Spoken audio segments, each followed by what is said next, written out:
everybody, to another Sowing Discourse. This is going to be a legendary stream that we have for you today. I am so honored to have with us the great Dennis McKenna. Dennis, you are a star to me personally. You are an American psychopharmacologist. I think that's the right way of putting it. And you were working in psychedelics for a long time, a pioneer along with your brother Terrence. And you are also the head of the Hefter Research Institute, a nonprofit organization concerned with the investigation of the potential therapeutic uses of psychedelic medicines. And as always, everybody who's watching this right now, don't forget to subscribe. This is going to be an amazing show. Dennis, thank you so much for being here. Thank you for having me. It's a pleasure to be here. I have to correct you, a slight correction though. I'm not the head of the Hefter Research Institute. I'm just a humble board member. I was a founder. It was founded in 1993, and I'd been a member of Hefter ever since, but not the head, not the head. Well, the board members just have a a lot worker of... bee. Oh, worker bee with a lot of power. I mean, the heads of boards, you can influence things in a positive direction, which I'm thankful that you have been doing. Right. I just want to make clear I'm not the head of it, and but I'm proud to be associated with it. So, and it's done great work lately, you know, especially in the area of psilocybin. So much research is going on psilocybin right now, and a lot of that, the Hefter keeps a low profile, but a lot of the work that has been done, we've managed to find funding, you know, to move it forward. A lot of what we do is make, we identify projects in different academic institutions with established investigators. Then they come up with protocols, and we try to find the money for that. And so that's the way it works. It's not like the Hefter does the research itself, but a lot of the researchers are also on our board. So that's the way it works. And it was named after Arthur Hefter, who was a German chemist who isolated pure mescaline from peyote. That's right. He was the first person to isolate mescaline and determined that it was the active principle by taking it himself. There was no other way to do that. And that happened about 1898. And Arthur Hefter was an very interesting person. So he was very atypical for his day. You might almost call him a Renaissance scientist. He was interested in many things. He was a toxicologist, a chemist, a pharmacologist, and also rather atypical for being a Herr professor, you know, in the German academic system of those times, because he was somebody who actually cared about his students, you know, and would give credit to them on publications, which was unheard of, you know, in those days. So when we decided, when we founded the Hefter, we were talking about, what do we name this thing? You know, well, maybe the Timothy Leary Institute, and that didn't seem to fit right. That didn't seem quite right. So finally we settled on Hefter because we felt that he exemplified all the ideals that we wanted to aspire to, you know, open-ended scientific inquiry, curiosity, and, you know, a sincere motivation to help people and benefit people.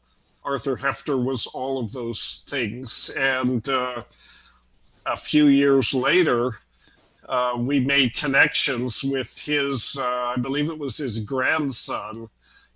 We made connections with the Hefter family, and they were delighted that we wanted to name this institute after him. So it's all good. Yeah, Arthur Hefter. And there's information on the Hefter website, which you probably already put it up, but Hefter dot Hefter FTER.org.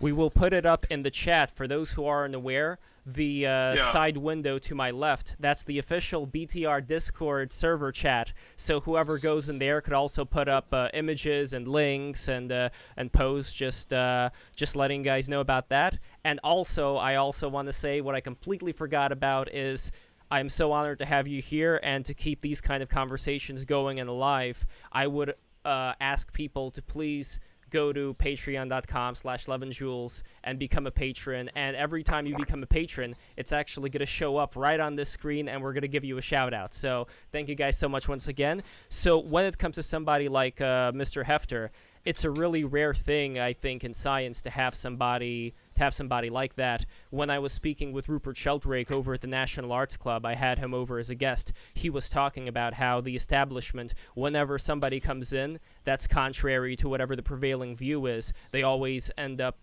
being, given the cold shoulder. Is this something that you've also experienced and have been experiencing for a while now when it comes to the acceptance of plant medicine?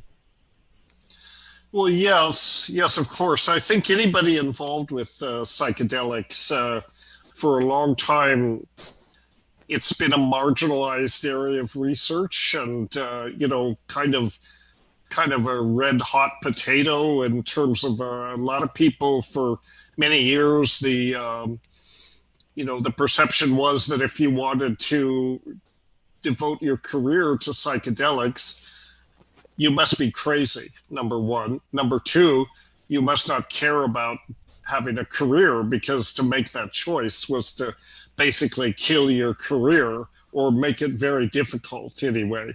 And what's interesting is that all that seems to be changing now.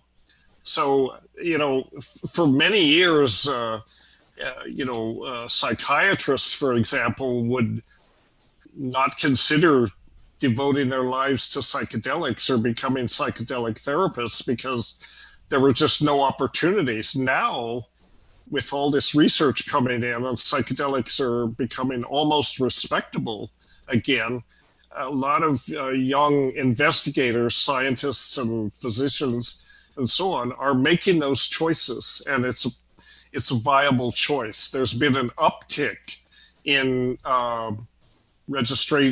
people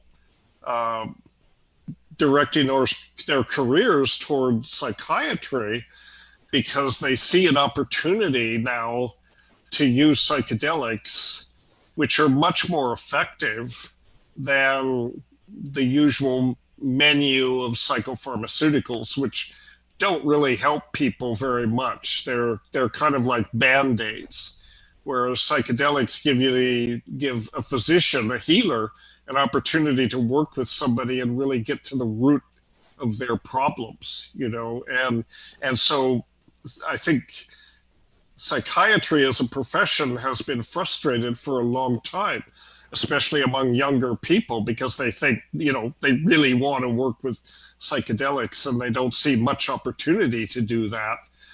And now it's not a career killer anymore. It's actually a viable choice. And because these therapies are being accepted now, there's going to be a much greater need. There's going to be a need for a lot of well-trained therapists, who can work in this new modality. Do you think it's I have a question. Are you familiar what AA, Alcoholics Anonymous's policy is, or what their feelings are regarding ethnopharmacology or magic mushrooms? I am not familiar with them from that perspective. I don't know if they're open to, integrating psychedelics into their therapy, but I do know, as probably a lot of people on this podcast know, that Bill Wilson, who is the founder of AA, basically got the idea from his LSD experiences. And back in the day when he was forming AA, he was hoping that LSD therapy could become part of the protocol, part of the program to help alcoholics. all of that was happening around the time that the war on drugs was happening. So that never happened. But Bill Wilson was very much influenced by his LSD experiences. That's very interesting. I Yeah. never knew that. And of course, when research was on psychedelics, especially LSD, but basically all of them, was basically shut down at the end of the 60s. And in 1970, the Controlled Substance Act was passed. It declared all the psychedelics as Schedule 1, and Schedule 1 is the most restrictive schedule. They're dangerous, they have no medical application, they're highly subject to abuse, all of those things. And the classification is, heroin and other drugs like that are in the same schedule. Of course, so is marijuana, which is completely ridiculous. And it's ridiculous that the psychedelics are in this schedule, especially now with the research accumulating that shows that, number one, they certainly do have medical uses, and number two, they're safe to use in the hands of skilled therapists. And, and so the criteria that led them to be Schedule 1, they no longer apply. And all this happened at the end of the 60s. There was great ferment and great fear in the part of the establishment about LSD. LSD was a social disruptor, and young people of the time were taking LSD. And LSD, as psychedelics in general, they give you funny ideas. That's one of the valuable things that they do. They give you funny ideas, and they open the way to questioning conventional wisdom.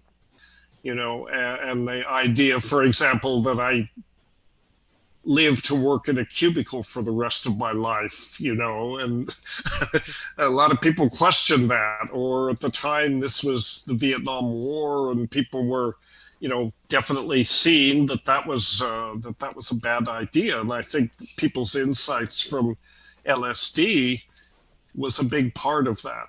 In other words, why should I go over to another country and kill people I don't know? What's the point of that? And that was pretty much the government's policy at the time. So psychedelics are intensely personal experiences. That's one of the things that's unique about them. We were just talking before the podcast. You can't have somebody else have your psychedelic experience for you. You have to do it yourself because your own experience is unique. And but at the same time, they have social impact because they do often lead people to question, their values and their assumptions and all that. And that's very useful. People should question their values and assumptions. And psychedelics can facilitate that in a constructive way, in a useful way. It's ironic that it rewires the brain, doesn't it? Psychedelics, is that what it's doing, is rewiring the brain? It seems that it does, yes. There is evidence now that it does, in fact, alter brain structures. It alters connectivity patterns, and some of these are quite long-lasting. The term is neuroplasticity. And a few decades ago, it was thought that the brain was pretty much set at birth, that you had a certain complement of neurons, and you never got, you never created new neurons throughout your life. It was only that they disappeared over time. But now we know that the brain's a much more dynamic system, and some of these psychedelics do stimulate both the growth of new neurons, what they call neurogenesis. They also stimulate rearranged connectivity patterns. So that's part of the not only rearranged but also enhanced connectivity patterns. That's part of the long-term effects of psychedelics and long-term benefits, actually, because a lot of these mental disorders like depression and trauma and addiction and so on, a lot of them are about habitual behaviors, habitual thinking that's very hard to disrupt. And what psychedelics do is they can temporarily disable this thing called the default mode network. You've probably heard of the default mode network, which is basically a set of behavioral tropes, and it's a set of behaviors that's related to your response to the external world, your memories, your associations, a set of habits, essentially, that we all have to construct in order to navigate through the world, to have ordinary consciousness. But sometimes you get elements that are not beneficial, that lead to being dysfunctional, and so it's useful to be able to temporarily demolish that default mode network, and look at your existential situation from an outside perspective. The default mode network is very resilient. It will come back, and it's really akin to rebooting your computer in some ways. I mean, I think it's very close to that. If you don't reboot your computer every once in a while, you get a lot of kludge built up, and it runs slower and it doesn't work as well. And the same is true of the brain. So by temporarily burning down the default mode network, you let it, given an opportunity to let it reconstitute itself, and it works better afterwards. And that's the therapeutic effect. I mean, there's different ways to analogize it, but that's one way of thinking of it. So anyway, was this how it was used traditionally by a lot of these different cultures? Not LSD, of course, but if we're talking about something like ayahuasca. What's interesting for me, though, is when it comes to ayahuasca, it was the shamans themselves that took it and then dispensed advice. And now there's a lot more of people traveling there, as well as doing ayahuasca ceremonies. Like here in New York City, I know several people who have done these in-house ayahuasca ceremonies. And I wonder if taking the and when Gio comes in here, I think we're going to talk a little bit more about this, but in taking a lot of these certain ceremonial aspects out of it, if you've personally noticed any differences in how people react to the experience afterwards when they don't have these particular shamanistic foundations. I am not what's important about the way you use psychedelics is that it's important to have a set and a setting. That's always what they've been yammering about ever since Leary and Alpert back in the 60s. The setting and the set are important determinant variables. But that said, it does not have to be a shamanic setting. It doesn't have to be a therapeutic, psychotherapeutic setting. But there needs to be a setting, because these things need a context, a structure in which to happen. Because the experience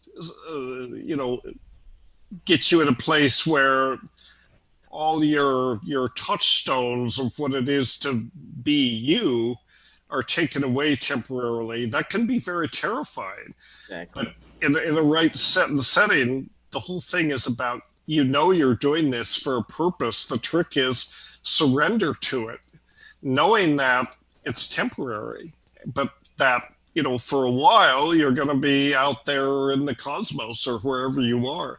So I think that it's important that there's a structure. I sometimes say to people, ayahuasca is a liquid. Ayahuasca is going to fill whatever vessel you create for it, like any liquid. And it might be a traditional shamanic setting. It might be a psychotherapeutic setting. It might be something different. It might be a combination of these. It might be some kind of neo-shamanic setting or a sound immersion environment or whatever. Like a rehab or a retreat. All of these will serve, to structure the experience. And I shy away from saying that there's just one right way to do it. There are many right ways to do it to get the benefit. And it's also, it's a personal thing. That's the other thing. What may be right for one person is not right for another person. So it is.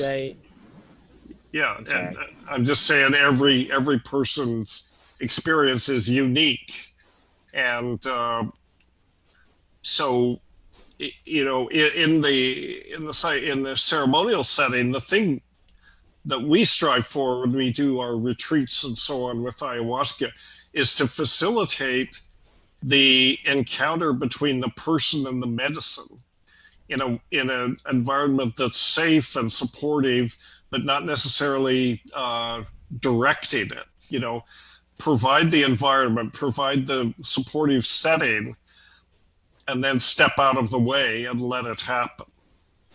Would you say that people depend on emotionally intelligent people to have a positive experience with psychedelics?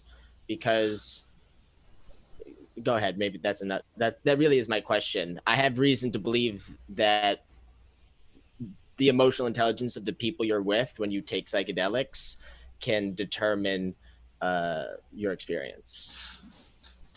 In part, yes. They're not even always taken in a group setting. They don't have to be taken in a group setting. You can take them on your own and learn a great deal. But it's even then you need to structure the setting and the set. The set is the other big variable here, and that's you. That's what you bring to it. It's possible, for example, Terence always said the best way to take mushrooms was 5 dried grams in absolute darkness by yourself. And that's okay. For him, that worked. Most people like a group setting, and ayahuasca particularly is almost always used in a group setting, but it doesn't have to be. I know people that use it by themselves and they get a great deal out of it. So there's no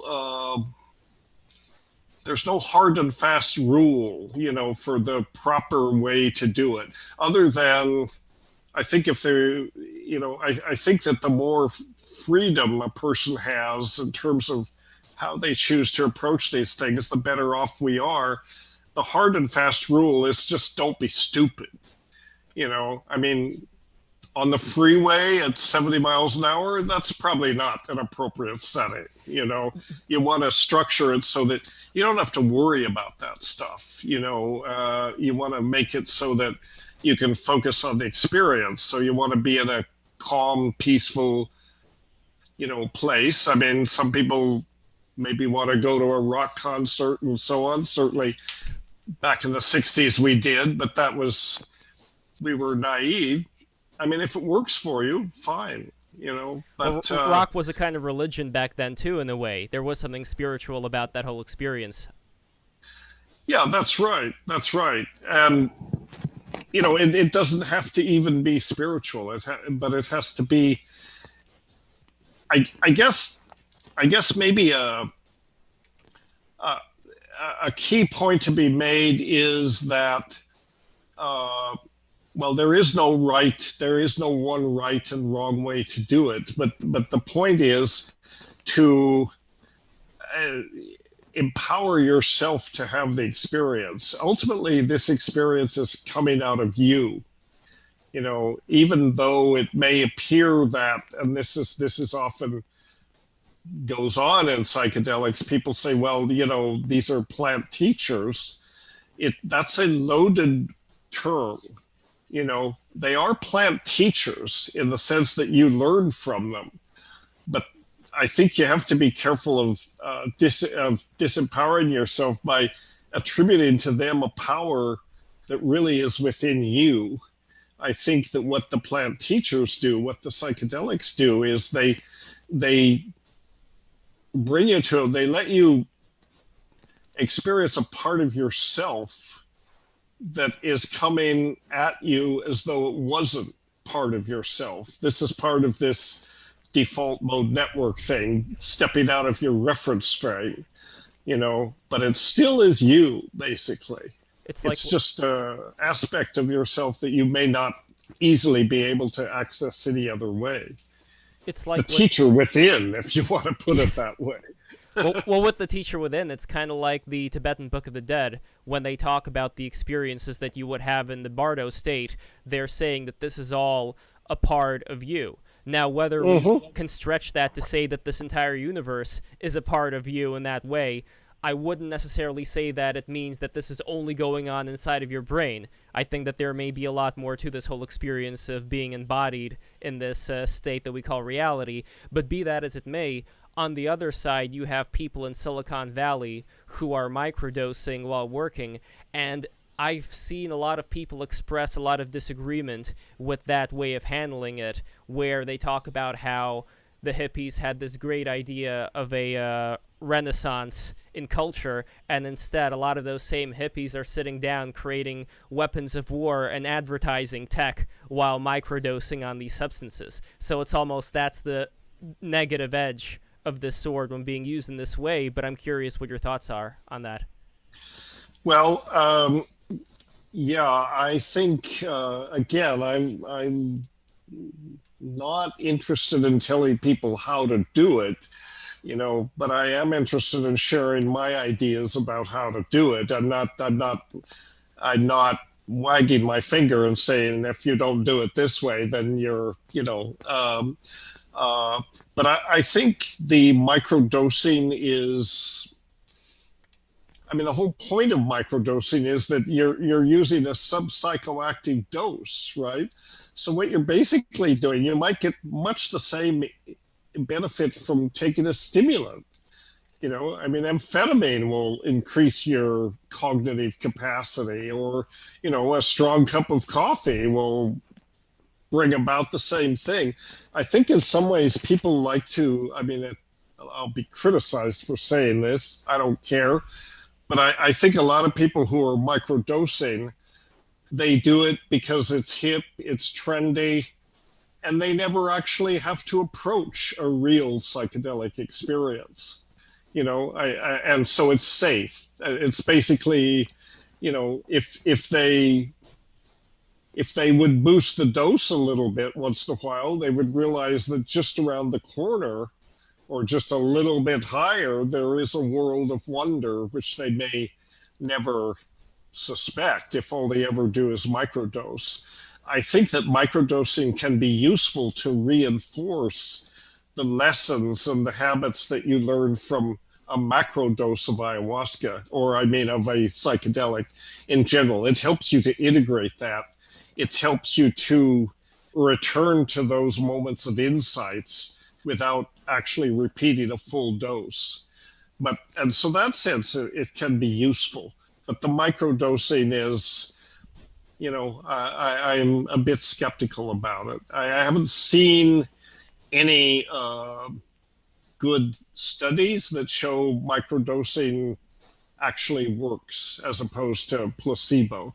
But maybe there are some that are being done. Somebody's put something up here. Rewire by Ethan Zuckerman. Rewire was a book.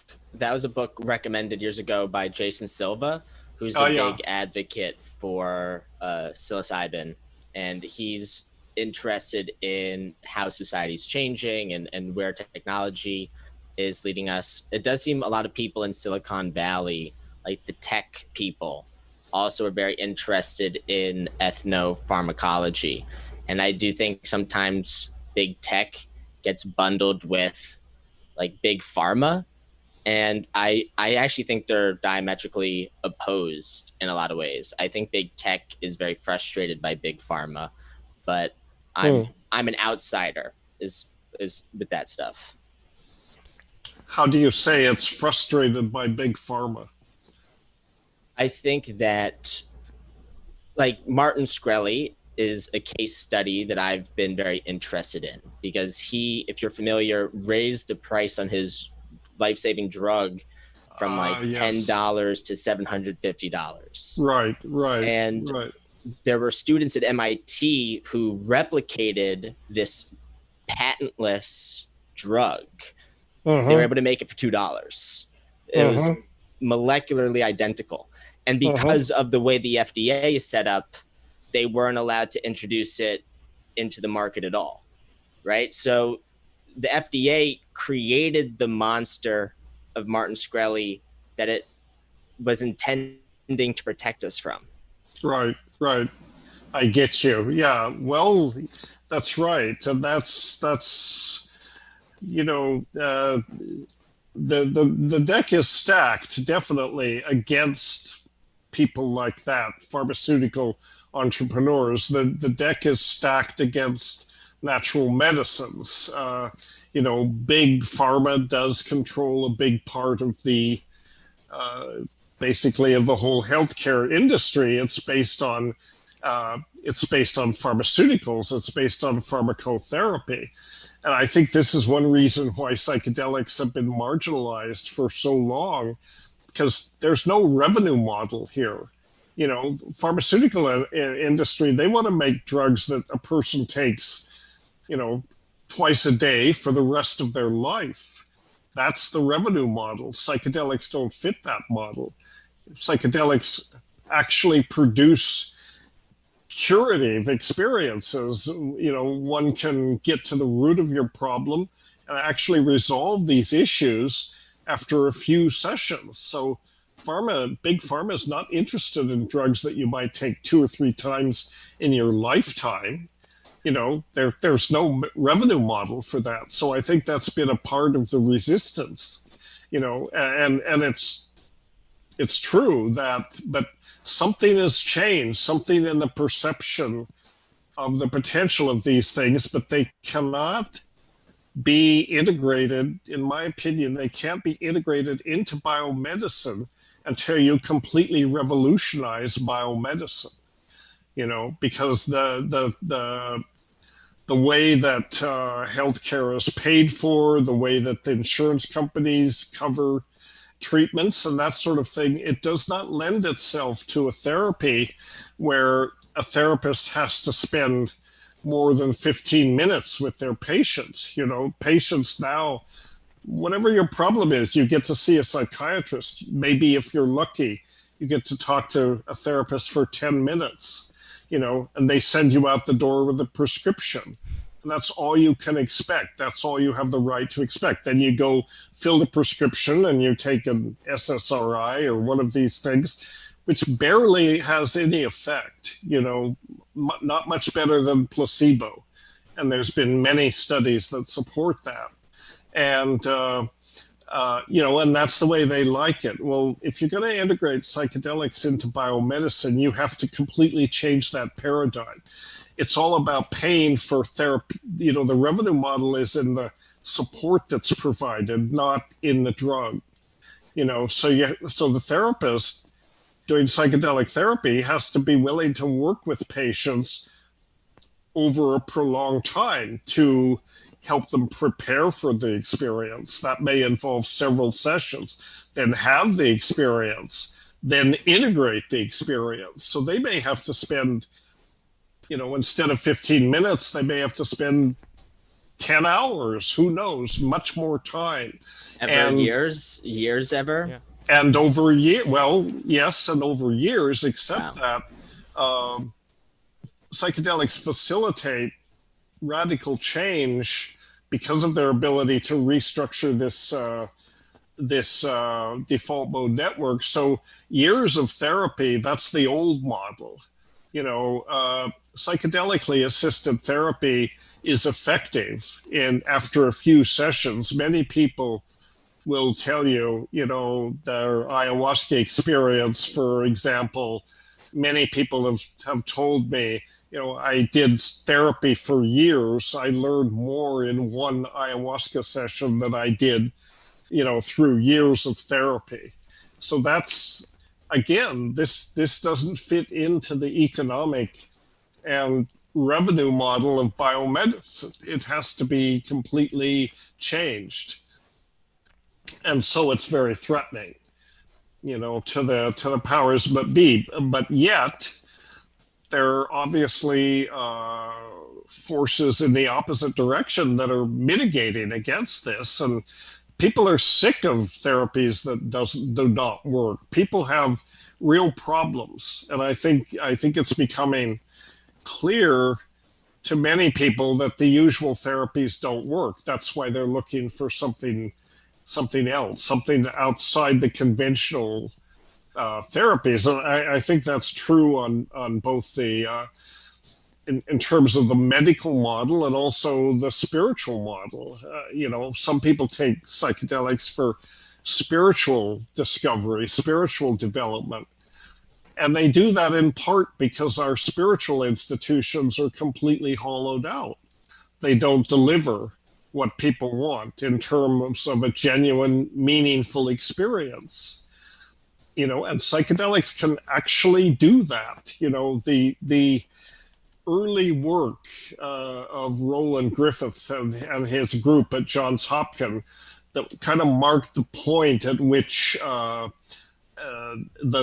door to psychedelic research reopened. It was in 2006 that it really began to take off. And it began to take off with the publication of his study about existential anxiety at the end of life. So psilocybin was given to terminal patients who were anxious about dying, who wouldn't be anxious about dying.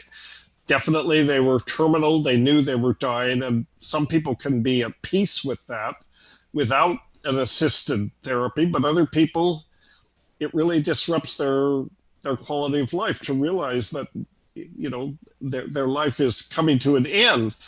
Psilocybin really facilitated their ability to come to peace with that, to come to terms with their death. And, one of the main findings from this early research on psilocybin and mystical experiences, Roland and his group, they don't use the word mystical. They talk because of its religious connotation, but they talk about personally meaningful experiences. And in these experiences, psilocybin can reliably induce personally meaningful experiences. And in the early studies, something like 30% of the people said it was the most meaningful experience of their lives.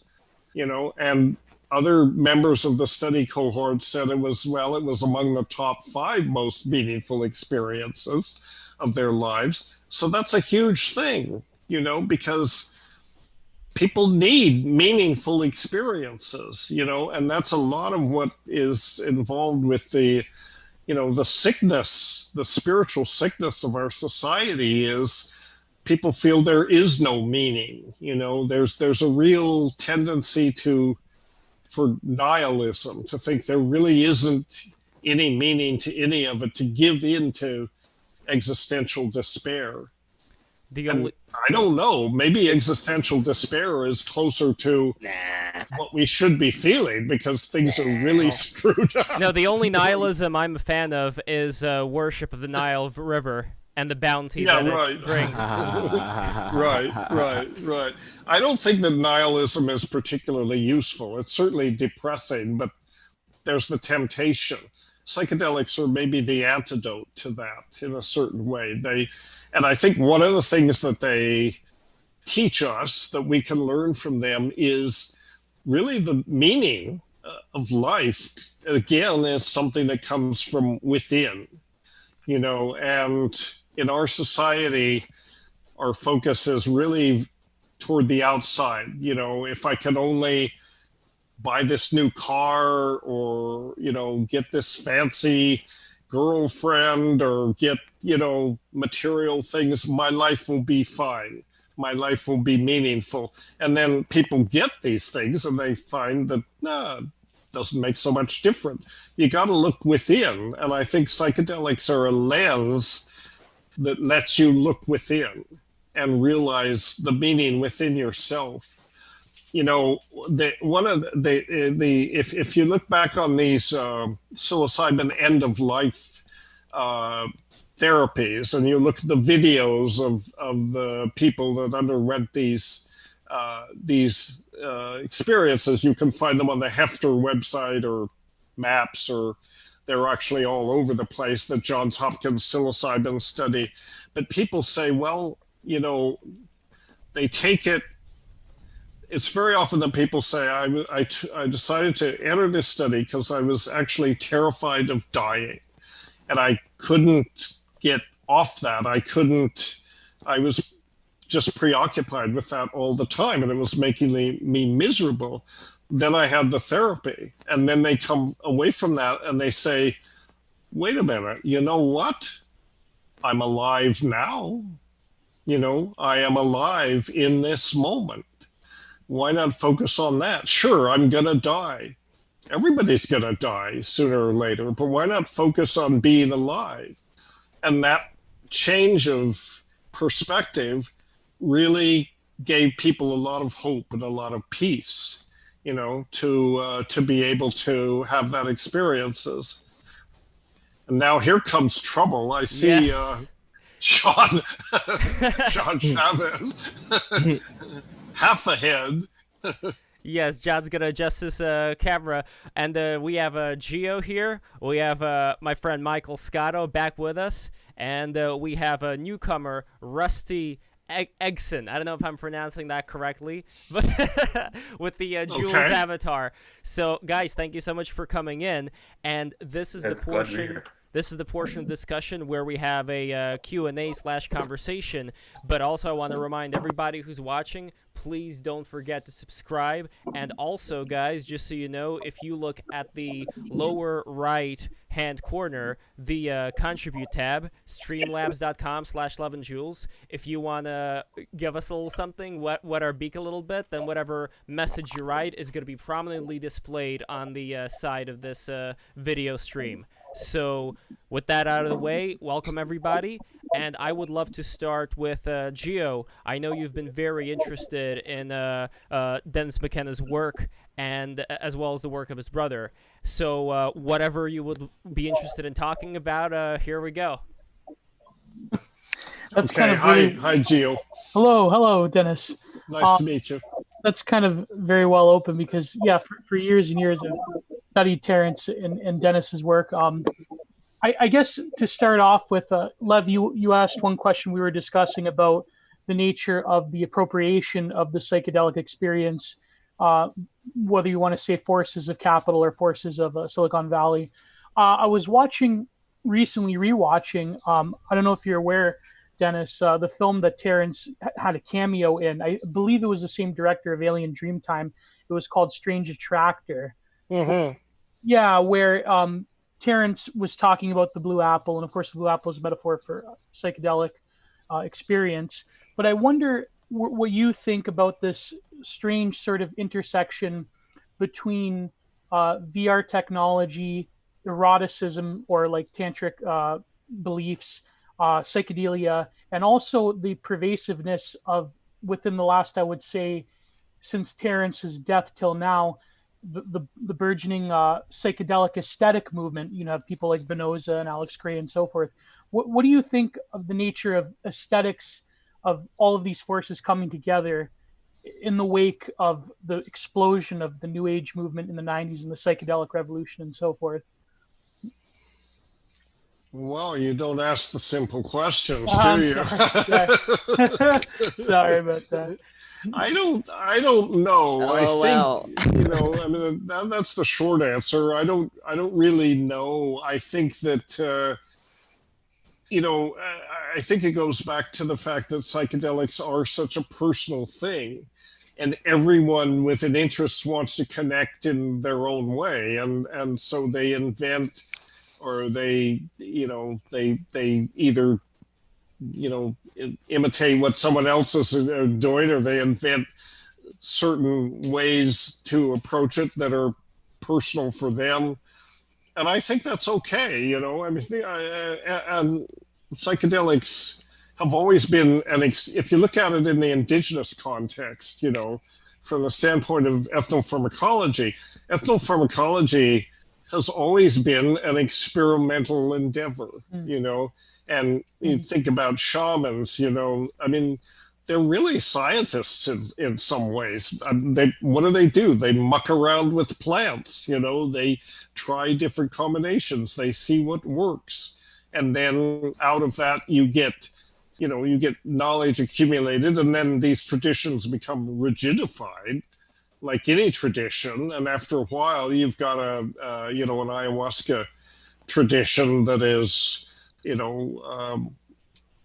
more conventional, but inherently these things are always changing, because it's tempting to try and stuff psychedelics into a box, because it is so powerful. There's a temptation that's what we try to do, to tame it in a certain way, is stuff it into a box that we create for it, and then somehow that controls its power.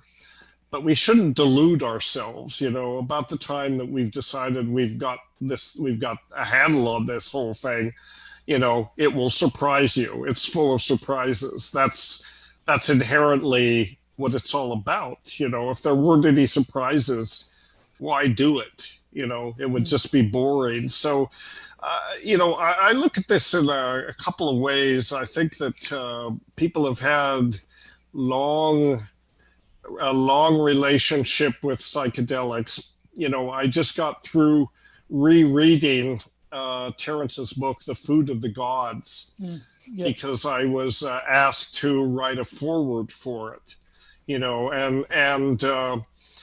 so I decided, well, I better reread it, because it was been about 30 years since I wrote it. And, it reads pretty well, actually, even now. And I think there's more data available right now based in what we've learned in the last, since Terence died, basically in the last 10, 15 years, to support this idea of the stoned ape theory. It's called the stoned ape theory, which again is not a fair way to characterize it, but I think it's very possible that hominids evolved in an environment in which mushrooms were present.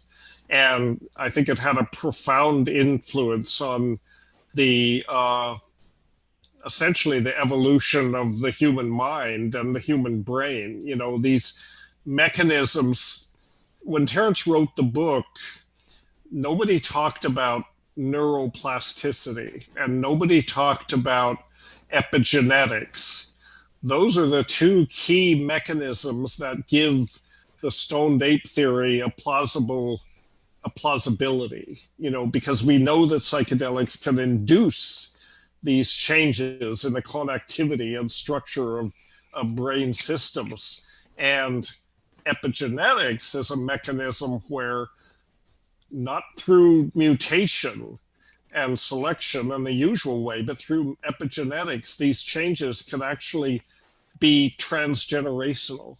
So you put those two things together and you look at the stoned ape theory from that perspective, and it actually becomes more, not only plausible, but more than likely, I would say, because our ancient ancestors, as long ago as 2 million years, it's pretty well known, or accepted anyway, that they grew up in these grassland environments. They evolved in these grassland environments in which the right elements were present: hominids and ungulates, in other words, cows, or the ancestors of the cows, producing the shit that the mushroom grew on. They were much more a lot more rainfall, more cool in those days, and then you've got these foraging primates that are actually, for whom the cows are a major food source. And the mushrooms are there, and the mushrooms, they had to be consumed. What was the effect of that? Who knows? Sorry, I kind of got off track there. But anyway, Okay. I guess where I was going with that was that, when psychedelics fit into a personal social context, they fit into a global context, a cultural context, but also an evolutionary context. And that's, that's a very important, that's one of the, I think that what we're looking at is coevolution with these psychedelics, and particularly with mushrooms. Mushrooms are unique in that they were, for one thing, they don't require any technology. All you have to do is be curious enough to bend over and pick it up and eat it. No preparation needed. And that was a big thing. And then once that happened, then people would get these revelations. And so that's it. Dennis, I have a question for you. Sure. So I agree with you that like humans have been around mushrooms for as long as humans have been around, and as long as mushrooms have been around, whatever. But I wonder why it's so absent from, especially what I'm thinking of as European or Western culture. Why there's no record of that being used as a medicine, or I mean, even in like pre-Christian times, I can kind of understand Christianity changing something about that, but yeah, there's just no record of that at all. So I just wonder why, if you know why that is, or. Well, I think that there's no record, but I don't think that means it didn't happen. Sure. I mean, it's the same as the ancient view, that I was outlining. There's no record of it. Nobody wrote this down.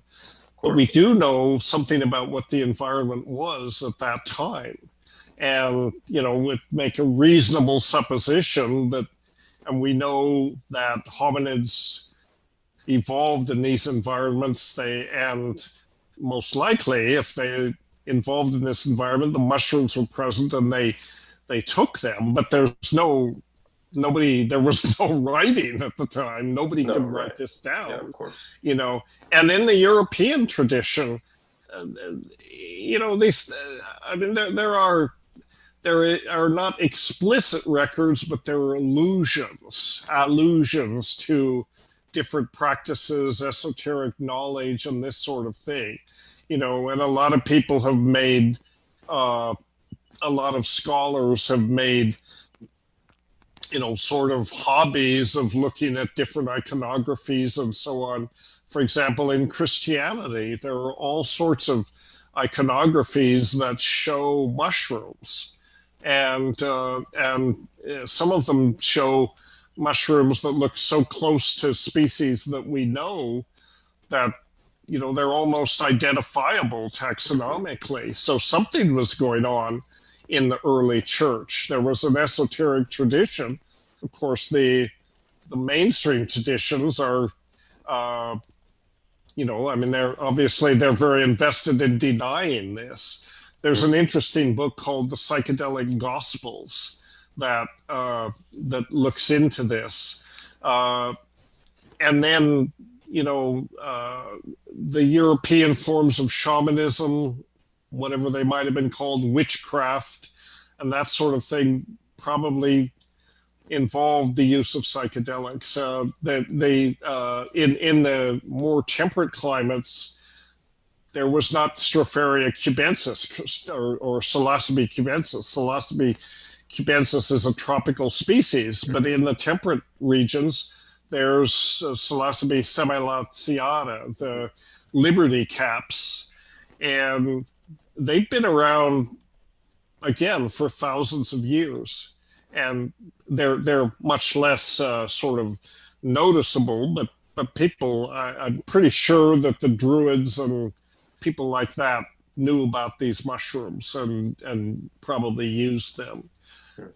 I would like to Oh, introduce. somebody put it up here, Yes. the psychedelic gospels. Yes. Yeah. Worth looking at. Makes you wonder. Well, this connects to something that Michael Scotto, I believe, you wanted to ask. Hey, can you hear me? Yes, I can. Hey, Dennis. Hi. First, yeah, I just want to say thanks to you and your brother, because Terrence has been kind of like a non-existent mentor for me ever since I stumbled on a video from him a while ago, and I just watched so many videos. Actually, around a year and a half ago, I started. So I'm a software engineer by background, and I started becoming an astrologer. And I wouldn't say that I chose astrology. It chose me is the short answer. And that since then, I've been reading chart after chart after chart after chart. And when I read someone's chart, I have no idea who the person is. Sometimes I've done it blindly, not even without even a photo. And people are like, yeah, exactly. Like, and I'm in a reading for like an hour and a half with these people. So for me, especially like as a software engineer, it's just kind of like blowing my mind how I'm able to survive that long just reading planets. And when connected to the psychedelic experience, they're two of the same, in which they're basically, there's all these things that you don't know that actually controls reality. So when I'm doing astrology, I'm observing something that it's not really present. It's not like you can't visually see it, but I'm able to connect with people by just reading what it says. So I was curious if you had any thoughts, particularly about astrology, or maybe like you could say like undercurrents of reality and how they affect us like up here. Yeah, well, I think astrology and similar kinds of things like the I Ching, right, is another form of divination. These things are divination. Does divination work? I don't know if it works, but I think what it does is it's the old trope of as above, so below, and I think it involves synchronicity, that old Jungian idea. There's a correspondence between your state of mind and what's going on in the external world. And in some ways, it's hard to say where that boundary lies. Is the external world the way it is because you're imagining it to be so? Or is the external world influencing the inner world, and the way that you are? And I think, first of all, you're in a place here where you have to be very careful about the terminology, and the way you think about it. These simple words like inner and outer, external and internal, these are meaningless terms if you think about it, because you're constructing the world that you live in. That is what the default mode network is. It's the whole, default mode network is the current, neuroscience-y, technical term. I used to call it, and I still do, I call it the reality hallucination, and we are the producers, directors, and stars of our own movie. We construct our own reality. And reality is, and this reality that we live in is a model of reality. It's not reality itself, because that is probably unknowable. And if you choose to believe physics, reality itself doesn't look anything like the reality we're experiencing. So we're living in this constructed world that is made up partly of sensory data, what comes through our senses, but then internal associations and meaning, memories, just a combination of things, so that we can take all this data and construct an experience, our experience of being in the moment, our experience of existing from moment to moment, that makes sense for us, and a lot of what the brain does in constructing this model reality, a lot of what's going on, a lot of what it does is it keeps stuff out, if everything came through, you wouldn't be able to process it. You know, Aldous Huxley used to talk about this in The Doors of Perception. I think he had the right idea. He called it the reducing valve. Neuroscience would call it neural gating. Neural gating is a way of excluding information from getting into this model world because you can only process so much information. So how is this relevant to astrology and these sort of things? I think that astrology and the I Ching and looking at the entrails or the tea leaves or whatever, it's basically a way for you to project your mind into these things that are not part of you, except that don't appear to be part of you. I mean, in astrology, an astrological chart is a chart of the positions of the planet, but it reflects back on your state of mind, and so it's a useful thing as long as you keep that, that perspective. I think that's one reason why the I Ching is so interesting. Have you ever worked much with the I Ching? No, I haven't checked that out, but I definitely want to look into that. I have. Well, one of the things, it's a divination, and one of the interesting things that I've found with it is, so you're struggling with a problem. Should I take this new job, or should I take this trip, or should I, kill my mother, or whatever you're struggling with? You can cast the I Ching, and it will clarify it in some ways. You come out and you say, well, of course, and it's like it's a lens that brings it into focus. And it was like you already knew the answer before you cast the I Ching, but this crystallizes it and focuses it. So I think divination is useful in that way. It kind of projects this amorphous mind state onto something concrete, and you can look at the astrological chart. You can put it within that framework, knowing the properties of the planets and all that, and it becomes a lens basically for crystallizing or making sense of that thought form. I think that's why they work, when they do work, and I think they don't always work, obviously. So, but you remember the times that they do, and it's useful in that sense, and this sort of goes back to, there's a person that writes about psilocybin mushrooms, very good author, Simon Powell. Some of you may be familiar with his work. He's written probably more than 3 books now, but the first one was called The Psilocybin Solution, I think, and the second one was called Darwin's Unfinished Business, and the third is called The Magic Mushroom Explorer, which I admit I haven't read, but I've gotten around to it. I enjoyed both of his works. His first one's very much. And for me, a takeaway lesson that I got from his books is that psychedelics are a lens. They're like a scientific instrument. They're a lens through which you can examine nature and see aspects of it that were always there, but were always overlooked, and psychedelics enable the background to come forward, and you notice aspects of the world around you, phenomena, and so on, that normally we're programmed to overlook because they don't have, this immediate survival value, right? They don't fit into this reality hallucination. They're not relevant to,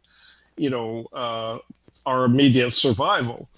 But the value of psychedelics is and the reason to have a good set and setting where you don't have to worry about survival, you can then just open yourself to the experience and let the background come forward. And then suddenly you're noticing aspects of reality that were always there, but you never noticed before. And I think that's why, for example, LSD has been a useful tool for molecular biologists and this sort of thing, because Carrie Mullis, who got the Nobel Prize for the polymerase chain reaction, was very upfront that his LSD experiences enabled him to, as he put it, get down among the molecules and see what was going on.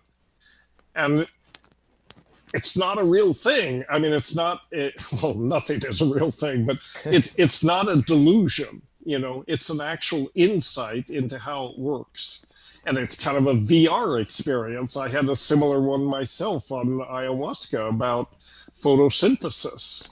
And it just blew my mind. And I don't know if it was an accurate representation of photosynthesis, but it was accurate enough, that I had that experience. And it was very profoundly meaningful to me when I had it.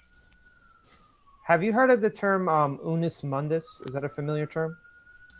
Say again? I think it's pronounced unus mundus, and it's a term that Carl Jung referenced. He was talking about, it was kind of like an ancient concept that you had the world of the psyche and you had the world of the material, and kind of up here where they're mixed together. And that was an explanation for synchronicity, what he called acausal effects. Right. He also used the I Ching for that as well, if I believe. He did quite a bit of study on the I Ching. Yes, he did. Yeah, and the I Ching is a perfect tool for, kind of structuring what you might call controlled synchronistic experiences. Because you cast it, you expect a result, you're structuring it. We probably have synchronistic experiences all day, every day. They happen, but we're not attuned to them. You kind of have to be thinking about it. Yeah. As far as certain experiences, like I remember Alex and Allison Gray, they were talking about an incredibly synchronistic experience they had while they were taking LSD, I believe, in such that they were able to see the exact same thing while they were tripping. I don't know if I'm getting the story completely right here, but if something like that happens, I'm very interested in what the research has been as far as people who were undergoing these various experiences. How many have also reported seeing exactly the same thing when they were in this state? Or well, Dennis, who did the experiment with Terrence in was it La Chorrera, where you used the tour guide. Yeah, that was a great story, by the way. Yeah, it's remarkably common that people have similar visions, or maybe the same visions. These with ayahuasca, this happens a lot. Where people get into the same state. It can happen with mushrooms too. You don't really know that it's exactly the same state, but you can narrate it to a certain extent, or compare notes later. Did you see that 8-armed octopoid creature? I saw I it think too. It's almost less common to, like, if you're tripping with someone, it's almost less common to be in a completely different state than them. I think, like, there's something about the chemicals that, like, they just get you really in tune, especially if there's another person who's taking the same substance as you. They get you really in tune with that person. And I've heard a few stories of people who have had, like, one of the greatest trips of their life, and then the other person is, like, freaking out beside them and they're not even aware of that. But I've heard so many more, and personally had instances where it's like, we're having the same experiences for the same reasons, learning the same things together, Yeah, it's not uncommon at all that happens. And I mean, the contact high, you don't even have to take a psychedelic.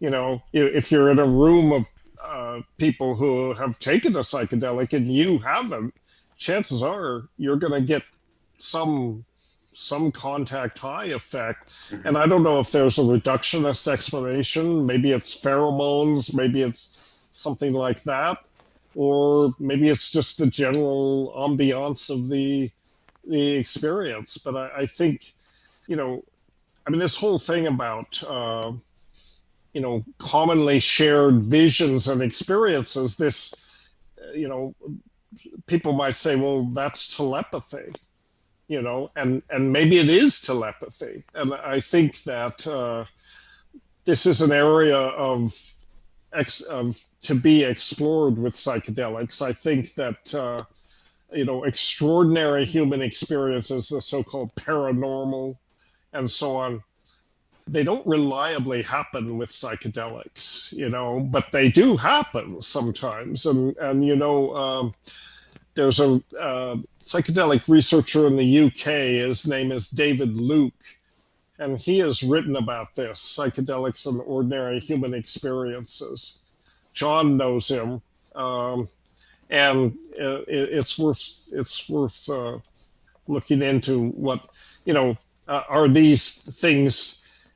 Again, this the challenge always in studying something like telepathy or ESP. It's very hard to set up the conditions to control all the variables, but psychedelics might be an instrument for looking into that if you could devise the right kinds of experiments. It's all about how do you test it? How do you structure it so that you can get information back that you can actually validate or not? Well, it would have to be beyond visions. It would have to be specific instructions that one person would give to the other in isolated rooms, or just being completely guarded against having any access to the other person, and then being able to relay those. Yeah, that's right. That's right. It would have to be, and that's interesting that you bring that up. There was a theoretical neuroscientist back in the 60s who his name was Harry Weiner, and he wrote a very interesting series of articles. I think it was in the New York State Journal of Medicine, like about the most obscure journal you could imagine. And it was like a 5-part article, but it was about external chemical messengers, is what it was called. And his theory, have you ever heard of this? John, yeah. You've probably heard of this, huh? And he had a theory. It was a theory of schizophrenia, actually, and it was based on the notion that the pineal gland is a producer of exohormones. It controls the lightening and darkening of the skin in response to light. It works in tandem with the melanocyte-stimulating hormone, and this is where I should just shut up and let John explain all this, because I'm undoubtedly going to get it wrong. He's the expert on all this. But the Harry Weiner's theory was that the pineal gland, which we know controls our photoperiod, sleep-wake cycles through melatonin and all that, but one of its effects is to lighten the skin, and it controls these cellulars and these organelles called melanosomes in the cells of the skin. Light or UV light will disperse them through the cytoplasm, and your skin gets dark. Melatonin, the pineal hormone, has the opposite effect. It concentrates them, and your skin gets lighter. And you see this in amphibians a lot. Why is this important? In Weiner's theory, the idea was that the pineal controls the production of these exohormones, which are released from the skin, and they modulate social interactions between people and have a lot to do with, bonding within societies, bonding between mother and child, and all of these things. And his theory was all about how, I'm probably misrepresenting this, it's been a long time since I read this, but his theory was basically that, for example, a schizophrenic, a part of the etiology of schizophrenia is a sense of isolation and social isolation from other people. And his theory was that a schizophrenic might produce exohormones, external chemical messengers, that are slightly off compared to what normal people produce, right? Slightly off. People pick up on this subliminally, and they react negatively. They draw away from the person. That induces anxiety in the person, and they crank out even more of these things. So they get involved in a feedback loop, a positive feedback loop, that eventually they feel, quite estranged from other people. And it could be negative feedback loop. Excuse me? You said a positive feedback loop, but did you mean a negative feedback loop? I think I meant a positive feedback loop, in the sense that negative reaction reinforces itself. I see. Right, over and over again. So why is this relevant to what we were talking about? Well, the contact high is an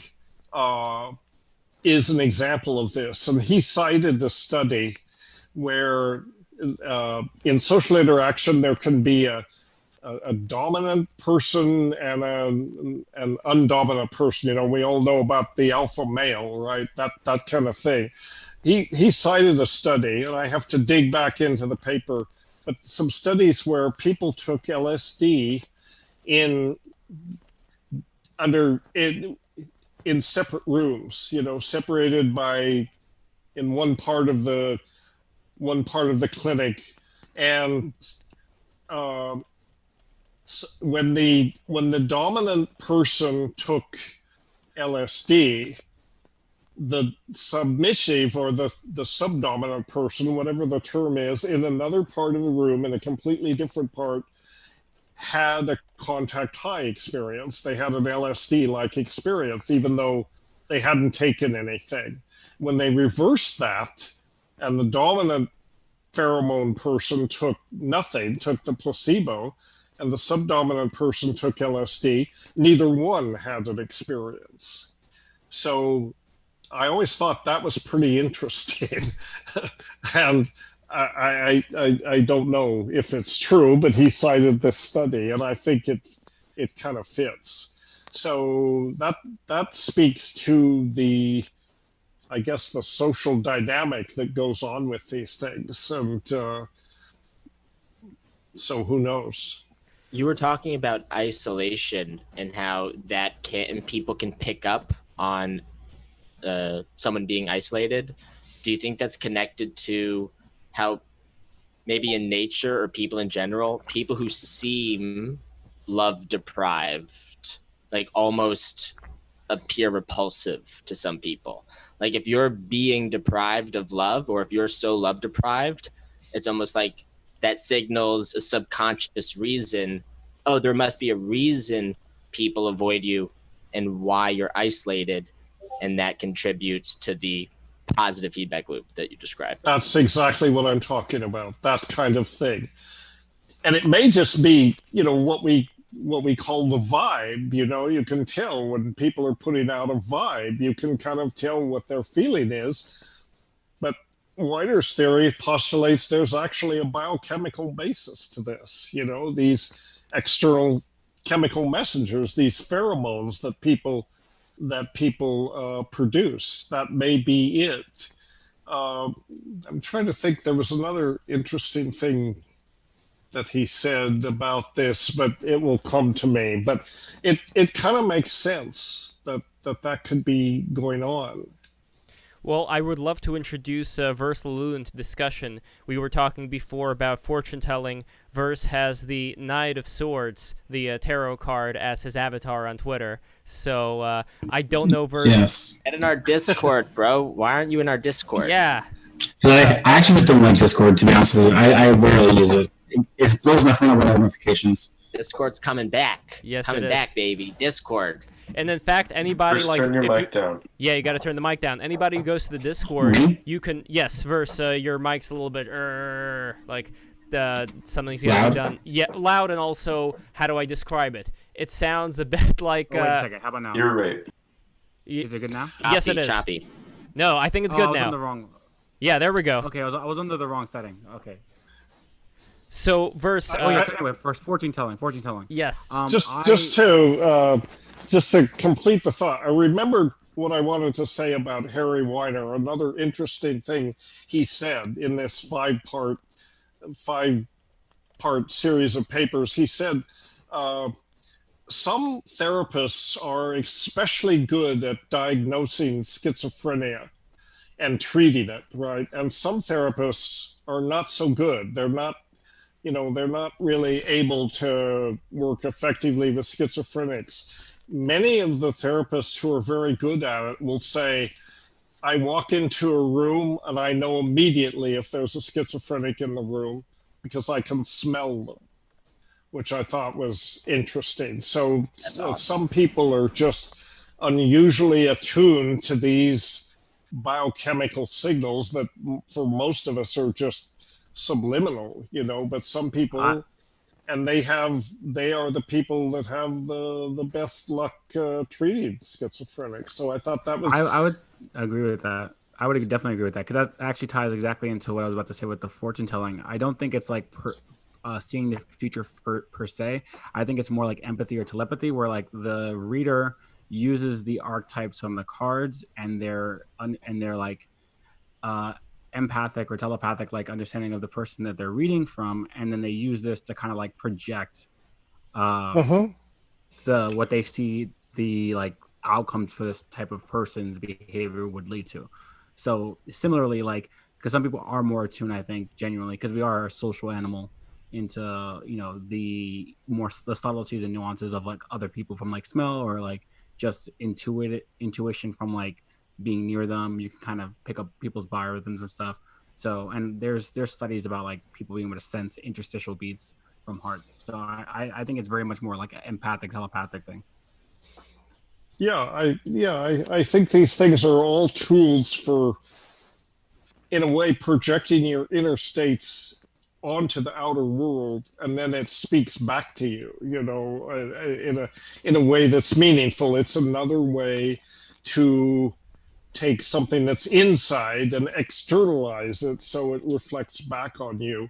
I think that's what psychedelics do a lot of times. That's exactly what they do.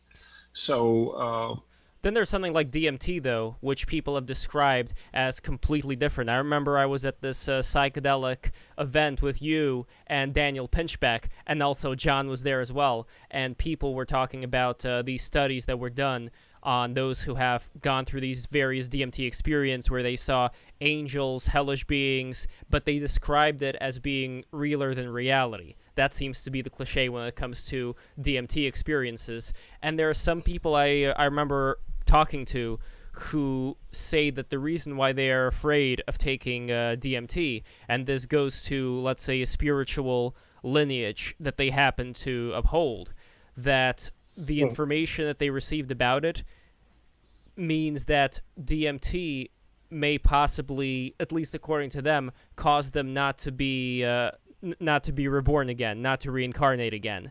And it's an interesting thing. Like, I wonder where exactly they got it from. I have no evidence to support that whatsoever, but it is an interesting thing when you think about how different DMT is compared to all the other psychedelics and how people describe them. And what do you personally see as being the chief component of this difference? Like, what is the difference exactly? Between DMT and other psychedelics? Yes, mushrooms, LSD. For one thing, the intensity and the duration. These are obvious things. DMT is, as a rule, is much more intense, and mercifully so, because, and it's short. The duration is short. I should say that's merciful, because I don't know if you could take that level of intensity for hours on end, although there are people that are talking about doing these extended state DMT experiences, the so-called DMT-X. Isn't that what John Lilly did? Not with DMT. He did it with ketamine. But yes, other people are saying, well, you have an indwelling intravenous catheter and you administer DMT and you just keep cranking it up until, until the person achieves something. John would be the person, I am skeptical of this. I'm skeptical of it in terms of, is that a safe thing to do, number one, or could you actually get into some place where, if DMT is going to put you in some hell world, you want to be sure that you can get back home. Yes. I mean, some people report being tortured for what feels like thousands of years when they have a bad experience. Right. And you don't want to get into that place, and John, you've been very quiet. Why don't you weigh in on this? I would like to hear what you think about it. Because John has made a deep study of some of you may know about endogenous DMT and endogenous psychedelics. So what's your perspective? Oh, John, you got to turn the volume on. You are muted right now. So, and John's book, I'm going to link to it. It's called Questions for the Lion Tamer. Very interesting read. I highly recommend everybody to read it. And, yeah. All right, there we go. Can you hear me now? Yes, I can. Yes. All right, perfect. Well, it's good to see you, Dennis. Good to see you, Lev and Jules. I'm happy to be on with you guys. Hey, John.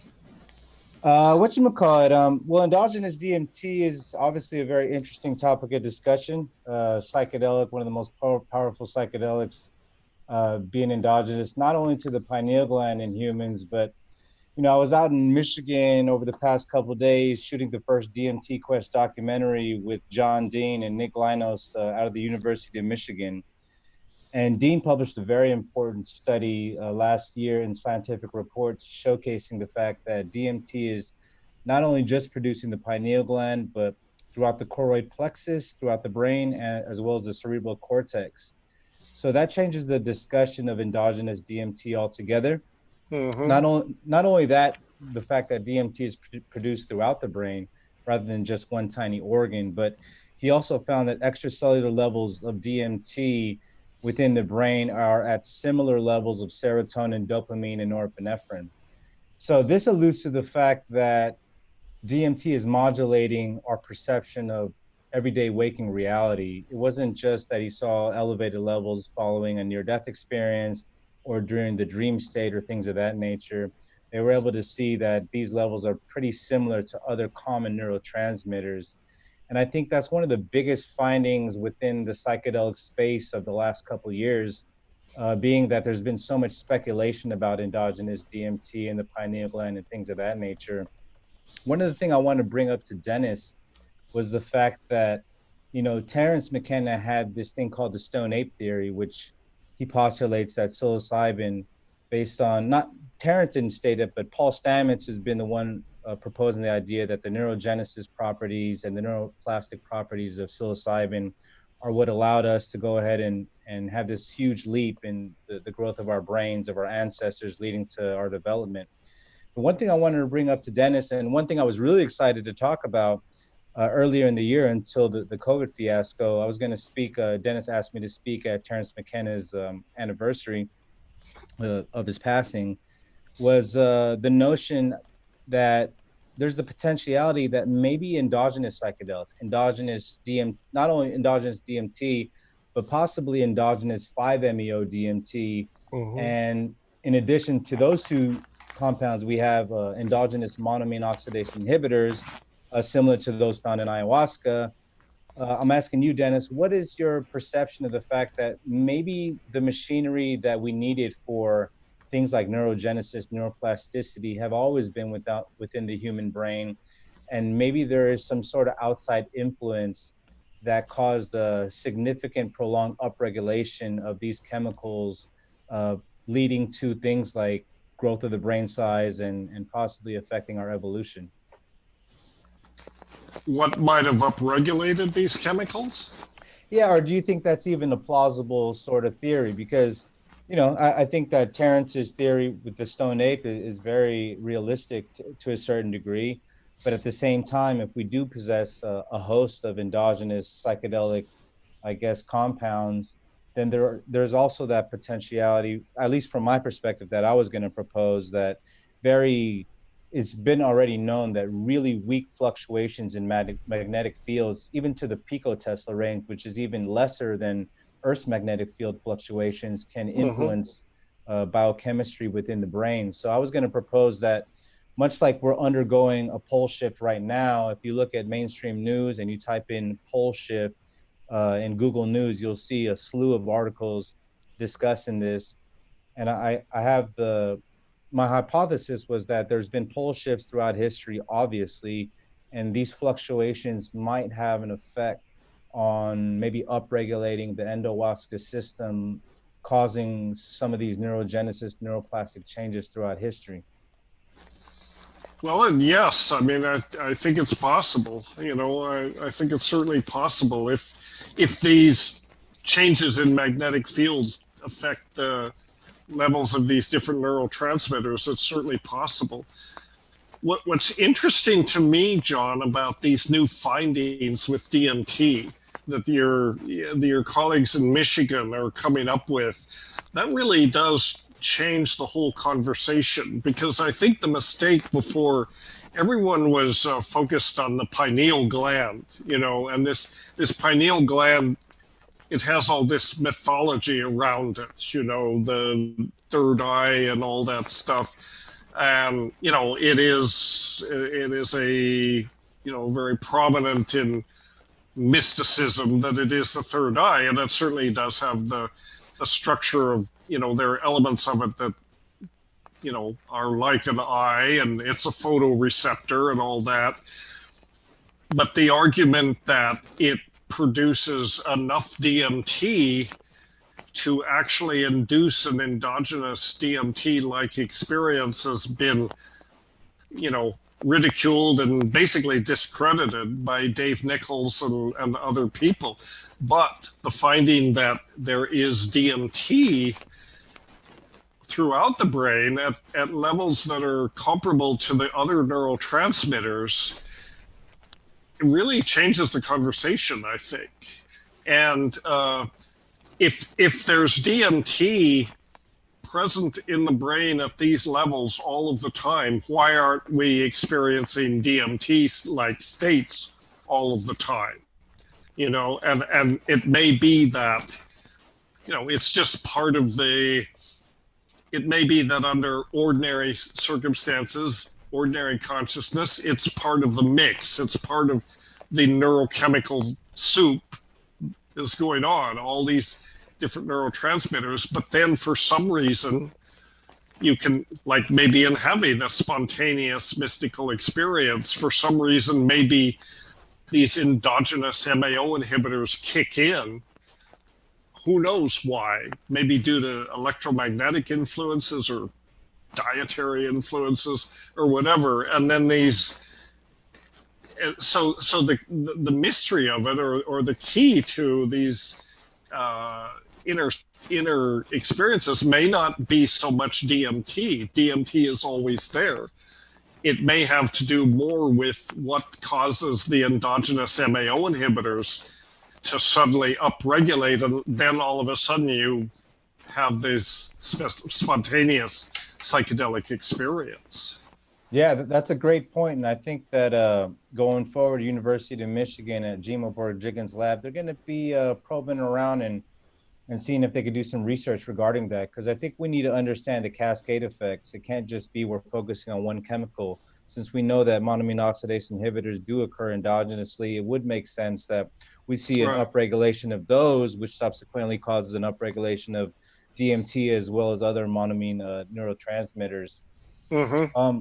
What are your thoughts on even the fact that, I don't know, I think I mentioned this to you before about the Stephen Barker unpublished experiment in which he gave rats LSD and he saw the upregulation of endogenous DMT by 400% and endogenous 5-MeO DMT by 1,000% following the LSD administration. This eluded Barker to postulate that, you know, psychedelics might not be true psychedelics, but they're acting upon the psychedelic system inherent within our nervous system, causing us to secrete these endogenous chemicals, leading to the visionary experiences. From what I understand, Nick Linos and Jimo Borjigin's lab is going to be looking to go ahead and actually verify whether this is something that's real within the next year or so. So that's kind of exciting. Well, yes, that's very interesting. That's very interesting indeed. So, yeah. I have a question. Of course, DMT is not only internal, but it's external. I mean, DMT is sometimes I say nature is drenched in DMT, you know, in a certain way, because it's so close to tryptophan. So it's 2 steps away from tryptophan. And again, maybe this is part of the mechanism. Maybe there are subject to certain stimuli or whatever. Maybe it boosts this conversion of tryptophan to DMT temporarily and upregulates it that way. I mean, there's a lot, you know, the whole neurochemical system is so complex. It's very hard to dissect out any one thing. You can't, and I think that's something that your work has been valuable for, John, is to kind of make plain that, you know, it's not good to focus on just DMT. That's part of it. But it's a more complex picture than that, you know. So I'm happy that this group is continuing that work, because this is, you know, it's come up lately about the occurrence of DMT in plants, and why do plants make DMT? And I am doing a podcast actually with this guy Rajneesh. He was going to be at the symposium we were going to do, and he's been studying the role of DMT in plants, and it seems that, based on his work, it's some kind of melatonin-like photoregulator. It has to do with the photodynamics of plants, which of course are, you know, just about everything they do is related to light. Yeah. Is he connected in any way to Bhagwan Rajneesh of Wild Wild Country? No, not as far as I know. His first name is Rajneesh. Got it. Well, there was another thing I wanted to touch on before I forget, which is the pole shift that John was talking about. There was an image I posted earlier, which I just right now reposted over here, and as you could see, it shows all of these various ancient monuments that seem to be aligned to this area, and the part where they recently discovered what looks a lot like the ancient descriptions of Atlantis, where you have these incredible circular molds, which I don't really know how nature would be able to create something like that, and it goes hand in hand with the descriptions that were passed on from Solon to man, my mind is not working correctly, but you know who I'm talking about, the famous Ley lines? No. Well, ley lines, that's a part of it, but I'm talking about the Greek philosopher Plato. Yes, so Plato got this information from his grandfather, who said that Solon possessed the knowledge of Atlantis existing. And that hurt. You just forgot Plato's name like that? Yes, I forgot. That because hurt. I have too much things here. There's too many things going on. Yes. Plato, bro. Dude, I take personal responsibility for inflicting brain damage on you. No, it's okay, Jules. Really, what's going on? It's fine. Who is that? What are you talking about? And I want to ask everybody to subscribe while I have the floor. Please subscribe. You know how many people we have watching this thing? We have 45 people watching it, and there was 50 at a certain point. So, guys, thank you so much for watching. And, guys, please subscribe for those who have not subscribed yet. We are growing this thing. This is such an incredible honor to have the great Dennis McKenna here with us. And also, don't forget to go to patreon.com/11Jules. And, Jules, what do they get if they become a patron? Well, you get a print from Geo.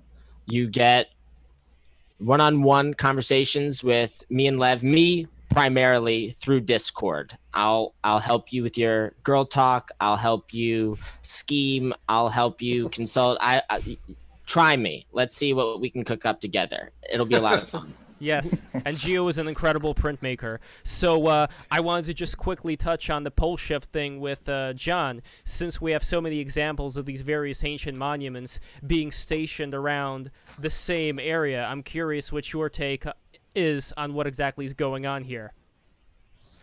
In terms of the monuments you're referring to, or just the pole shift in general? Well, pole shift as well, but I'm interested why exactly a lot of these monuments seem to be situated around this particular axis. You always ask the difficult questions, man. I have no idea, man. I've never studied this building. Well, I mean, John, with respect to the pole shifts, these are like disruptions in the Earth's magnetic field, right? Yeah. And we know that under experimental situations, like you can use magnetism, this transcortical machine, I think they call it the God's machine, which can induce altered states by disrupting, the magnetic state of the brain. So is it possible that some of these pole shifts might do that on a mass scale? Yeah. I mean, that's what I'm proposing. And, one of the interesting things that you mentioned in regards to Rajneesh's research regarding DMT's role in plant biology is I think J.C. Calloway had a paper in 2005 where he observed that DMT has a specific affinity for the UVB spectrum. That's right outside the visual spectrum of humans. And it seemed as though there was a circadian rhythm in plants in regards to DMT. And one thing that takes place during the pole shift right now is that there's a weakening of Earth's magnetic field. And with the weakening in Earth's magnetic field, interestingly enough, UVB rays actually increase in terms of penetrating, I guess, the Earth's surface. Mm-hmm. So if DMT in plants has a affinity for the UVB spectrum, I'm proposing the fact that maybe it's similar in humans in terms of it has a greater affinity for the UVB spectrum. And if this is taking place because of the pole shift, because of the Earth's weakening magnetic field, maybe there is subtle upregulation of endogenous DMT and maybe endogenous 5-MeO and the MeOIs as well, alluding to, our shifts in perception, the craziness going on right now in the world. And I'm sure there's going to be much more craziness going forward. Maybe we're just hitting the tip of the iceberg. You know what I'm saying? Well, is it accepted that we're undergoing a pole shift now? Yeah, absolutely. That's news to me. I can pull that up on physics.com. Yeah. And I wonder what happens when we do undergo that pole shift. Will it be destructive like the cataclysm that occurred possibly 11,000 years ago, according to Graham Hancock, where, according to him, civilization had to reset and the survivors were the ones who founded a lot of these ancient civilizations with their monuments. And it's all a very interesting thing to me personally. I have it really close to my curiosity as far as what went on there, what are some of the things that we've forgotten about as far as certain inner technology. Like we were talking before about psychedelics, I wonder how much of that was also brought to the people who later on became the shamans in South America. I mean, a lot of the shamans also say that the plants told us, but when you consider how many different plants there are there, the idea that you would be able to combine very specific plants together, that's something that just boggles the mind. Right, and actually I think that's kind of a glib, that's, if you want my opinion on that, I think that's kind of a glib answer to how did you discover this combination? And then the shamans, just to shut people up, will say, well, isn't it obvious? The plants told us. They told us, but they told us through experimentation with the plants. And actually in the ESPD 50 conference that I did in 2017, there was an anthropologist there, Manuel Torres, who presented very interesting theory on the origins of ayahuasca and how these combinations of plants came to be discovered. And I can put the link to the videos up there. It had to do actually with a certain geographic area where there was a lot of experimentation going on. There was a mucking around with plants, as we were talking about before. There was a lot of experimentation going on with chicha, which is fermented beers made from roots and grains and that sort of thing. And it was almost like a craft beer brewing environment where people would toss all kinds of things into these beers, and among the things that they would put into the beer, it was an area where ayahuasca was not the vine itself was used as a medicine, and also there was Anadenanthera, which was used as a snuff. And it's very probable that accidentally or deliberately some preparations were made that combined these things, that combined Banisteriopsis, which was actually used as a kind of a chewing stick for cleaning the teeth, and the seeds of Piptidania, or Anadenanthera they're now called, were added into these brews. I'm going to find the link and show it to you. So I don't think it was just that the plants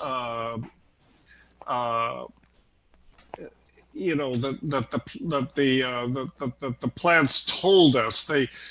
They gave us the opportunity to learn for ourselves, is, I guess, a better way to think of it. There is another thing. Yes. There is one more thing. I would be very interested in considering it, but by no means would I state that this is exactly how it happened. When we had Graham Hancock over at the National Arts Club for his fourth time in a row, and Dennis, I would love for you to be a guest at the National Arts Club whenever you're able to come into the city. I think that would be amazing. And I've already taught there about 2 times already, but Really? a long time ago. Oh man, Yeah. I missed that. Probably at our committee, the Art and Tech Committee, but before I was there. Yes, definitely before you were there. Yes, and I would love to have you back. But what he was talking about was how there is DNA, there is genetics that are found in people in a certain part of South America, which goes together with the genetics of the Australian Aborigines, even though there's no sign of them crossing all the way from Australia by land. And a lot of their stories, if I'm remembering it correctly, what he said, involved there being people who transported them by boat to where they currently reside in South America. So when I think of that kind of technology that long ago, it also would occur to me that whoever transported them may have also known how to yield great crops in the soil, how to combine certain plants together in a very scientific way. And I remember somebody said, and this is me going very far in assumptions here, but I just am very fascinated by what was said online recently, this idea that the South American rainforest shouldn't really be there, and that it's actually a garden that was set up artificially. I don't know if I'm going to go that direction, but just throwing it out there. No, That was interesting. I am a total fan of Graham Hancock's, and I think that all of his books on this are excellent books, but the latest one, America Before, really nails it down. I mean, and it's not woo-woo stuff. People say that it is, but it's actually very well documented. And that event that happened 12,000 years ago, 12,800 years ago, was actually a cometary impact over the North American ice sheet. And this is not disputed anymore. It's thoroughly documented that happened. If I don't know if you can see the chat box, the Zoom, but I put the link up to these videos from the ESPD 50 conference, and you can look at Manuel Torre's video about this origins of ayahuasca thing. And I think, I mean, you can look at all of them. They're all great. You send us something else, though. You send us the Twitter link. I'm not sure if that's the correct link, but when can you look at the group chat box in yes. Zoom? Yes, right I'm now? looking at it right there. It says twitter.com/levinjoule/status. So that may be a different. No, sorry. No problem at all. That's the wrong one. No, I would definitely love to share that link with everybody, though. I must have been something else on the clipboard. Let me put it in there again. Pretty soon This we're just time. going to be able to think of certain things and paste them in that way. You know, just here put a you Euro go. link. Oh, perfect. Yeah. There we go. And- This one, Vimeo.com showcase, etc., etc. That's the link. And if you're curious about the origins of ayahuasca, how did they figure it out? I think this is worth looking at. I think it's the best idea I've seen so far. But Graham's idea that that actually it's a radical hypothesis that the Amazon was maybe the seat of the origin of civilization. I mean, that's a pretty wild idea. But then he cites evidence that's very hard to dismiss, which is what I like about his work. He makes these completely outrageous suppositions, but then he puts pretty solid legs under them. So, yeah, check it out. And read America Before if you haven't already. Probably everybody here has. And, yeah, I'm a believer. I mean, it's very hard to dismiss this evidence, particularly the genetic evidence, that some of these ancient archaeological sites and the people that were there, they have the genome, a good part of their genome in common with Australian Aborigines. So, wow. Yeah, it's incredibly fascinating. There's a lot we don't know about the ancient past. I think it was much more complicated than people are willing to think. Well, even in the structures, much longer as well. Yeah. Well, even in the structures that they set up, if we look at certain Sumerian reliefs, they have this often occurring pattern of the two birdmen or the two winged men having a cone facing this tree. And the tree itself resembles to me a lot the Kabbalistic tree of life, or Yggdrasil, I'm not sure if I'm pronouncing that correctly, the Nordic tree of life. And the idea that these are all blueprints, just like we would have, let's say, the Temple of Luxor as a blueprint of the human body with a separate area for the quote-unquote third eye, or whatever you want to call it. To me, it's very fascinating to think that people have been very interested in the structure of the human body as related to the cosmos, because I am a personal, let's say, I lean on the fact that we are a microscopic representation of the universe, and we are here to experience it, along with the beauty and bounty, as well as the tragedy of whatever it is we're going through in order to get us to a higher state of consciousness by having us be taught certain lessons along the way. So it's a very fascinating journey, and I'm so honored for you, Dennis, to be a part of it with the Joe Rogan connection as well. Because when you think of Graham Hancock, when you think of Dennis McKenna, when you think of all of these very influential people who the scientific establishment kind of ignored for a long while, because we have the internet now, we are able to get all these things out there. And I wonder what comes next as far as, does this transform society in a way too? Psychedelic research and just communities in general. Could we go back to, let's say, having smaller communities with the town elder who actually is enlightened and not hopped up on oxycodone as a lot of the elders are today? That's a thing that's really important to me personally. But those kind of elders, are they more for like Hare Krishna, like Kumbaya settings? Because maybe you need someone to teach you something, like John O'Neill at the FBI telling everybody, about the looming tower, and maybe he's on Oxy. I think people are quick to dismiss a lot of people for poor reasons and forget that the source of your information never determines its truth value. But I completely agree with Lev that it would be better to have healthier role models, and ideally to have multiple role models. Well, like when you were growing up in the nifty 50s, what was that like in comparison to today? As far as, were communities a lot more stable and intact? Was there like was it a Leave It to Beaver environment, or was that all just makeup? You're asking me? Yes. Well, okay. So I was born in 1950, right? Yes. So my first 10 years, that was the nifty 50s. Yes. It wasn't so nifty. It was actually a very dark era in American history, which we don't like to acknowledge because it's always sort of represented as this ideal, father knows best kind of thing. It was great if you were white and rich and middle class. It was a good era. For most other people, it wasn't so good. There was inbuilt racism, sexism, all of that stuff. It was actually, and then the 60s came along, and I really, I was 10 in 1960, so the 60s coincided with my teenage years, and it was a time of ferment and questioning everything, which is what people do at that age normally.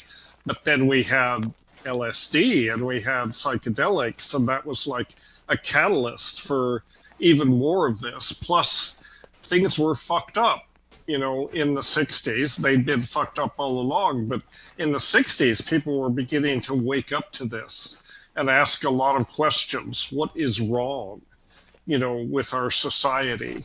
And I think we can credit LSD with, a lot of that, because LSD, Terence was fond of saying, they make you have funny ideas. Psychedelics make you have funny ideas, and funny ideas are inherently dangerous, and that's why the powers that be wanted to suppress psychedelics. Not that the drugs were dangerous, but the ideas that they engendered, these were definitely dangerous. It's ironic that it came from... People were right that it had to be suppressed if they were going to keep... Well, it originally came from the CIA as far as its use as a mind control, or at least that's what the attempt was, the truth serum.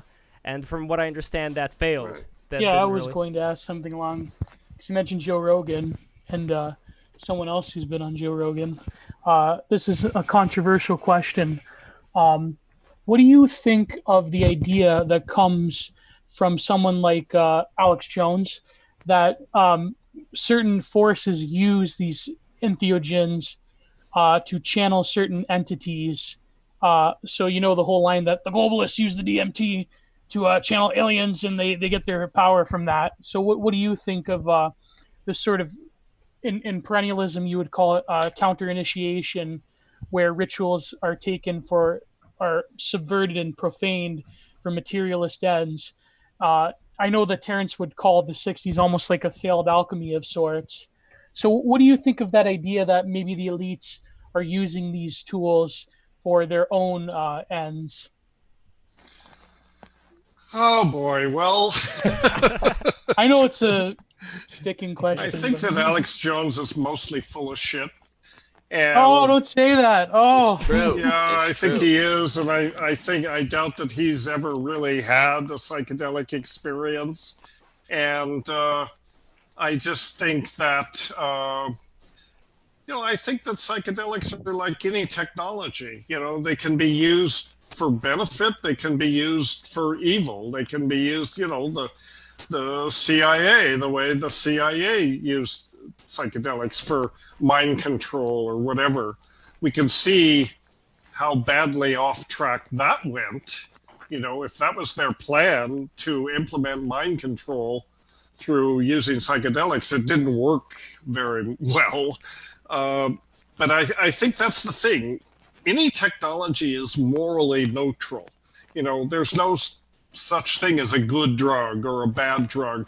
Goodness or badness is something that comes from within us. And, any technology, especially any powerful spiritual technology, can be used well or misused, for evil purposes. So, many, and they're powerful technologies, so they're attractive to people that may be sociopaths or may see that as a pathway to power. And this is not just psychedelics. Spiritual practices have always been a two-edged sword. The guru is the most suspect figure. Anybody tells you they have it figured out and that you should just believe them and follow them and accept what they say. I'm out of there, because I think what we have to do is empower ourselves to think for ourselves. That's what I encourage. That's my whole shtick. Don't believe anybody. Trust yourself. Question everything. But do you think you could say a danger in a lot of these practices that are derooted from a particular cultural setting and context? Like, do you think that I know Terrence, he questioned the Timothy Leary ethos of the 60s of, let's just put it in the drinking water, let's put LSD in the drinking water. Do you think there's a sort of danger of like a lot of these hipsters going down in the Amazon and maybe encountering less than like a little bit suspect shamans or people that claim to be shamans? Do you think that it's the psychedelic revolution in some ways isn't meant for people, but it's been kept by a select few elites, whether it's the Eleusinian mysteries or the shamans in the Amazon basin? Do you think that elitism is almost a necessity because of the power of these tools, or do you have the whole like hippie attitude of, well, I think everyone should have a trip. Everyone should at least have a trip in their life, like having sex or what? I believe that's what Alan Watts said. Like, do you see that there is maybe a profound sort of, almost like Foucault said, it's not that everything is evil, but everything is dangerous. So I wonder your thoughts on that. Well, I think that, it's, I think that sometimes having, I wouldn't call them elites necessarily, but having people that, are educated in these traditions, is maybe a good thing. The problem is that because they are powerful and we're just human beings, with all our weaknesses, there's a temptation to co-opt them, an attempt to take control of them and manipulate them for their own purposes. And this is any spiritual practice can be corrupted, and it really, it depends on the individuals, but I think, I don't think, I think that people can use psychedelics. We have a co-evolutionary relationship with psychedelics. The same neurotransmitters in our brain are also found in the plants. That there's a reason for that. We evolved from the same origins. And I think a person can use psychedelics outside of the context of any social structure, but it's hard. It's harder. It's better if you can experience them within some kind of structured tradition. At the same time, you need to be skeptical, and you don't necessarily have to accept it, even though you might participate in it. You can say it's a vessel. It's a structure for regulating the experience. I don't literally believe it, but it's useful to participate in it in that way. Or you can say, I literally believe it. I'm a devotee. But I think that one has to be careful about all spiritual teachings. This is the whole problem with religion. In general, they are an invitation to stop thinking, to turn off your mind, to just accept the dogma, accept the doctrine, accept what we're telling you. Stop asking all these pesky questions, and when you do that, you've disempowered yourself. Pesky questions are what it's all about, and so that's sort of my position, with respect to that. Our job here is to not accept a bunch of answers that somebody hands to you and says, okay, you can stop worrying now. Here's the truth. Just follow the truth and you'll be fine. No, I reject that. The truth is found within yourself. You have to seek it within yourself. And another way to say that is you've got to learn how to think for yourself and keep your skeptical antennas always well employed, well deployed, I should say. So anyway. I guess the And large... do you think this is why Terrence preferred the shamanic model, as he would say, the shaman is given license to peer behind the social fabric. Do you think that's why he preferred that besides, say, the sadhu model in India or the gurus or so forth? Because there's a lot of hierarchical structures in the Far East. So he tended to gravitate towards the global south, if you will. Yeah, I think so. I think so. The shamanistic model is closer to the way that we originally, sort of through evolution, through this co-evolutionary relationship, I think the shamanistic model is closer to the archaic model, which these other traditions, they were later, they grew up over time as dogmas and practices and traditions and so on. They became encrusted with these sort of ritual appurtenances, and in some ways the purity of the original experience was lost. And and this was all happened in an attempt to in some way defuse the power of these experiences, to contain that energy in a way that was manageable, because it is, it's inherently quite disruptive, quite terrifying. You almost need a Bronze Age mindset in some ways. Yeah. So we're about 2 hours and 10 minutes into it. I think I'm gonna suggest we end pretty soon. Well, Dennis, before we end, I just wanted to thank you so much once again for doing this. This was such an incredible experience, and in fact, it's been remarkable, definitely. And another thing, that if you guys are interested, we could stick around for a bit of break the rules after hours and continue the conversation. But Dennis, I want to again thank you so much. You are such an inspiration to me. And what is the latest text that people can pick up, as far as, because I remember you were talking about a new edition of a book that you wrote on the Joe Rogan Experience show, and I would like to link to that book right now. New edition of what? It was volume 2 of a book that you wrote about all the various psychedelic plants. Oh, right. ESPD50.com. That is what I'm going to link to, ESPD50.com. Yeah. And the videos. ESPD50.com is a website that we set up for this conference I organized in 2017 in the UK, called the Ethnopharmacologic Search for Psychoactive Drugs. And it was the 50th anniversary, that's where the 50th comes from, of a conference that was held in San Francisco in 1967. And that book was very influential for me. All right. Boy, you guys are fast. Somebody already put it up there. That okay, was me. Great. I'm the Jamie of this operation as well.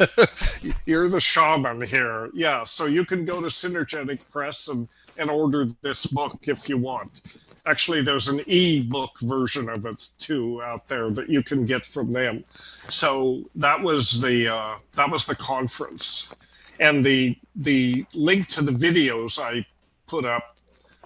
Those are the videos we presented at the conference. They were all live streamed, but they're recorded there. So if you don't want to wade through the book, you can look at the videos, or both. Here is the link for everybody to Vimeo once again. That's how fast I am with this stuff. All right. Fastest man alive. Very good. Dennis, thank you so much. Okay, it's been a pleasure. We covered a lot of territory. Right on, I gotta Dennis. go. Dennis, Thank you. This has been incredible. Nice meeting you. I love listening Thank to you. Very nice talking, John. Good to see you. Yeah, good to Again, see you, man. Thanks We'll be for in touch. orchestrating this. We'll be in touch, okay? Yep. Yes. Yeah, man. All right. Take care. All right. Yeah, more soon. Come again. Yeah. Bye-bye. Bye-bye. Bye. So before we keep going, I wanted to issue some shout-outs from the people who are watching this. And guys, as always, thank you so much for watching, and please don't forget to subscribe as always. We have Adama. We have Wild Child Alien Films. That sounds very interesting. I wonder if they made any films about aliens. We have Arc Thumos, De Facto as always, And we have here Mind the Future. We have a lot of new people today. This is incredible. There's Super Iron Bob. Super Iron Bob. I'm not seeing the Bob quite yet here, but hopefully he sees this video soon. And we have so much great Gotta stuff. give Super Iron Bob a shout out. Absolutely. Super Iron Bob is the best. And we also have Adrian B. We have Paul Johnson. And we have Hermes Thurston, as always. Thank you so much for watching.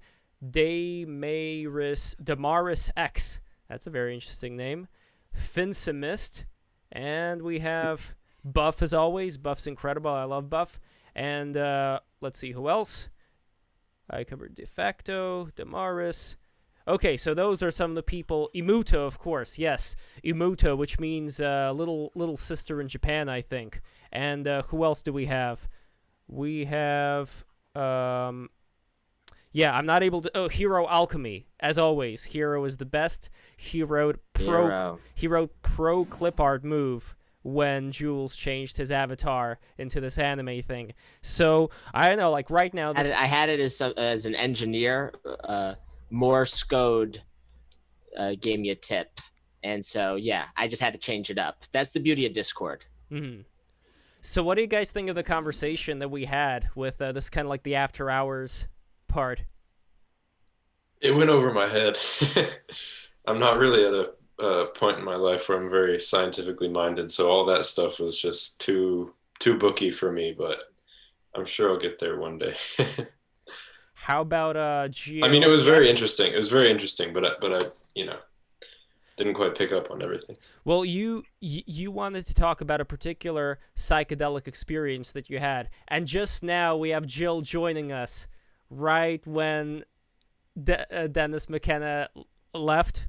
I wish Jill would have had a chance to ask some of her questions. But Jill, thank you so much for joining us. What was the question that you want to ask? I can then just send that question to Dennis over afterwards.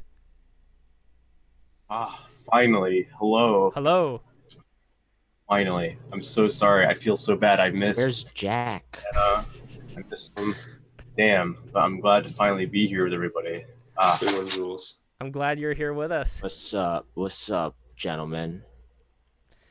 So yeah, I wanted to cover Moloch, and we didn't really get a chance to do it, but I did put in the Moloch problems in the in the chat. That got me, Jules. Sorry. Jesus. I know it. Yeah, it's. I mean, would they really? It's just Levin Jules. It's Levin Jules is one entity in my brain. It's been that way for a while. That we started as a two-headed Pokemon. Yes, exactly.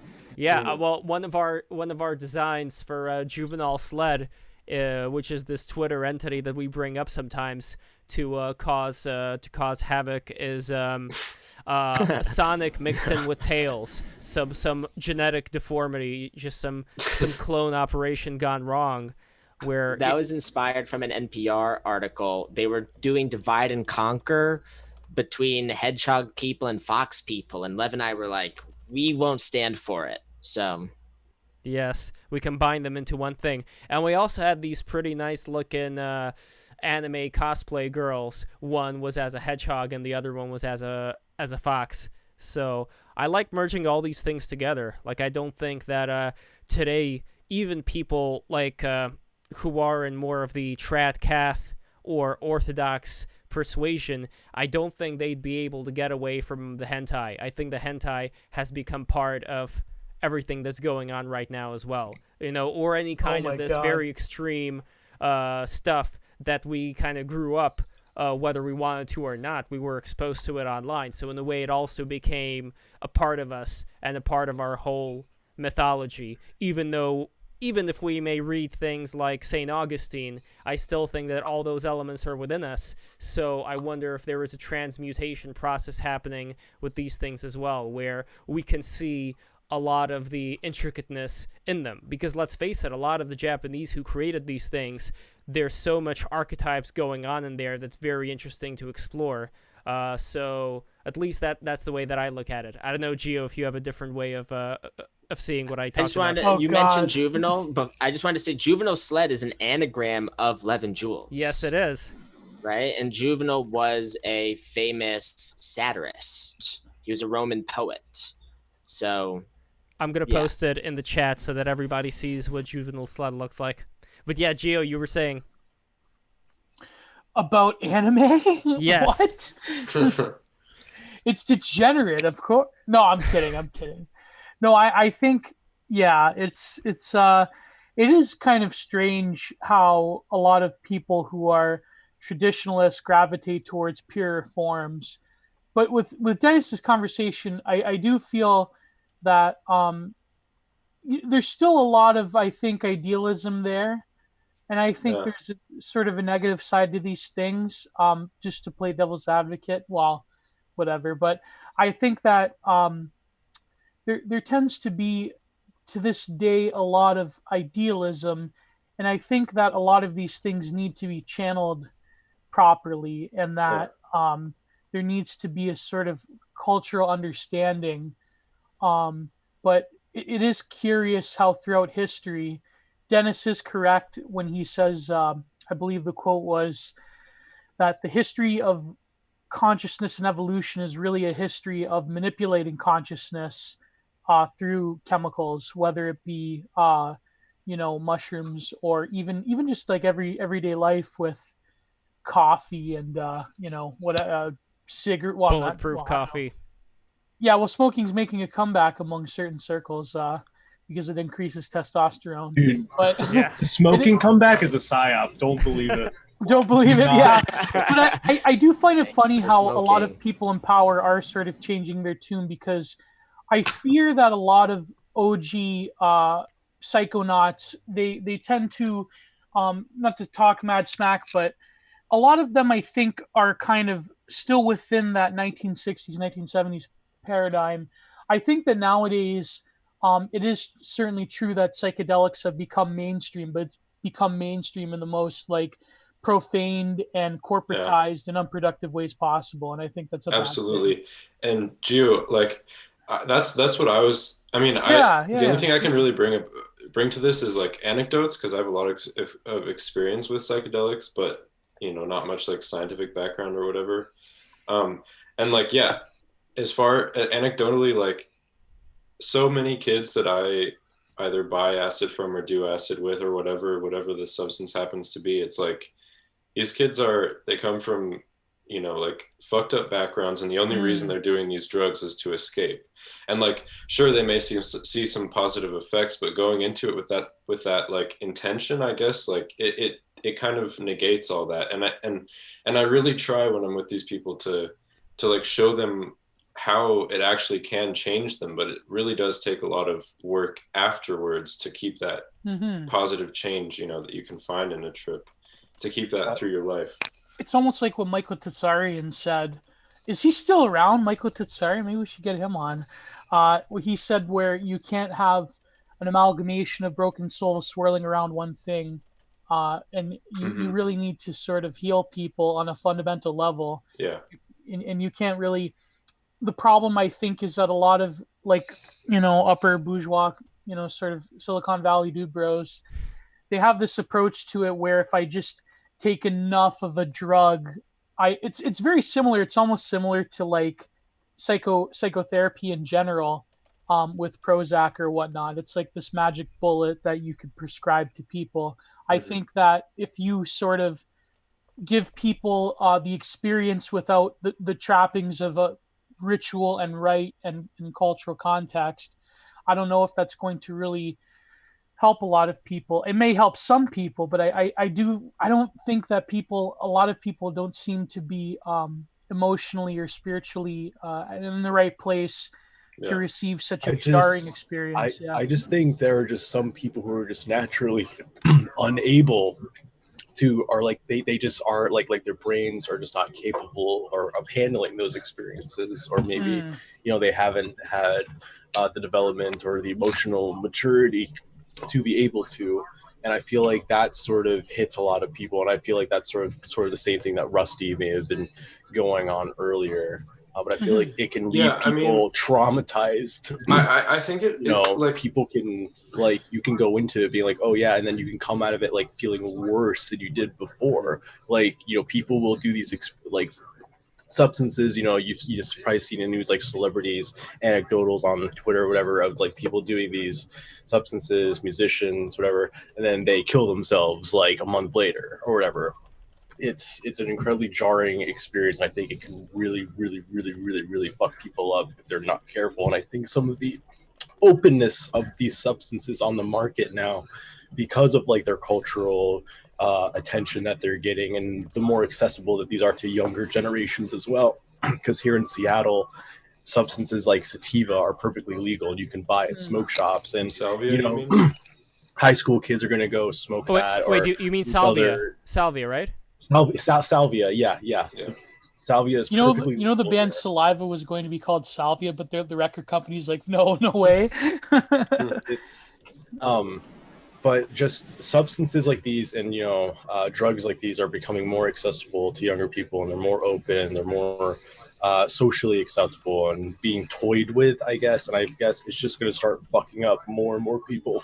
And if you think some of the people that have grown up in like the internet generation is bad now, wait like 10 years from now when the Zoomers kids grow up on like this fucked up drug, and it even more fucked up, digital generation.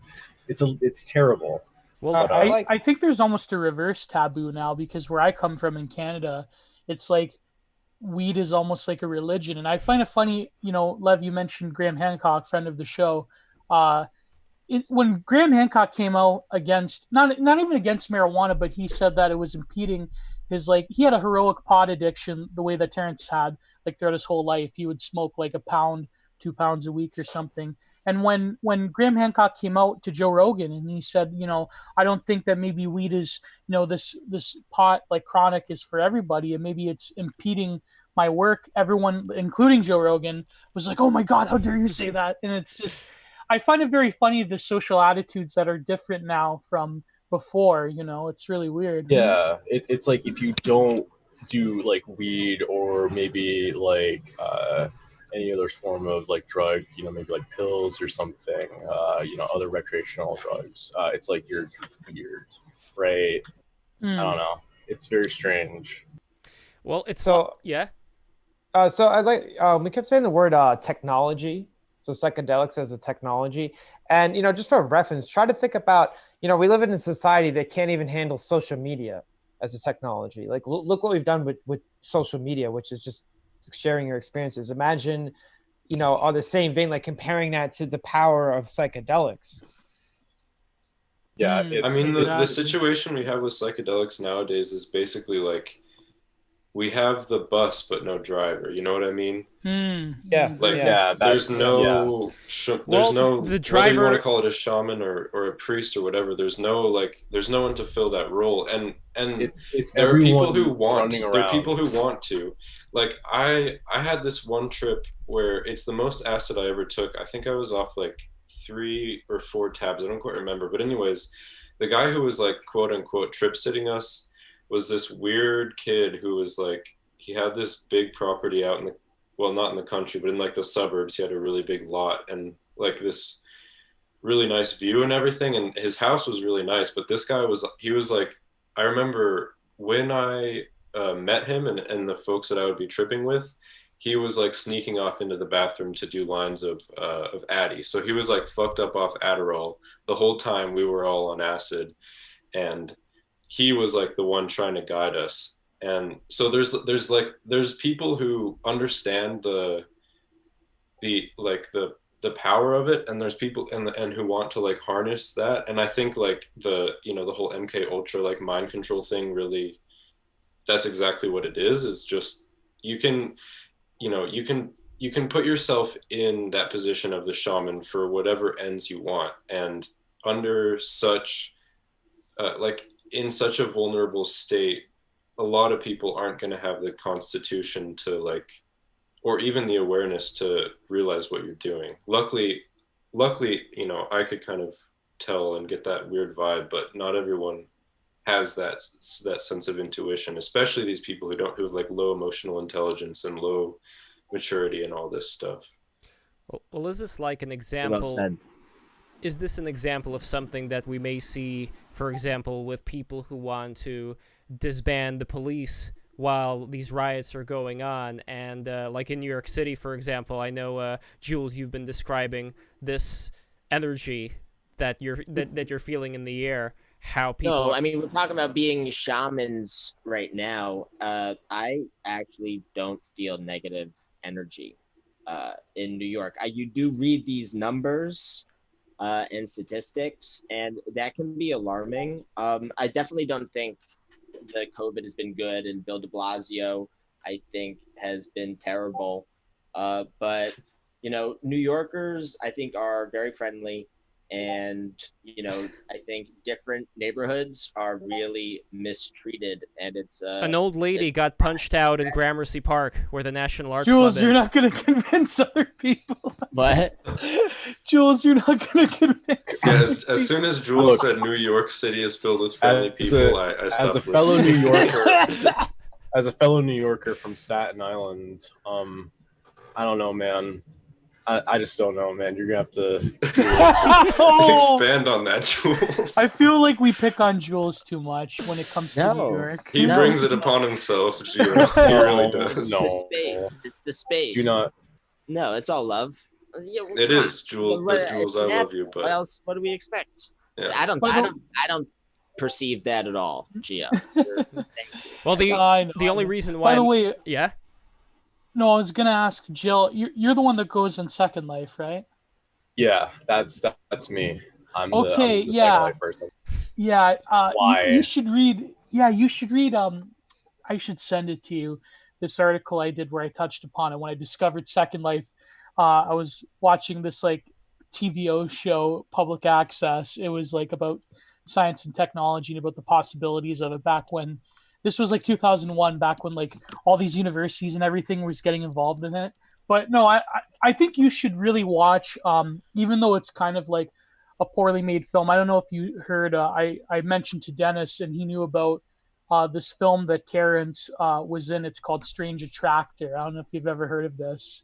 I have not, no. But if you're... Yeah, nobody has. It's like this deep esoteric Terrence McKenna lore. But you definitely should watch it because this was like made in the late 90s, early 2000s, and it has like a lot of the graphics from that era.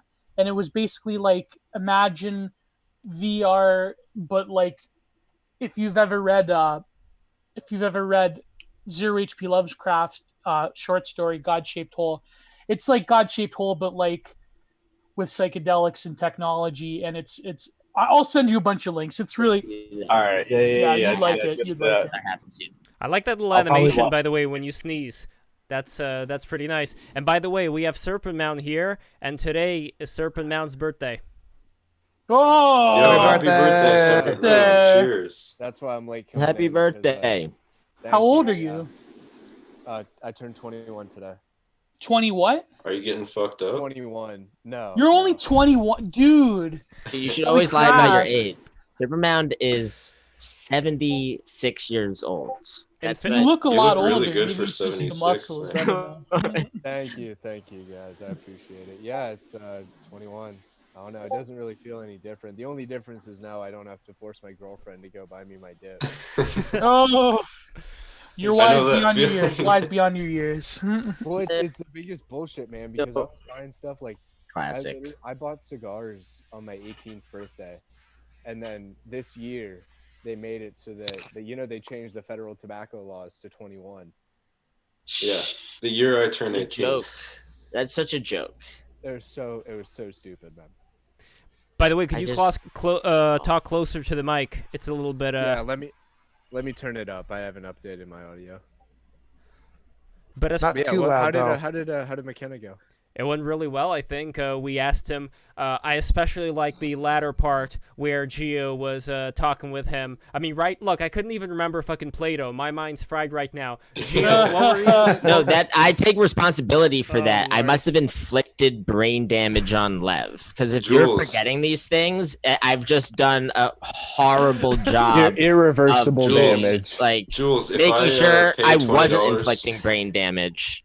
Oh man, that was the best part. But Gio, what were you talking about with him? So I'm just trying something DMT globalists. Yes, that's how they elite. Wait, can we get that impression again? please? Oh yes. The globalist, that was amazing. Listen, Joe. Listen, Joe. You got globalists. We It's knew this. aliens. David Icke has told me this for years. They've been using DMT to contact the machine elves, to contact the aliens, to give them their orders to limit the population, mass global mind control, enslavement. I really He's can't believe right. that last Alex Jones podcast. I really can't believe they let that shit air because he's I had know! so many radicals. I know. Like He's out of incredible. control. Hold on. Alex Jones is fun because he makes you feel like a Super Saiyan. Like he just charges Yeah. your spirit. And he And- just and kind of the best part of he's Alex like Jones he's is that he's sub Church right. of Bob. Yo, Alex Jones is Church of the Subgenius. That's Alex what it Jones is Alex vindicated Jones every is single day. Alex Jones is Church of the Subgenius. Look it up. Alex That's Well, Jones they has tried been to all quash it him is. like a so bug, many and he's and read he's about a everything. he's built a very good business, and they shouldn't take him off of social media. That is sketchy. Like when you have when we have a country founded on freedom of speech, and suddenly you have someone with a big microphone is just conspicuously dropped in sync with like all the tech giants. It's just sort of, it does make you scratch your head and go, you know, What just does he know keep that we him don't? on the radar, right? Like you But shouldn't. that's be the power of keeping him Alex Jones out, is that and he you is can the learn. People are frustrated by his communication style, but right? he's the Because perfect. He's the you can't he's the read it pinnacle. so easily. He's the pinnacle postmodern performance artist because everything that people think he's full of shit on comes true. Yeah. So, Literally, Alex Jones talked about human-animal hybrids, came true. He talked about the virus and the measures that would come after it. It absolutely came true. well, did you see my tweet today? Did you listen to the kind of stuff he was saying about Bill Gates recently? It is Yeah. so out of control and ludicrous. I saw Like, he said it's he said so- something about like you should it's be like ready to die. Blasphemous isn't the word, but it's just so inappropriate and kind of immoral. I think that he's doing that. He's speaking with like No, a certainty. no. Yeah, What did he he's say? speaking No, with what a, did he he's, say? Not Bill he's like Gates. accusing Bill Gates of being like a mass murderer right Well, now. Bill Gates which is like, banned what in the hell India. is wrong with you? What is the matter with this guy? Like Alex Jones, like he just thinks his words don't matter. He Well, just Bill- thinks he can I just mean- say No, whatever he, the fuck he says wants. it so confidently because he knows he's right. That Yeah, is, Exactly. I mean, Mother ridiculous. Teresa was a child trafficker. That is for Christ's sake. ridiculous. No. He's right though. Bill Gates and his No. foundation I'll be right are back. not allowed. I in can't stand India. this. I am so embarrassed that there are people that really take Alex Jones that seriously. I don't take him seriously at think all, but he's that been right about so many he's, things. like, that, No, because the whole performance goal is that artist. you can't take him seriously. But you exactly. have to unfold into the. It's very similar to what Exactly, Heidegger Gio. talks about in his essay on the essence of truth with Aletheia. Truth is revealing. Truth is something that comes to out of presence of non-being into being. It is something poetic, and Bill Alex Gates Jones is is one of the most poetic warrior poets of the internet in our time. Damn, did I just compare Alex Jones to Heidegger? Oh my god. Guys, I think you Heidegger- offended Lev. He left. No, I think he had to take a sit I was break. doing He's been push-ups right standing for now. Taking too a long. I was sitting doing break, push-ups yeah. right now. Oh, by the way, guys, can we get a The round of Tribune applause Man. for Chainlink? Hit $10 today. Went up to 1030. Oh. To the What? moon. Oh, Fair. crypto shit. Yeah. Congratulations. Good. Round of applause. I don't know what that means. Careful with the crypto. I'd like to bring up Careful. the topic of gold. If anyone has any comments, have you been Uh. watching the prices? How's it doing? I mean, it's shooting through the roof, and like every pundit ever says it's going to go like to some insane high price because everyone thinks the economy is going to crash. And some, Yeah. Oh what, do you, wow. what do you think about that? Well, don't know, I are mean- you a custodian of your gold, or do you have a slip that says you have gold? Yeah, Oh gotta my physical. god, the process of buying gold is insane. I'm actually going in on a vault, but even then, I'm not holding it in my hand. Yeah, that's And, like, that's the scam right there. Because when It's the so banks difficult.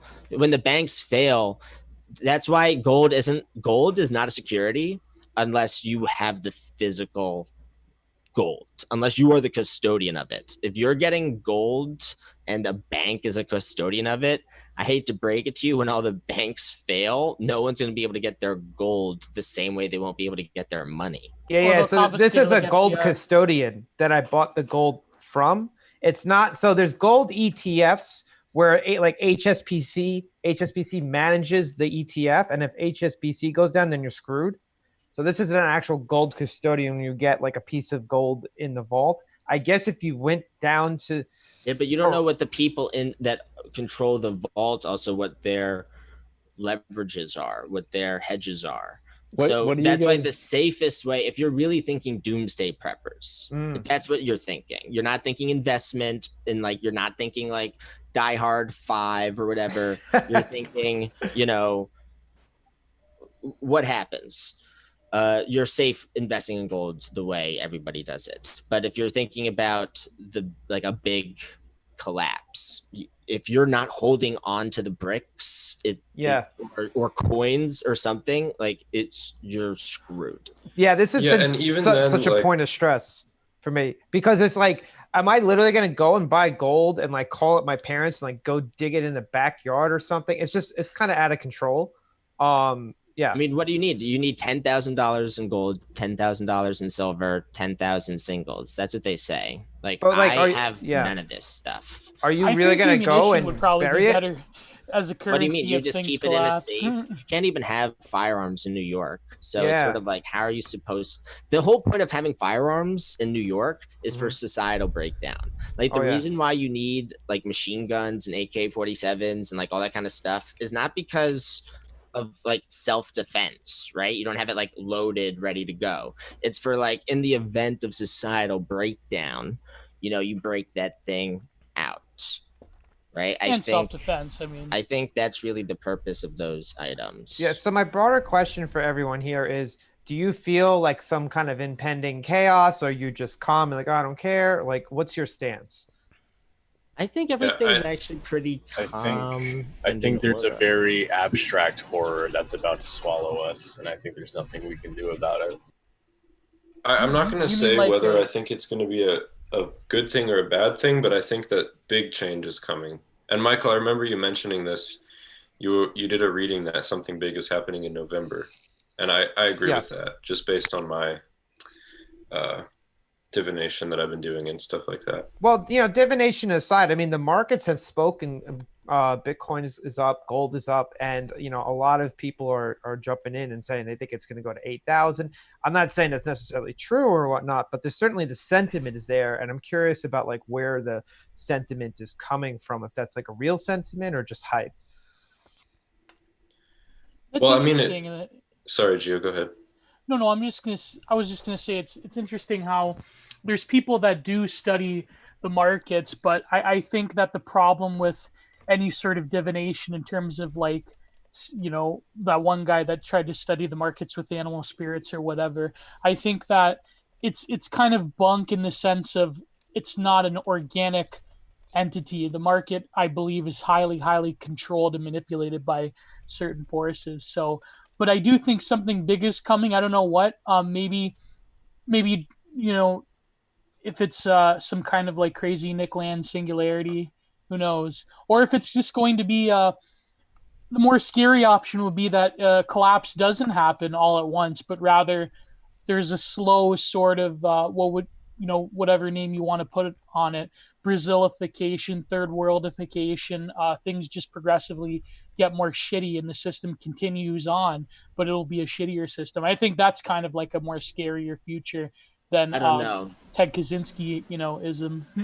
I think people are becoming more invested in how the system works. Like just seeing Bannon on with Bill Maher talking about how they agree with Bernie Sanders for having like identified the problems that our system faces, and that then people can disagree about the different possible solutions for those identified problems. But the first step to solving any kind of problem is to correctly diagnose it. Like if you're treating cancer when you should be treating coronavirus, you're going to do very well with that problem. You're not going to do well with that problem, and it's just going to go on. What do you on and guys on. think of COVID? Right? Do you think it's like, do you think it's just overhyped, or what do you guys think?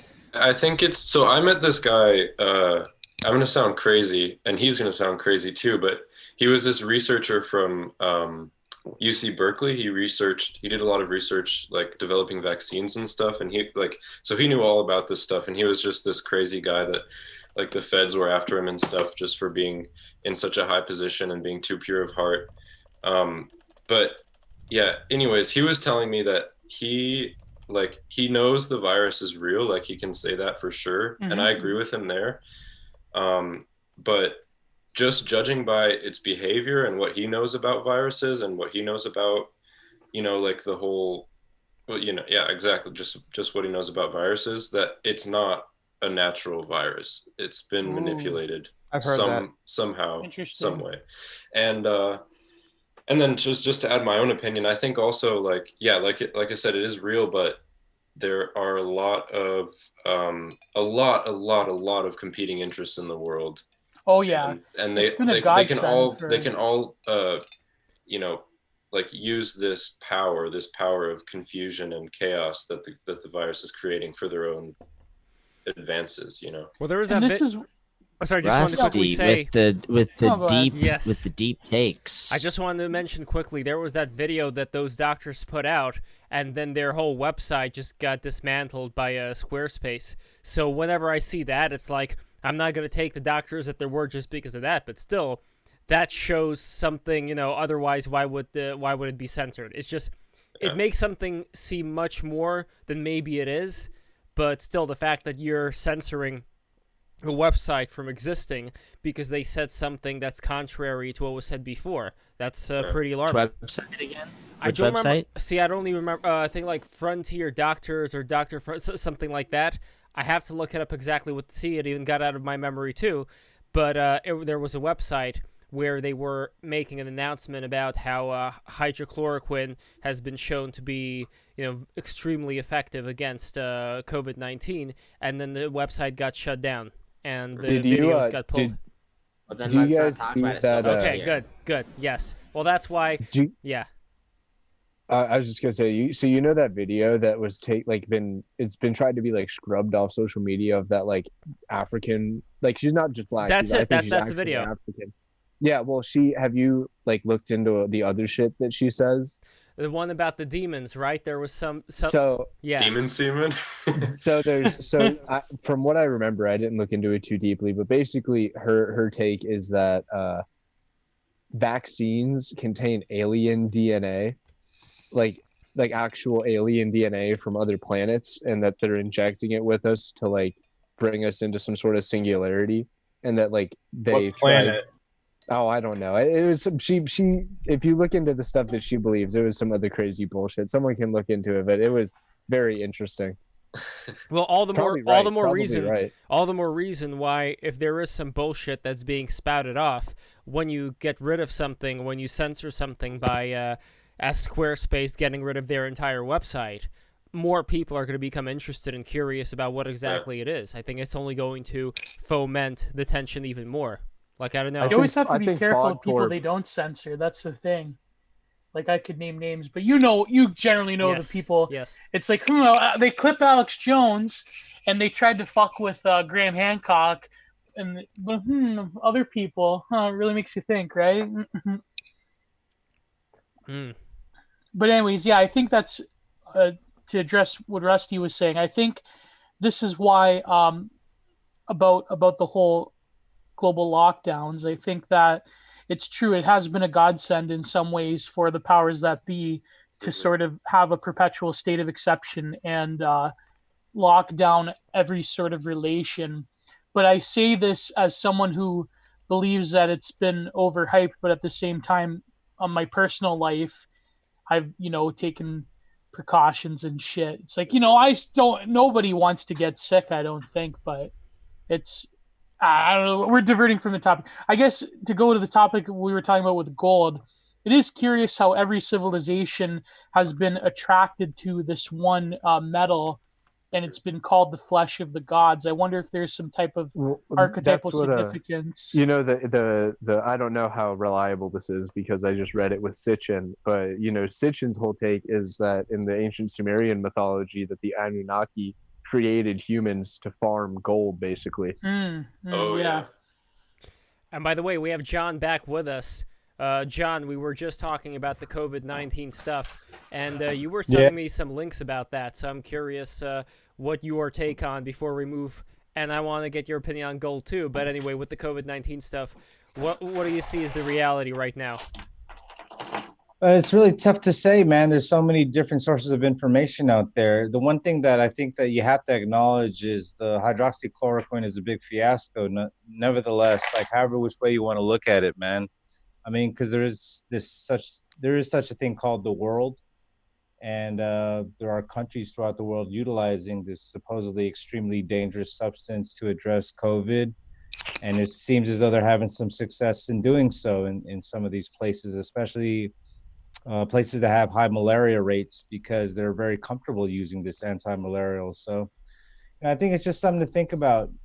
Obviously, the different forms of media have different opinions, and different experts have different opinions, but I think you have to look at the whole globe and look at the scope of what's going on with the antiviral medication. And it's not just hydroxychloroquine. I believe there's other antivirals that do have similar effects, similar mechanisms of action. And it's just something to think about for everybody, you know? Definitely. And as far as self-care goes, a lot of zinc supplementation is good. I mean, I'm taking a ZMA, which is zinc, magnesium, and vitamin B6. I take that at night. All things the Grimhood. All things Grimhood recommends. Excellent. And another thing, by the way, that I take now, and it just puts me right to sleep, it's chamomile. Well, it's chamomile with hold on, what is that stuff called? Glycine. So Serpent Down, you're really big on the glycine. Can you explain a little bit about what's what is glycine and what does it do? I've heard a lot about this. So I'm friends with some really smart people. I'm a brain myself, but as far as I understand it, so you have amino acids that make up most of the muscles and proteins in your body. And glycine is the simplest amino acid, which basically means it can be used for the most variety of tasks within the body. So it really helps from a bodybuilding perspective. It helps with muscle recovery. It helps with ligament recovery. And then from a mental perspective, it can also be very useful in your brain. And I don't know if you've noticed this, Lev, but glycine is very well known for giving people crazy dreams. Well, I already have those as it is, but I did notice that a dream that glycine can help you with dreaming? Yeah. Well, I wouldn't say... I gotta take... As a youngin', it's my duty to take this now. I wouldn't say that it got dreams to a higher extent they were before. Actually, I have not been dreaming as much the last weeks, I think, because I wake up so late because of the schedule. So also, I'm curious, kind of like taking a poll from you guys here. If I were to have certain streams earlier in the day, because I also noticed that schedule-wise, on YouTube, it shows like when you have the most active people, it shows that the most active people who are subscribed to Break the Rules are active around like 3 p.m. to 6 p.m. So it kind of makes me wonder, right? Like if the schedule was changed to this time, like starting at 3 or something like that, how many people would be able to view and how many of you guys would be able to attend? So I'm just curious what do you guys think of that? Depends on the day. Yeah, it'd be Most harder days for I could me. do 3, but it would be what for you? You could do alternating, where some find the days that most people are available at that time. I guess it would be the weekend, and then some you start later, and then some you start earlier. Like we've done a couple of morning ones. Like I love the morning ones too. I know you love the morning ones. Love the morning ones. Those. Yeah. I think for audio only, people can listen to that in their car or on their jog, or if they have a desk job that has like different parts of their schedule. Like I think our show right now, it's hard. You can't watch it on everything because it's just on YouTube. Well, not anymore. So speaking of audio only, if you go to patreon.com/11joules now, we are finally releasing audio versions of our show. So we're going to be RSS set up? Yes, we get the RSS feed and everything. So Nice. You can download the episodes like that, and we're going to be releasing them every single day on Patreon, and on the third day, each one gets released to the public, both on Patreon, SoundCloud, and also Anchor.fm, because we want to utilize as many platforms out there to get the Break the Rules gospel across. the gospel, no gospel here. We are the discourse. Yes, Sowing Discourse. Are you gonna defect to Spotify like Joe Rogan? I don't know. I mean, do you have video in Spotify? We're proselytizers. We're proselytizers. That's good. Yeah, we're proselytizers. I can't. Yeah. So yeah, just right now I'm looking at the feed. Break the rules. Proselytizers. Archive social distancing versus herd immunity.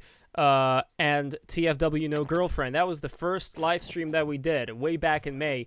Although way back, like May is not that far away from August, honestly. So in the span of it feels like it's been a long time. It feels like a long time. 1,000 aeons. Yeah, but really it's not that long at all. Yet before that, we've never done one live stream, and here we are with how many subscribers now? Like now we have a total of 1,251 subscribers, and we got to get that number. We got to beat that number. We got to get that number up today. So anybody who did not subscribe right now, or even better, we got the audio of the clips too, because I know some people they just like the highlights. You know, it's a big commitment to listen to 7 hour, 5 hour. This is why you get up the clips, we don't we don't want to be rude to our audience. You know, we respect our audience. Like, we know that they have valuable time, and so together, that's why we want to provide multiple experiences through one platform. Definitely. A podcast that respects its audience? No way. Crazy.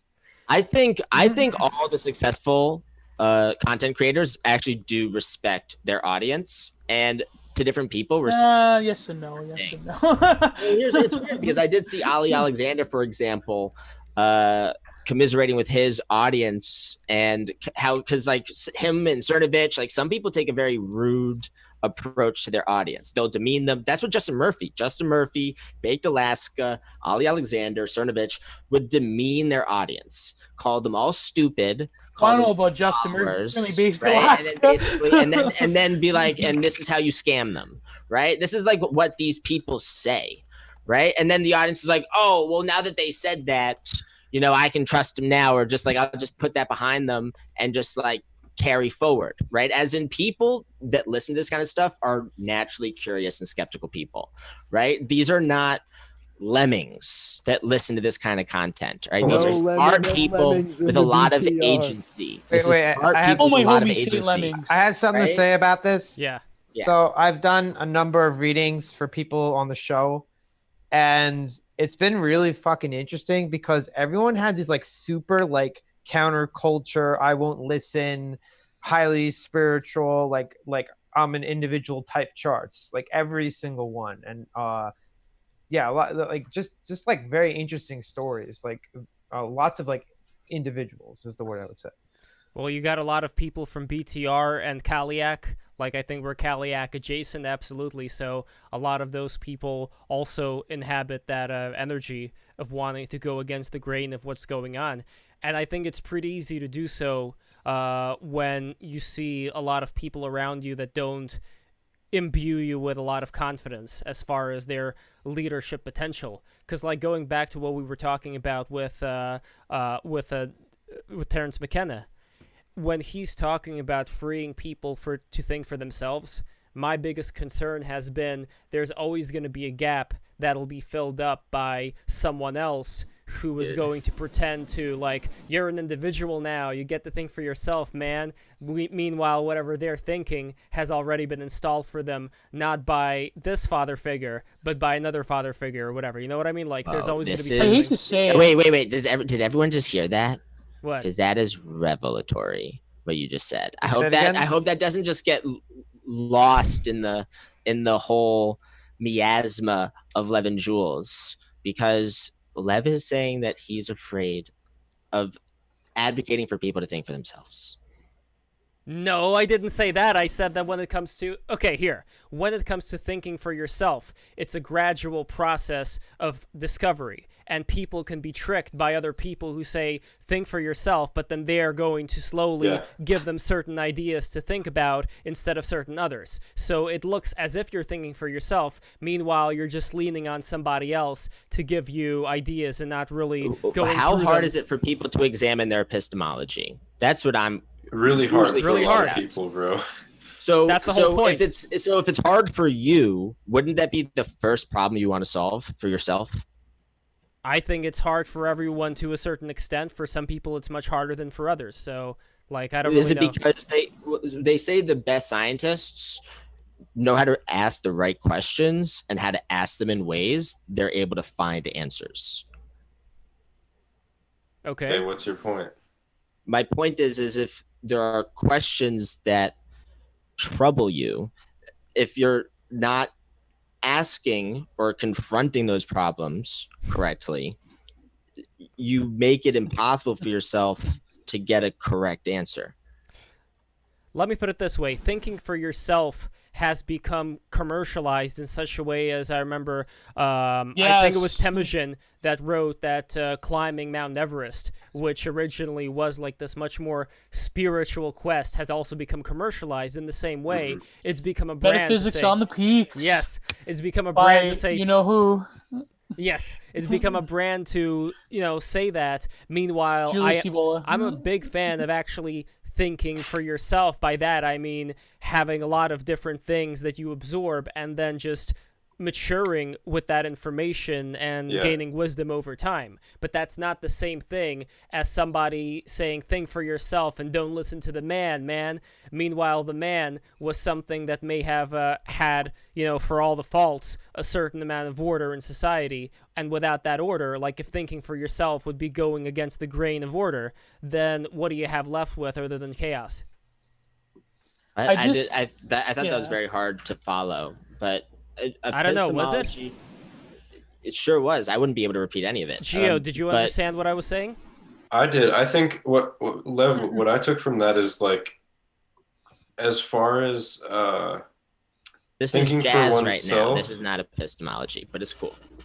As far as thinking for oneself, the most important feature to have is open-mindedness. That's the first and foremost thing. Because if you're not open-minded, you're going to settle on the first thing that's set in front of you, or the second thing, or the third. Yes. I think, or maybe an active open-mindedness rather than as opposed to a passive open-mindedness, is like actively searching for things that challenge your point of view, and then synthesizing those into your point of view. Yeah, exactly. I think that controversial takes ahead. Just trigger warning. I think that it's true. There's a difference between like you said, Rusty, active and passive open-mindedness, because as my professor / mentor / supervisor back in the day told me, some people, he goes, Gio, some people, they're so open-minded that their brain falls out of their heads, right? And I think that a big problem is that I don't mean to demean anyone, but I noticed, like, having spent multiple years back in the day on like the explosion of New Age Facebook and Terrence McKenna groups and things like that, I noticed that the problem with a lot of millennial New Agers, neo hippies, hippies, data pagan, cyber vegans, I think that the problem is a lot of them, ironically enough, are kind of like very like the least introspective people, because they're given a key that promises them introspection, but they don't feel the need to act on it in terms of a critical evaluation. And when you do ask them about things that don't make sense, and they're like usually like hippie / libertarian. I was there in the Terrence McKenna Facebook groups when it went from like Ron Paul libertarianism to like full on Bernie bro, then woke AOC stuff. And I think it's ironic how a lot of people that pride themselves in introspection, it tends to be that not all, but like a fair amount of them lack a lot of introspection, because they tend to form a lot of these beliefs and these New Age tropes. It becomes an identity for them. It becomes a way of evaluating the world. It's almost like, I know Terrence didn't mean it this way, and I'm sure Dennis knows that Terrence didn't mean it that way, but when he said like when you're given the heart of being itself and the sort of the wisdom of all ages by the trip, it's like, why would you like, bother reading, Hegel or something like that, because you already know the truth. I know he didn't mean it that way, but it tends to be that a lot of people that do trip quite often, they have that attitude of like, well, I know the truth and therefore everything else is bunk. So I'm going to, embrace openness, but openness is very abstract and nebulous. And then unfortunately, a lot of times this openness translates into a political program that is like almost, basic bitch liberalism. And that's not the case, because throughout history, there's even been articles, of course, demonizing this.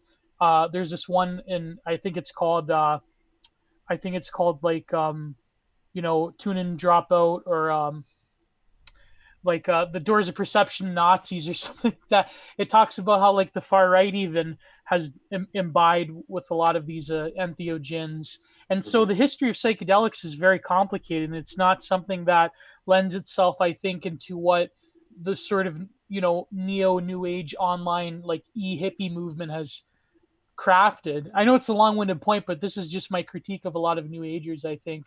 And I think, someone like Owen Cyclops, he has a lot of similar critiques. So, yeah, I'm sorry, I'm just rambling right now, kind of neurodivergently. So I'll stop right now. No, we're all rambling, just like and we're all neurodivergent. Xavier. Yes, just like Xavier, Renegade Angel, he rambles around the desert. Man, I love that show so much. See, that's why Xavier is so brilliant, because he is the ultra like reified, like total logical endpoint of like new ageism on crack cocaine. Like, he's someone who seeks enlightenment, but yet is the most like obtuse and unintrospective person imaginable, right? Like, even to the point where he killed his father and by burning him to death, and then he's like, Father, I see you in the sky. Who killed you? He's like, you who killed me. And he's like, you who? Who's you who? And then he like goes around trying to find, you know what I mean? Yes. That's what's so brilliant about Xavier, is because it spoofs a lot of this sort of way of thinking, right? So Definitely. And I love the taste the pain dialogue every time he gets beat up. Yeah, no, I wish they'd make more episodes like that. They're the same people who did Wonder Chosen, I believe. Chosen, yeah. Yeah, that's another interesting show. But I gotta admit, some of the things that those kids were saying, it's a little bit like, imagine if you're an old man sitting down at a horse betting station, and you have this kid reporter next to you who says, I bet I could do an impression of you. And the old guy says, I bet you can't. And then the little kid goes, yes, I could do the impression. Here it is.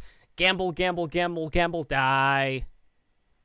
So imagine just being like this 80-year-old man who hears that from a little kid, and it's immortalized in the TV screen.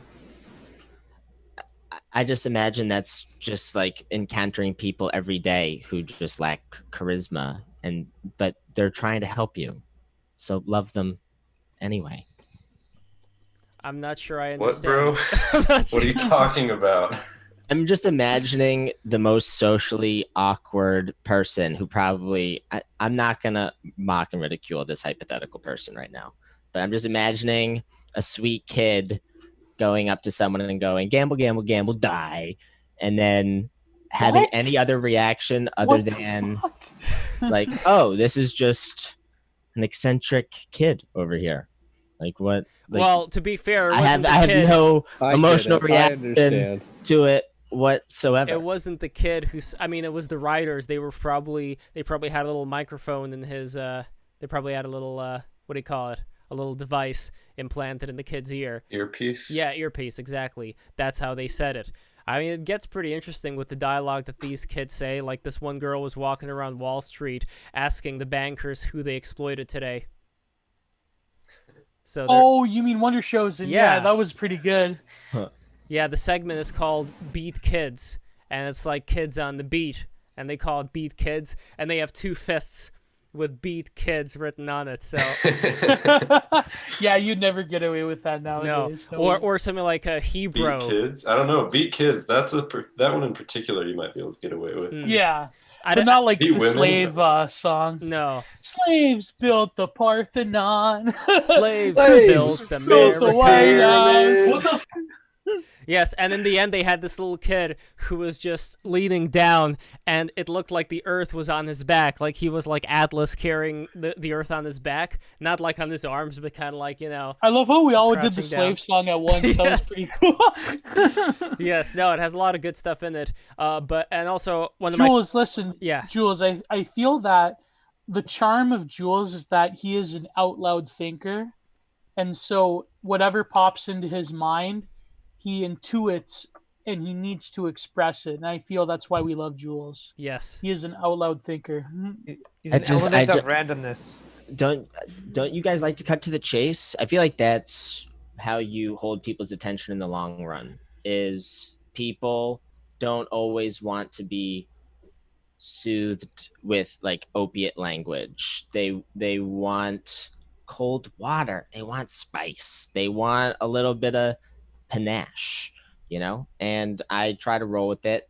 And I thought we're freaking jazzing right now. I don't even know what that means, what you said. I'm an out loud thinker. I thought we're all out loud thinkers. There are non Well, it's like a professor said to me once. There's people that have an ability to I just instantly... don't think at all. Yeah, there's people that I'm have... sure that's true. No, well, there's people that have an ability to complete a thought and to say it out loud, and there's people who are always caught in the middle of a thought and have trouble communicating it. And I think that I'm a person who maybe is too caught up in the middle of a thinking process, and Jules is someone who's very adept at thinking things, not even thinking them, but intuiting them and projecting them out there and seeing what sticks. And I think that is almost like a performance art in some ways, and it's quite good. Yeah. It's quite... Yeah, you don't need to pull the curtain back on Jules, though. We all know the audience doesn't need to. They already did that. Yeah. The whole. Am I breaking kayfabe? You should drywall. have just said this. Speaking of Styx, I want to get Styx on the show. I don't know what's going on. Styx, this is a formal invitation to get on the BTR stream already. It's been too long. We want you here, man. Okay, that was the invitation that I'm going to send to Styx. Also subscribe. Subscribe to the show. Subscribe, yeah, subscribe. Styx, subscribe to this show, okay, so I can see you. Yes, exactly. No, we are doing really well. We're getting a lot of great subscribers, and I love Jules's energy. Specifically, it reminds me of remember that Sam Hyde video where he talked about how angry he was, and it reminds me of like not that I'm saying that Jules you're angry, but there are certain things like when the conversation takes place, when something gets brought up in the conversation which may not be related to where the conversation is going at the moment. I think Jules goes like, ooh, like I gotta respond to that. Oh my goodness. I don't seethe. I think about how do I bring all these guys. It's on the inside. It's on the inside. Jules, you seethed before? No, my reaction is not. Come on, Sonny. Come on, Sonny. No, it's actually never seething. What it is, oh my goodness, how do I bring Jules, these you're people coping. Everywhere I want to go? Are you How do I bring these seething? people You everywhere coping? I want to go? How do I bring Jules is these people seething and coping in the same moment. where I go? Jules, what eye color do you have, by the way? It's like green. There is okay, a beautiful. then okay, yeah, he's in the cast. There Okay, is a that's- beautiful photo Barely, of Jules. Jules, I want to post that photo of you. It's such an amazing photo after your recent haircut. It is just. It is just Is an that the incredible one you photo. just posted? Yes, Did yes. Did you cut off the mullet? You guys, I did. I had a mane there. I was Oh growing a no, mane. I was growing was so attached good. to Lion it. Jules, you gotta grow that long hair again. That looked good on Mom you. says I look older with shorter hair. I can't tell if I look older, if I look younger. Look, the most masculine thing you can do is grow your hair long. All right, don't Yes. let them True, take that is that from true. you. That's what I'm working Long on. hair is an esoteric secret. No, You're right. Yeah, well, I think these guys, you know, with the psychic connection, realize the sentiment that I've shared, which is whenever I hear the word esoteric, I just always imagine people that never wash their hair. They just never use shampoo, and they never wash their hair. Cool, dude. Oh my god. Is that? I mean, maybe you're in an Herbal Essence commercial over there, and I just like don't know. You're lathering your whole body up in suds. I just use Castile soap. I Oh don't yeah, use Dr. Bronner's. Isn't that what they would use? Yeah, Dr. Isn't that they would Bronner's. use? Wouldn't they use that as a execution punishment. They just like pour the whole bottle down your throat. That's on the bottle, I I think. think that's castor oil. Castor That's oil. castor oil. That's Dr. Bronson's. No, Bronner's. Dr. Bronner. Let's change topics right now. Let's change topics right now. If you guys, Wait, if wait, you guys isn't- know, I just I have remember a that from topic. Dirty Harry. They did, although in What Dirty is Harry it Serpent was the Mountain trying to Drano. say? Yeah, I Serpent was just Mountain. saying, if you guys are familiar with Nether Beast, if you know who that is, he advocated for daily use of castor oil internally. Wait, is that made What? from like a beaver penis, like castor, like beaver It's castor? like a gland. It's a gland. It's a gland, yeah. Interesting. Yeah, Yeah. but he's a character. You should get him on. He's still active. What's his Twitter? I don't think he's on Twitter. He was a YouTube guy. Basically, he was this guy on YouTube who was like, he would do these crazy lifts. He had a really good physique and he got pretty popular, but he eventually, his downfall came. He faked some, like, basically he uploaded some videos of him doing some lifts in his basement that would be like, for his body weight, would be record breaking. Oh, I've heard of this guy, I think. Yeah. Wait, yeah, and- is he one of those on 4chan fit board? There's that meme where you can pick one of these four guys to train under, and the outcome. One of them was Scooby, and the other one had like tattoos on him. I don't remember the other two. No, he isn't that well known, honestly. He's pretty under the radar, but his whole deal was that he would like upload videos of him lifting and like fitness advice, and then his other videos would be like how he's in communication with the reptilians and like all of his like esoteric diet advice. Like if you've ever heard of the coffee enema, What was his channel called? I've heard of this guy. he has one now. It's like Nether. Well, I don't Nether remember. Beast? Basically, Nether Beast, yeah. After he got caught faking those, so he faked those lifts. After he got caught faking the lifts, he basically decided he was done with fitness on YouTube forever. But now he still does like videos where it's like he has one video where it's like, if you pay me $30, I will appear to you in a dream and give you a personalized message. It's the funniest shit ever. Oh my god, We there's gotta a do that. Darknet We gotta do episode on that. it. Yeah. That's Yeah. genius. I will That's fund so funny. Oh, It's man. I'll Try send an you some email links. right now. That guy is awesome. It almost reminds me of save up for Genova that. a little bit. So, wait, Because wouldn't Genova lie about stuff like that? Like, isn't he notorious? No, Genova wouldn't get into like spiritual stuff. He just needed like $15 gas. No, but wouldn't he lie about like his goals and everything, or he would fabricate sin? Yeah, he would always say he was like a semi-pro UFC fighter. He was a like licensed personal trainer. He was all this stuff. He was pro bodybuilder, power lifter, everything. I'm all those things too. Yeah, he's a character. I honestly, F for Genova. It seems real. Like in the last Misfits podcast, they seem to make it pretty clear. It sounds like he's not coming back to the internet ever. Yeah, he said that on the Tech Wars interview that he's pretty much done with it. Like he said that they striked his like YouTube channel, but apparently like his mother or something wanted to. his uncle Yeah. like made him delete all his social media. Yeah, but then he's like, "Oh no, YouTube! They got rid of it. YouTube got rid of my stuff. Like, I can't believe this." Well, at least the other Misfits are still putting out content. Like Lenny and Jay both have their own channels now. They're both putting out content. Like the podcast is still up and running. So it's not like the Ments are dead, but yeah, Genova being gone sucks because all those old videos are gone too. What- Like he had hours and hours and hours. what do you think of people like, as far as fitness videos go, Athlean X? What's your opinion on Athlean X? Athlean X, like I don't know, he's a meme. Jeff's a meme, but like a lot of his stuff is true. Like a lot of his stuff about internal shoulder rotation, I do agree with it. I don't think you should do face pulls with as much frequency as he says. That's like the big meme is like, did you do your face pulls today? And face pulls are good, but like you don't need to do them that much. That's the thing about like online fitness personalities is they have to have like that one signature, you know, and I feel like some people just kind of cling on to the first thing that gets them any clout, you know. Like the Boston Like with accent that of spinach Or like guy. Z's. Like advocating for a certain cruciferous vegetable. Yeah. Yes. Now That Aziz, was like who is that one guy? Z's? How do you spell it? Aziz, I'm gonna say it in Shaver- Russian. Aziz Shavershian. Aziz Servishin Shavirshan. Aziz. Well, yeah. he maintains he had a Fitmisk post where someone asked if he was like, I don't know, someone asked his ethnicity and he was like, I'm Kurdish, brah, pure Aryan. So Whoa. yeah, he did say that. Oh, here, No wonder Paul What's the loves significance him. of that? It's- What's the significance of that? I don't That get it. Have you seen him, Jules? But I just don't understand why the significance of that language. Of what? That he said he's Aryan, brah? Yeah. Because Aryans connotes like a whole entirely different cultural heritage rather than, I don't know, like some other... Ants? Is that like No, ants in Aryan, the like air? Audian, like the Audience? like.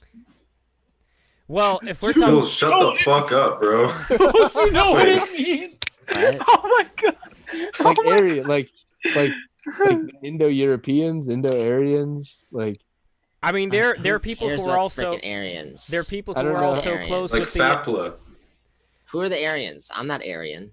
Where's Sunny? Can we get Sunny? Yeah, get I'm Sunny not on. That's sunny on you.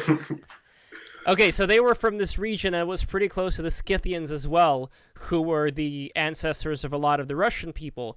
But both of them were American. also pretty close as far as I understand. I mean, I'm personally much more interested in what happened even before all that. If we're talking about Well, like according- Atlantis and things of that nature. According to Bal Gangadhar Tilak, he says that in his book, The Arctic Home in the Vedas, which I'm actually about halfway through, I'm reading it currently, but he postulates that the Aryan homeland is actually an area close to the Arctic Circle. I know the guy you're talking about. I think he was like a Indian nationalist during the time that he was alive. But now they're in the early, it was during the British Raj, so yeah, in the early. Yeah, it was British kind of. occupation. But now they're talking about like with the pole shift. That was an image that I posted in the chat earlier when Dennis McKenna was on, of all these different archaeological or all these different ancient sites being on this one equatorial line, and the idea being a ley line. Well, yeah, I mean the idea is that that line originally had the location of Atlantis in the western part of Africa. You know the place I'm talking about, right, Serpent Mound? Yeah, it's in like Mauritania or something, right? Yeah, like that place. I guess the theory is that that place would have been at one point the pole. It would have been. Well, that is, I don't know. I've seen a lot of evidence to suggest that, but I've seen also too much evidence to put Atlantis in the Mid-Atlantic Ridge. That there's too much evidence, like given everything Plato said in Timaeus and Critias, and given the actual geologic data. I think it's pretty indisputable that Atlantis was the Mid-Atlantic Ridge when it was above water. Is that in Africa? No, it's basically so in Timaeus and Critias, he was related to by Solon that the Atlantis lays beyond the pillars of Heracles, which to the Greeks the pillars of Heracles is what we would today call as the Straits of Gibraltar. So it's basically the entrance to the Mediterranean from the Atlantic. So they said you had to go past that. And they said in those days, in the days of Atlantis, the Atlantic Ocean was navigable. So basically, at the end of during the last ice age, when sea levels were considerably lower. I mean, I think it's hard for people to understand the scale of how much lower the sea levels were at that time. But there's a ridge, so where these continental shelves meet, there's the Azore Islands. Currently are the only part of it that's above water now, but those are basically like the tips of the mountains of this whole continent that were submerged, and that continent is the Mid-Atlantic Ridge, which is now underwater, but previously it was above water, and that's where Atlantis was. So I think I have the map right here. Here's just one. Yeah, so Jules posted the Africa one, which again, maybe these are, I don't know, would you say that these ones, oh, I gotta scroll down. Okay, so look at this. It's not on the here. YouTube anymore, by the way. What's the not? chat? It's not? The chat isn't on the YouTube at all. No, I see it, yeah. Oh, I see it. No, we're all good. I'm at a different delay. So this one over here, there was a magazine article that I just found right now talking about this. And, I really hate the way that all these articles start out. Because, like, what does this say? This says, no, Atlantis has not... Like, I hate that tone. You could, like, sense the tone right? In the articles, Yeah, they say, yeah. All of them have that same sort of cadence. Michael Shermer skeptic type. But why do you hate that tone? Isn't that the best tone to work with? No, it's like that, and also yada yada yada, and that's a good thing, or yada yada yada, and here's why it's. You know what I mean? Like, it's so common. Expert here. Let me unpack how problematic this is. It's just whenever you see it, like a style of writing among very disparate peoples, like among a lot of different things that don't really have anything to do with each other, written by different people, but they all have the exact same tone. It starts to become really annoying. Reddit inflections. Yes, the Reddit. Yeah, this is what hostage negotiators talk about. Typing physiology is real. So this one over here. There you go. Would this be Serpent Man? Would this be the location of Atlantis then? Yeah, it doesn't look. That looks more like a weird version of like Italy that they raised. But yeah, basically like that. It would have looked like that. And if you look at that map, you can see how. So in Timaeus and Crataeus, they said in those days the Atlantic was navigable, and beyond it can truly be considered a boundless continent, which is supposedly referring to the Americas, both North and South America. But you can see how, looking at that map specifically, that is a very navigable waterway. The latest one that I posted, right? That looks kind of like a shark. Right, exactly. So if you look at that, you also have to take into consideration how an island that size in the current Atlantic, and by the way, that is only part of the equation, that map, because you would have to drop the sea levels in America as well. You would have to expand Florida, expand the Caribbean. It would Please look don't very expand different. Florida. So us Paisans or Hyperboreans confirmed? That's that map that just came up in the chat. That's the one that's the most likely to be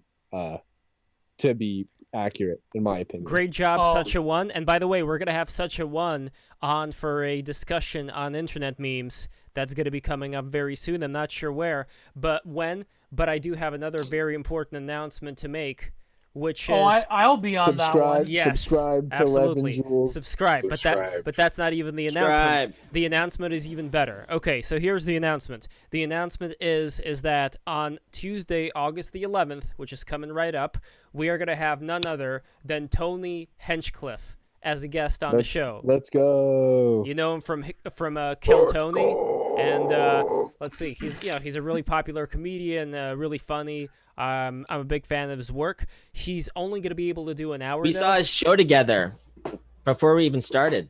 Yes, that's right. I remember we were talking to him. We were talking to him outside. Mm-hmm. Yeah, and you had your toe shoes on. You had your toe shoes. That's you true. had the toe shoes. So for those who are not aware, when I used to walk the streets of Manhattan before the lockdown, I loved wearing. We went to fancy dinner. Lev was in toe shoes. Yes, okay? I was. No one was safe from the toe shoes when it came to Lev. No, they were not. I support that, Lev. Thank you. See, Lev, I am not a fan of the toe shoes, and I'll tell you why. Okay. Why rock the toe shoes when you just rock the flip flops? You just look like a gecko everywhere. Exactly. Just like toe shoes. I as someone who's a barefoot advocate, you would think that I've worn toe shoes. Okay. I've tried them out. I used to wear them all the time. But the issue is, you get all like the benefits of being barefoot, but you also get all the negatives of wearing a shoe. Even worse than wearing a shoe, because it's like a tight glove on your bare feet. It's not comfortable at all. Like just wear flat-footed sandals or flip-flops. That's what you need to wear. The thing I'm not a big fan of when it comes to flip-flops is that when you like go down, like it's not connected to the backside of your foot. That's the thing though. The ultimate way to go. No, it's not even that. It's more about muscle control in your toes as you're taking a step with flip flops. Like you will eventually sort of get like a knack for it. Like it does feel weird at first. I was the same way, but then I took the sandal pill. Oh man, I can't go back, dude. I got tan lines on my feet because I wear them like months for months. What are your favorite sandals? What are your favorite sandals? Yo, I don't have it. I just go to like any like generic like shopping store, like a Fred Meyer or like a Walmart, pick up like a $9 pair of like rubber sandals, and I wear them shits to the bone, man. Did you? I don't know if you guys saw, but the picture that I posted yesterday. Yes, so I did.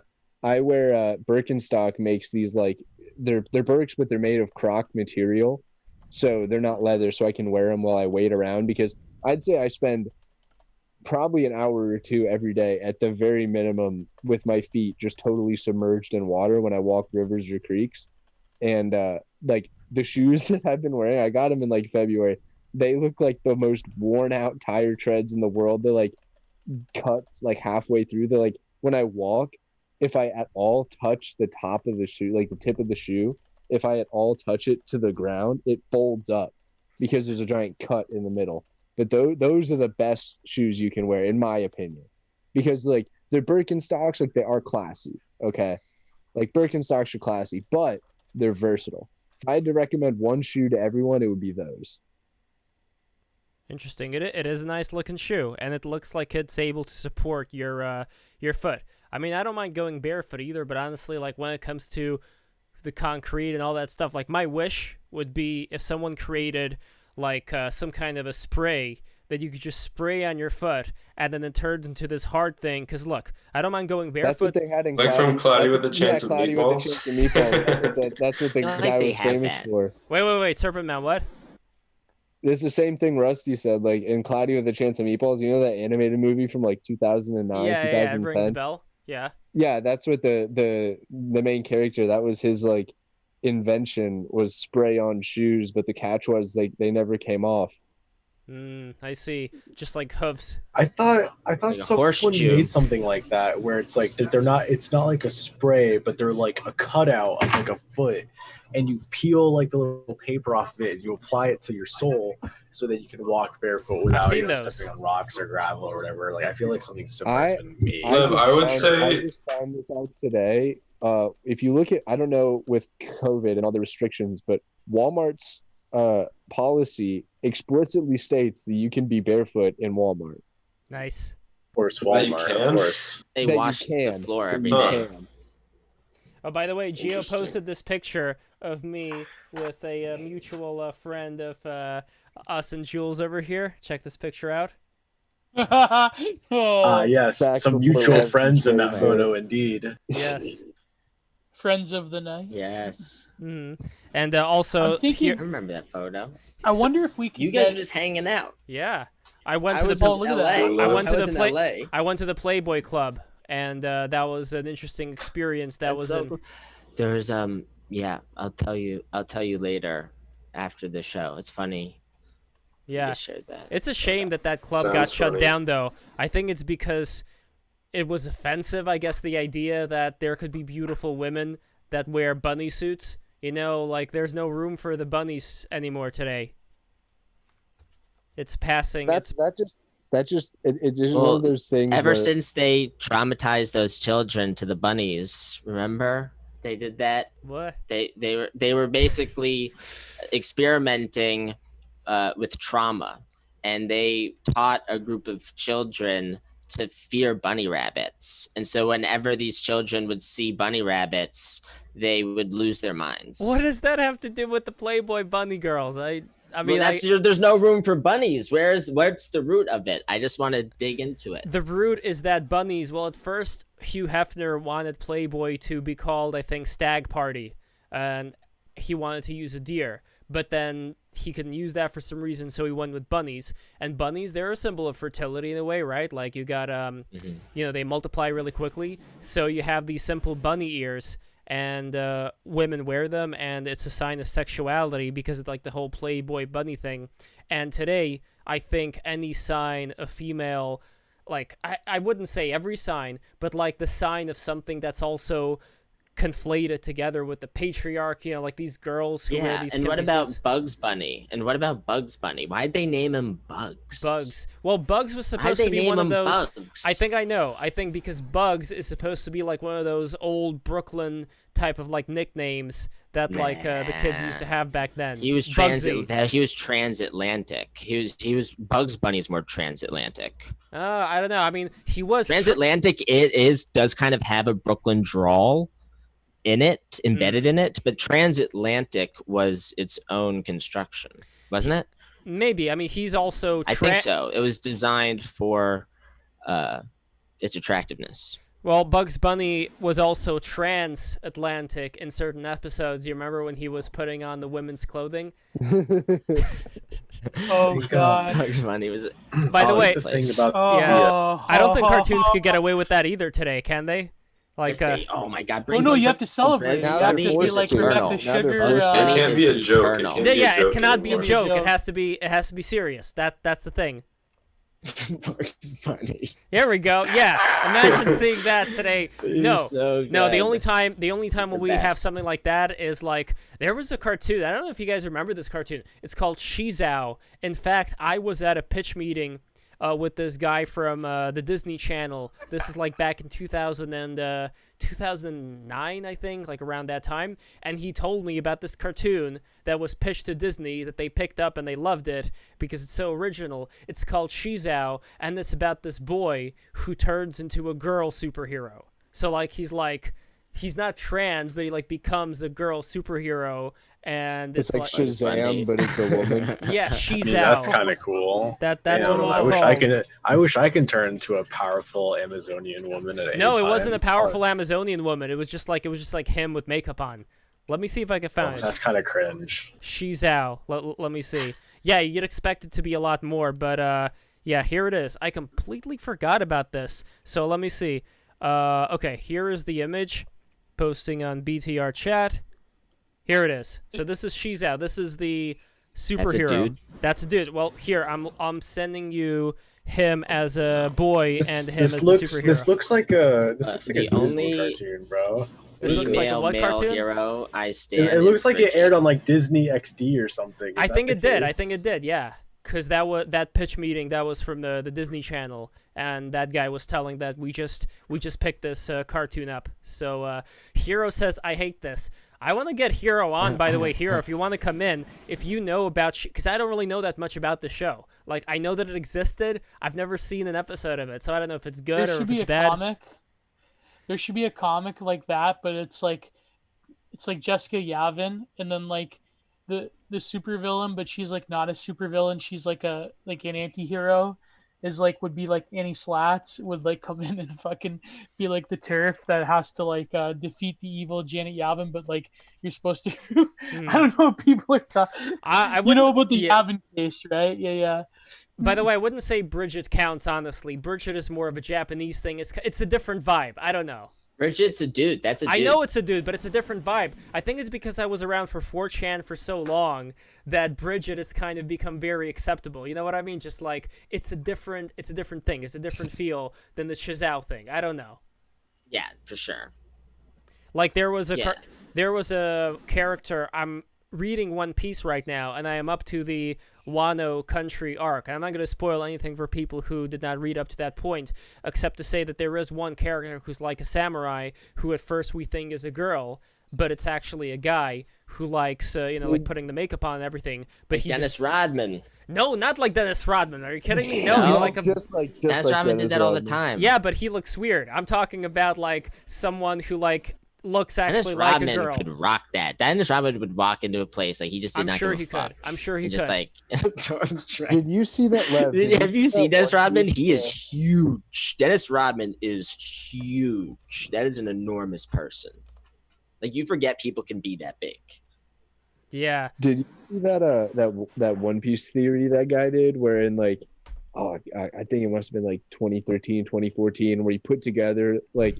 He accurately predicted everything that happened in Wano by the one thing on Sanji's wanted poster that it just said wanted alive instead of wanted dead. Whoa. Normally in every One Piece wanted poster it says dead or alive, but Sanji's only ever said alive. And he correctly predicted everything that happened in the Wano arc in like 2012, 2013. Well, I haven't finished that arc. I mean, if we're talking about Sanji, would that have to do more with the arc that came before, the one with Sanji's family? Yes. Sorry, not Wano, the one before. Yeah, I'm not as caught up as I should be, but yeah.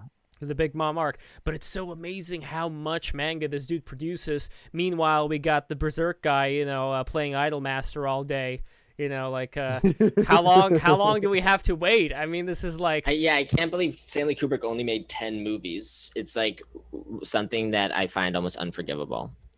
You have the Stanley Kubrick book, by the way, Jules. That's a very impressive looking book, and in it, I believe that there's lots of pictures of the Napoleon film he wanted to make. No, 2001 in my copy, at least. I don't know. I mean, maybe they just have continually added different prints to the inside of his book, and it depends on which copy you get, depends on which frames you get. Interesting. But the Napoleon Taschen book was a different release. They did the limited edition one, which was enormous, and then there's the mass produced one that is you can fit on your shelf. My favorite Kubrick like anecdote was how during the filming of The Shining, I think it was The Shining, but basically when I'm not like a movie buff, so I don't know all the details, but when that actress like there was one scene where he made her take it like 100 or some times. It was like a 5-minute scene, but he was like, do it again, and she was like, why do you keep making me do this scene again? And he was just like, I don't believe you. Like, yeah, he would wear people down to the point where it was themselves. Like with Full Metal Jacket, he like actually wanted people to experience what it was like being in war. Yeah, he was a crazy motherfucker.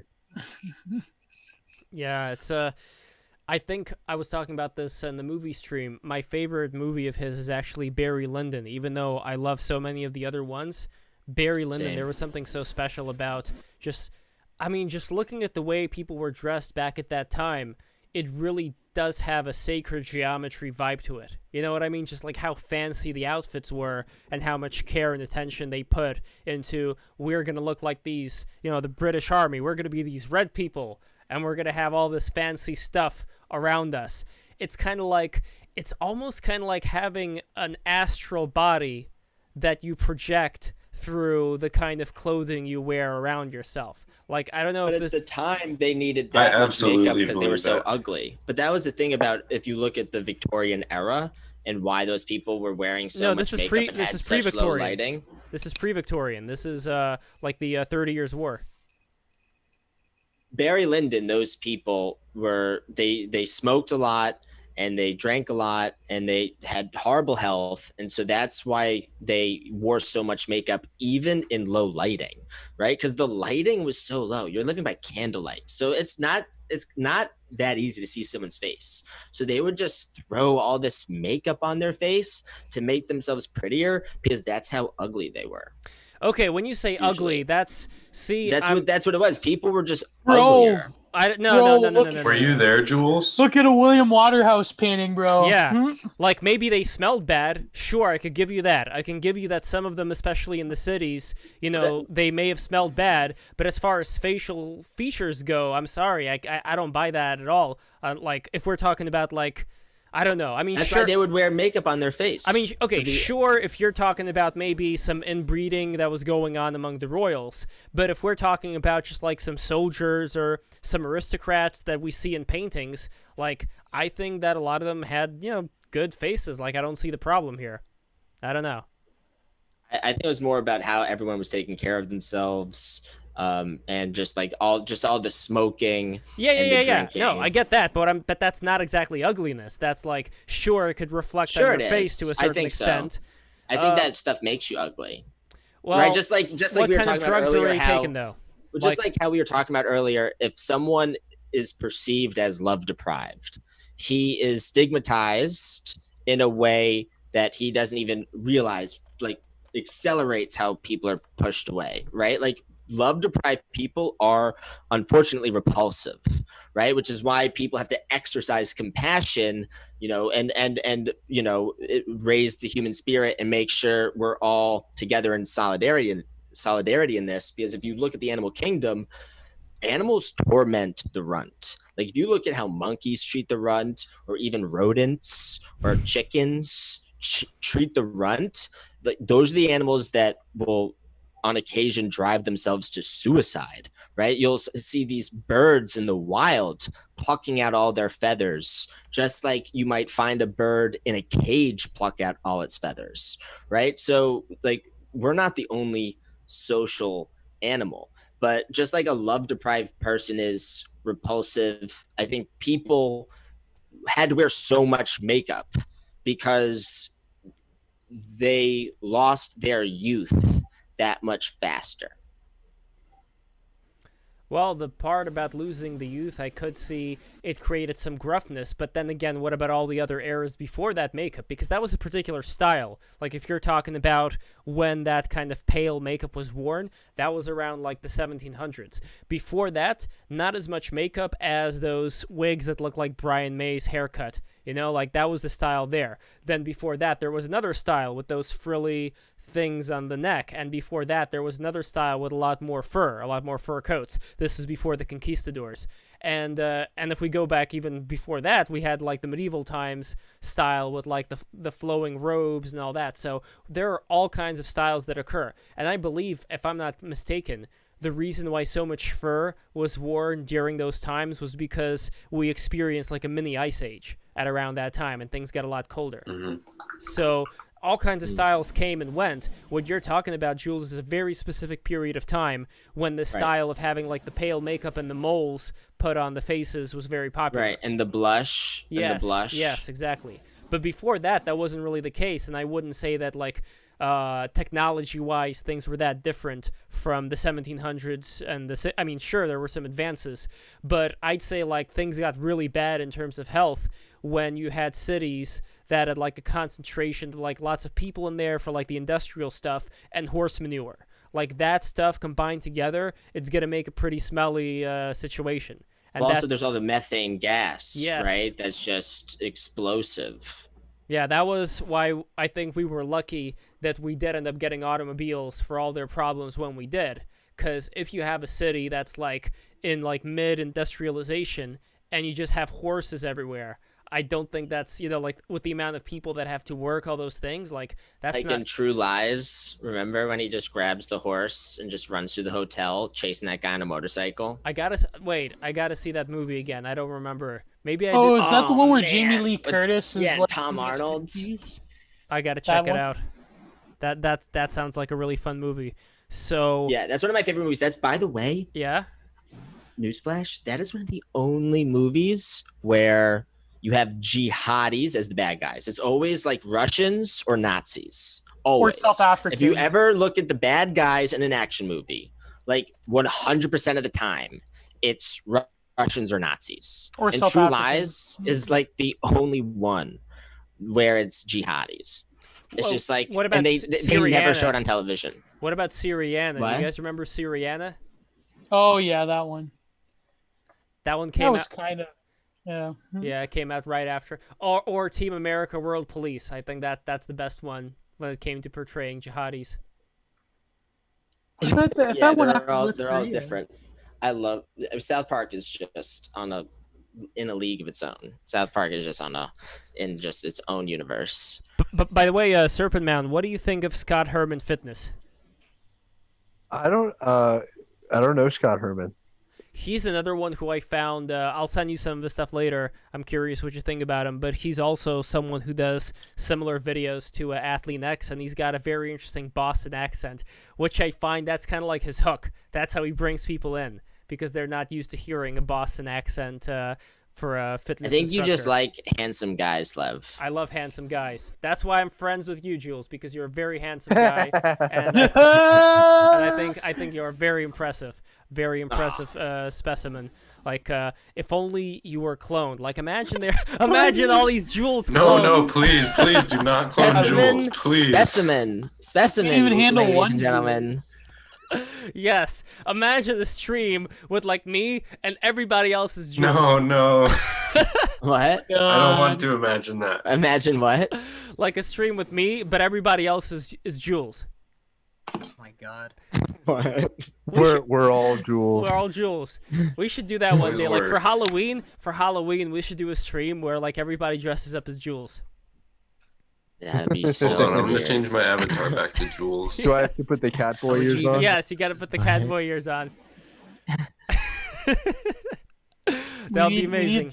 We need to go back to the cyberpunk Jules. Definitely. And we got to have Gennady back on as well soon. So guys. Speaking of cyberpunk. Yes, absolutely. Guys, my legs are giving out today. I think it's time to bring this thing to a close. I wanted to get everybody's... that's my measure of when to end this podcast. Whenever I want to sit down. That's how it works. But I don't know. I mean, standing up? What? Yes. Wait. Is this a first for you? Are you not aware that I stand no, up? I literally had no idea this whole time. Like, Yeah, this whole time, I've seen you every stream. Oh see shit! This? See this? I just thought that was you just getting up out of your chair. Like I didn't. Jill, where is Jack? Where is Jack, Jill? God. Jack is He's out. that flop, He's or Jules that flopped the first time. Jack is jacking it somewhere. He's off somewhere. You know what I mean? I thought it landed like a brick. Jack off. Yes. Like a Well, we gotta get Brick we gotta house. we gotta get Jack on instead He's of a having him. brick. Dun, dun, Yes. dun, house. Dun, dun, dun, So dun, dun, dun, dun. okay, so guys, and by the way, 28 people watching. Thank you guys so much for watching. Please subscribe and please go to patreon.com/11jules. We're gonna have a lot of great shows coming up for you soon, and we love you. You guys are the best. You guys keep it going. And We love you guys. This is so much fun. Oh my God, we're changing the world. We're saving the world. Yes, that's what we're doing. We're We going had to Antarctica. we had Dennis Okay? McKenna here. Actually, speaking We're of finding the Antarctica, portals. for those who don't know, my friend Liz is going to be launching a satellite, and she is going to We're because going I there asked. ourselves. We're Sure, going there sure. ourselves. One day we're gonna do the Naruto run. We're gonna Naruto run to the center of Antarctica. Oh, a Naruto run. We're gonna fucking walk over there. Walk. I don't know how We'll long make- that's gonna take. We will make it. I'm gonna swim. I don't know about you guys. What the fuck are we talking I'll about? stay at home. Okay. Okay. So let's. Report back. So we got big guests on the way. Yes, we got Tony Hopefully we could Henchcliffe. get some. And here's another person who I really want to get. And now that we got, it only makes sense. Now that we had Dennis McKenna, I would love to have Alex Gray on the show. I think that would be an amazing episode. So I went to school with You his should daughter. also get Alex Jones on, Lev. I That'd be would love to, amazing. but it's like he's probably a hard guy to get on. But look, I mean, Oh my God. He is an incredibly Could hard you guy to get on imagine? this. That would be a nightmare. Alex That'd be Gray that would and be Alex so good. Jones. Oh Let's my just Get get 'em Alex both. Jones, Kennedy, and Jules, Sonny in the imagine. same That'd be stream. so Oh funny. my God. Why not? Yeah. What You think would we could happen? get- you Who think we get cares? Wolba? You Nobody think we get Wolba? cares. That's Sure. so funny. You should try and get Alex Jones is Landshark out of control. Did you see him on on the Culture? Listen, podcast. I don't know about Alex Jones. He says He had the llamas Lev, on. you don't Bill under- Gates I mean, is weird. sorry, I keep That's all mistaking I you. know. Get Is Alex Bill Jones on Gates just is to troll weird. Jules. That'd be Okay, Bill Gates is a weirdo.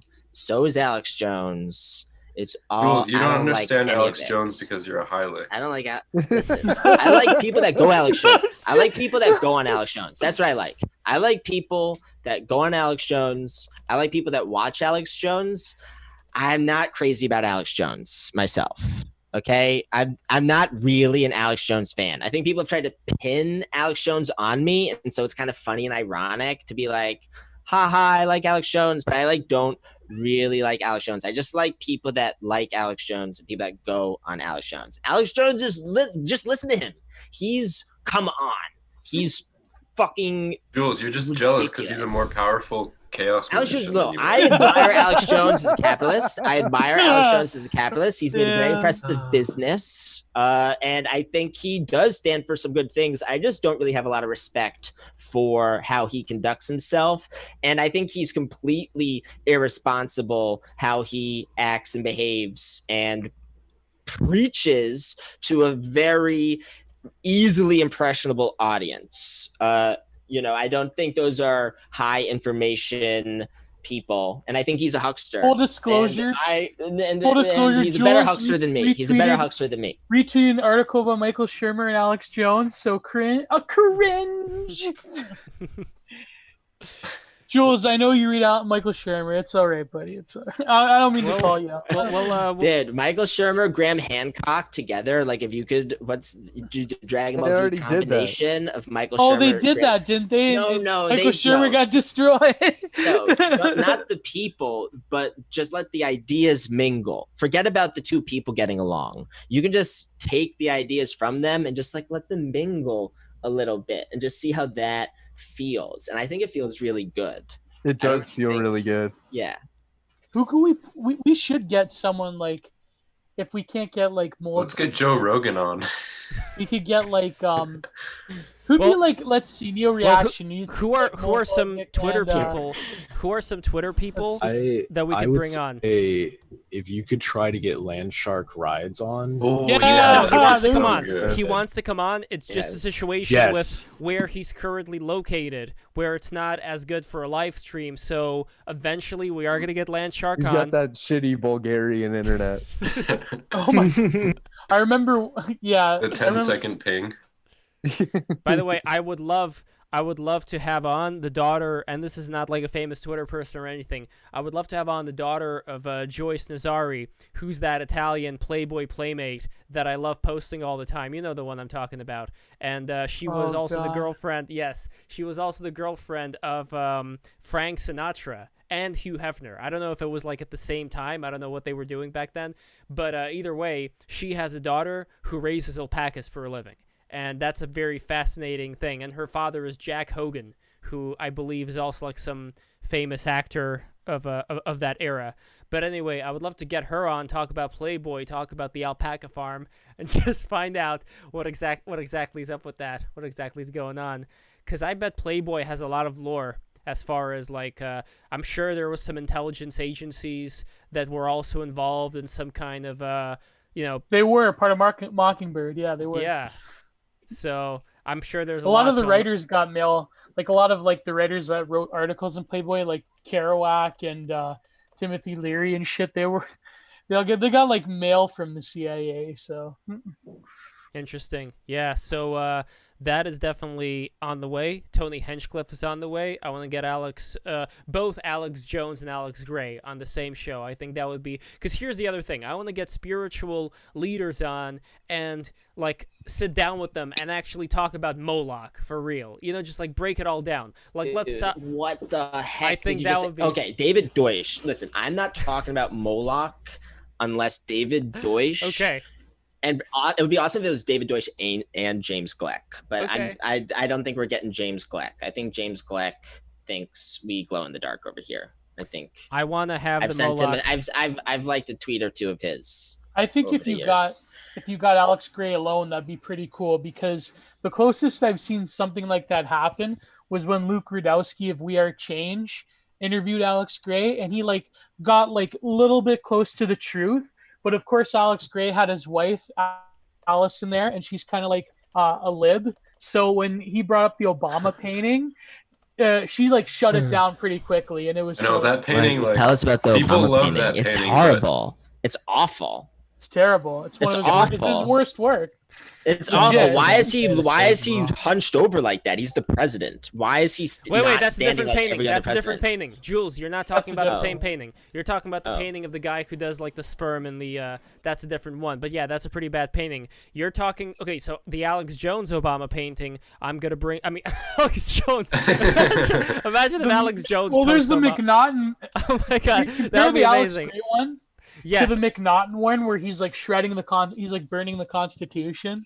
That's that's a good side. I should write an article about Obama's depiction between like Alex Gray and McNaughton, because Alex Gray, he depicts him as like the world, and it's like he's an enlightened being. Yeah. By the way, totally 100%. If Joyce Nazari was alive today in the form that she is in on that chat, I would love for her to be my girlfriend. She is like amazing. I mean, you could see like she's just like nice Italian girl, like Gio, you resonate with what I'm saying, right? Yeah, there you go. Yeah, I would love. I feel like certain. Yeah, there you go. There's the one. Yeah, it's almost like, see, this is what I'm talking about to wrap the show up. I guess you could see this is my final thought. A lot of like this hippie thinking, you have to be careful, because it can really sort of, if you're not scrupulous, then it could really distort the way you sort of approach politics, because you know that spirit science guy. You know spirit science. Spirit Oh science. yeah. Spirit science guy. Yeah. Okay. So he's recently been like really going off the rails into I a mean, lot he's of been for a while. Yeah, for a while, of course. But like, there's this Spirit science guy? one where he even responded to me when I kind of like trolled him. a I'll little. post one of his videos in the Discord. Hold on. Go ahead. Thank yeah. you. Yeah, he had this thing where he said like he had a dream where he's talking to Emma Watson, and Emma Watson's an enlightened being because That's right. he helps people and shit. And he's like, Emma Watson's like my spirit connection, and she's such a great person doing all the feminist stuff. And it's like, dude, stop simping. I want to see Simping is that king one. shit. I just want to No, slap you in the simping is face. king shit. No, simping is king shit. Some, Oh no! Simping is king shit. It's king behavior. Hero takeover. It's I'm just gonna confirmed. say It's something that I'm not confirmed. gonna regret. Simping is what kings do. Kings No. simp. Yes. No. Yes, they do. They do. Oh, how? It's Jules. also worth noting that the spirit science guy believes that the Jewish people came from space to oppress yeah. the Atlanteans and all that. So. Wasn't he like a big Newgrounds animator too? What was I- that? I- Who was I- that one? I don't Who said know. that? And how come he hasn't been Interesting. canceled for that? No, Right I off the like. radar. My favorite one is the one with that Japanese guy who talks about like Zaraz and all that stuff.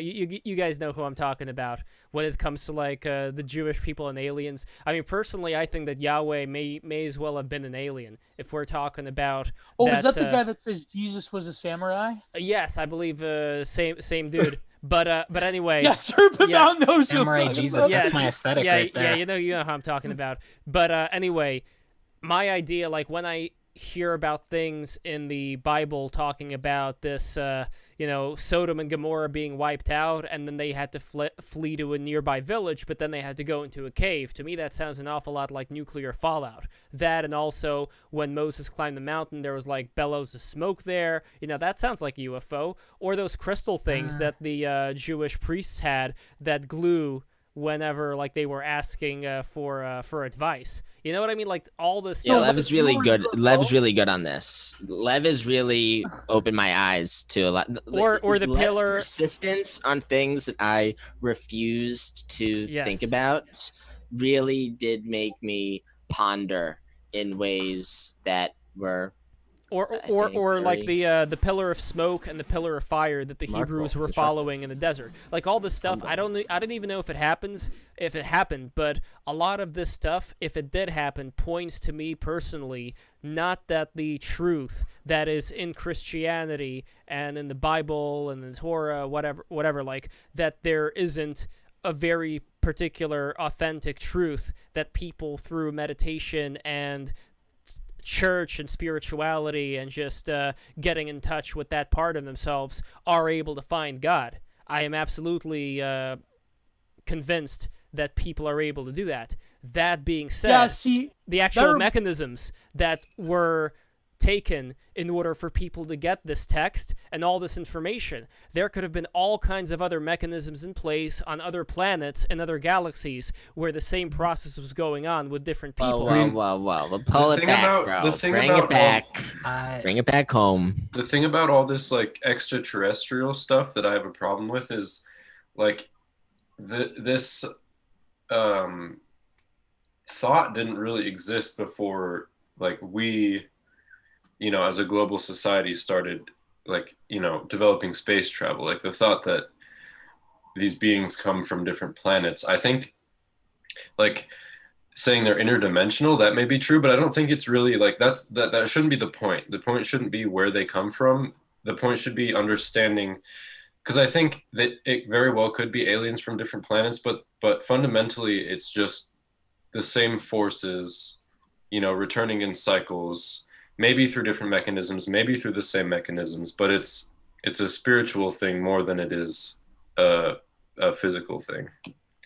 Absolutely. That's what I think. That's I don't like saying aliens are aliens, Well, or in that what sense, demons are aliens, or whatever. everything They is might be spiritual. out there. They're in Antarctica. They're in the hollow But in that earth. sense, everything is spiritual in that even like this piece of plastic or whatever, like everything that's around us is all made out of like the same thing ultimately. So as far as the mechanisms go, there could be all kinds of different things that would have transpired. Some, let's say, more holographic or whatever, more of like apparitions occurring. Some more technical where there were physical aircraft that were employed at certain times. However you want to look at whatever happened before, I want to differentiate the ultimate message that many people end up agreeing upon, like that's found in Christianity, like do unto others as you would have done unto you, stuff like that. And I would want to say that those messages, I don't necessarily personally see there being that much of a need to always have to connect those messages with all the messengers. Maybe some of the messengers, like, again, like, Gio, you're a Catholic and you resonate with the tradition that's been passed down through your ancestors, and I totally respect that. I think that's a beautiful thing. When we talk about someone like Yahweh, whatever was occurring back then, to me, it's interesting, but not from the perspective that this is like this one God that's named Yahweh, but there may have been things that were done back then to get people to consider things they otherwise would not consider and to draw the conclusions that led us to where we currently are. Whether those things were done by extra-dimensional entities or aliens or any of this other stuff. Because even something like, for example, like those angels, the Oraphim, the Seraphim, those wings with the eyes, like that's a very interesting concept for me, but I don't think it's the only one that looks like that. For me, it's just hard to fathom that those are like the highest of the high. They'll be like these spinning things with eyeballs and wings on them, like sure, some of them would be, but to just say this is it. But that's like what I wanted to bring up. I totally forgot that one interview. I think it was the Rogan one with Dennis about the helix on Saturn, although it's not a helix, that's what Helios says. But like this idea that people have where they think like if we prove that aliens exist, whatever that means, whether they are, spiritual entities or demons or they're actual physical other species from the universe, it's like they have this idea that oh, well, if we prove the aliens exist, then religion, like this is very stupid Reddit, like, oh, religions are going to be gone, man. It's like, to me, I think like, if you have the idea that a lot of people have that there's different competing species of aliens that have different religions, it's like, don't the aliens have religion? Because the Redditor thinks that their perfect, like, scientific materialist worldview, the Redditor believes that the alien is going to be like them. It's going to be like what they mean by advanced evolutionary species. They mean like someone who is like, I don't know, the Michael Shermer perfect, which is kind of ironic how Michael Shermer hates aliens, because to me, the new atheist, it's like... He doesn't. He's coming around. He just has a strong standard. No, yeah, that's the thing is, because... Jules, Shermer... I know you're trying to be a Janny right now. No, Shermer is a genuine agnostic, and he has a very strong epistemology. Like, Michael Shermer knows his epistemology to a granular level, to a granular degree. Like, so okay, he knows what is required to sway him, while some people don't know what's required to sway them, and they'll feel swayed one day and not swayed another day. Like, I admire him swayed for another day sticking and up for not swayed himself another when day. And I think it's nice to have people who know the moment they're swayed, and then they're decisive. No, but I agree. Like, he came up against the onslaught of wokeness, and I agree that he had fortitude. But I'm just using him as an example. I mean, like, people that like think it's really interesting how a lot of these new atheists don't like the idea of aliens, because the way that aliens are framed is like these perfect, like, scientific beings that achieved advanced technology. But what if their technology isn't exactly like a physical science, like propulsion that we know it? Because the way that people like Bob Lazar describe it, or the way that like lesser known figures like Alex Collier, and who knows if they're charlatans or not, what if the way they describe it, it's almost like they're describing like a spiritual technology, a spirit science, if you will. So I know it's like corny and stupid and woo, but it is spirit science is real. I think spirit science is exactly what Sam Harris is all about, and the word is not so tarnished. Sure, it is. That a guide to spirituality without religion from a neuroscientist. I mean, if that's not spirit science, I don't know what is. Heretical. Right? As in, someone like Sam Harris. Imagine someone like Sam Harris not black pilled. Right? It's very fascinating to me that you have someone with Sam Harris's worldview, the way it seems to an outsider who hasn't actually dug through it, right? They took their summary and went, ooh, that sounds like a black pill. That sounds like a 1,000-year-old egg or something, some kind of delicacy that would just make me nauseous and throw up. When really it's spirit science on a granular level. That's right? a very He's colorful not black interpretation pilled. of Sam Harris's work. He's not black pilled at all, right? Good for him. I think there's a lot of value in that. It doesn't matter because he doesn't believe in free will. So it's like, well, he's so off on that, and it's such a clumsy explanation he gives for free will, because he totally ignores that free will is a spectrum. Like, basically his conclusion is that the reason why free will doesn't exist is because there are, like, you can't control when you're sleepy, you can't control when you're hungry, you can't control. Yes, you can. So yeah, I'm not going to get into the semantics of that. You'll starve to death.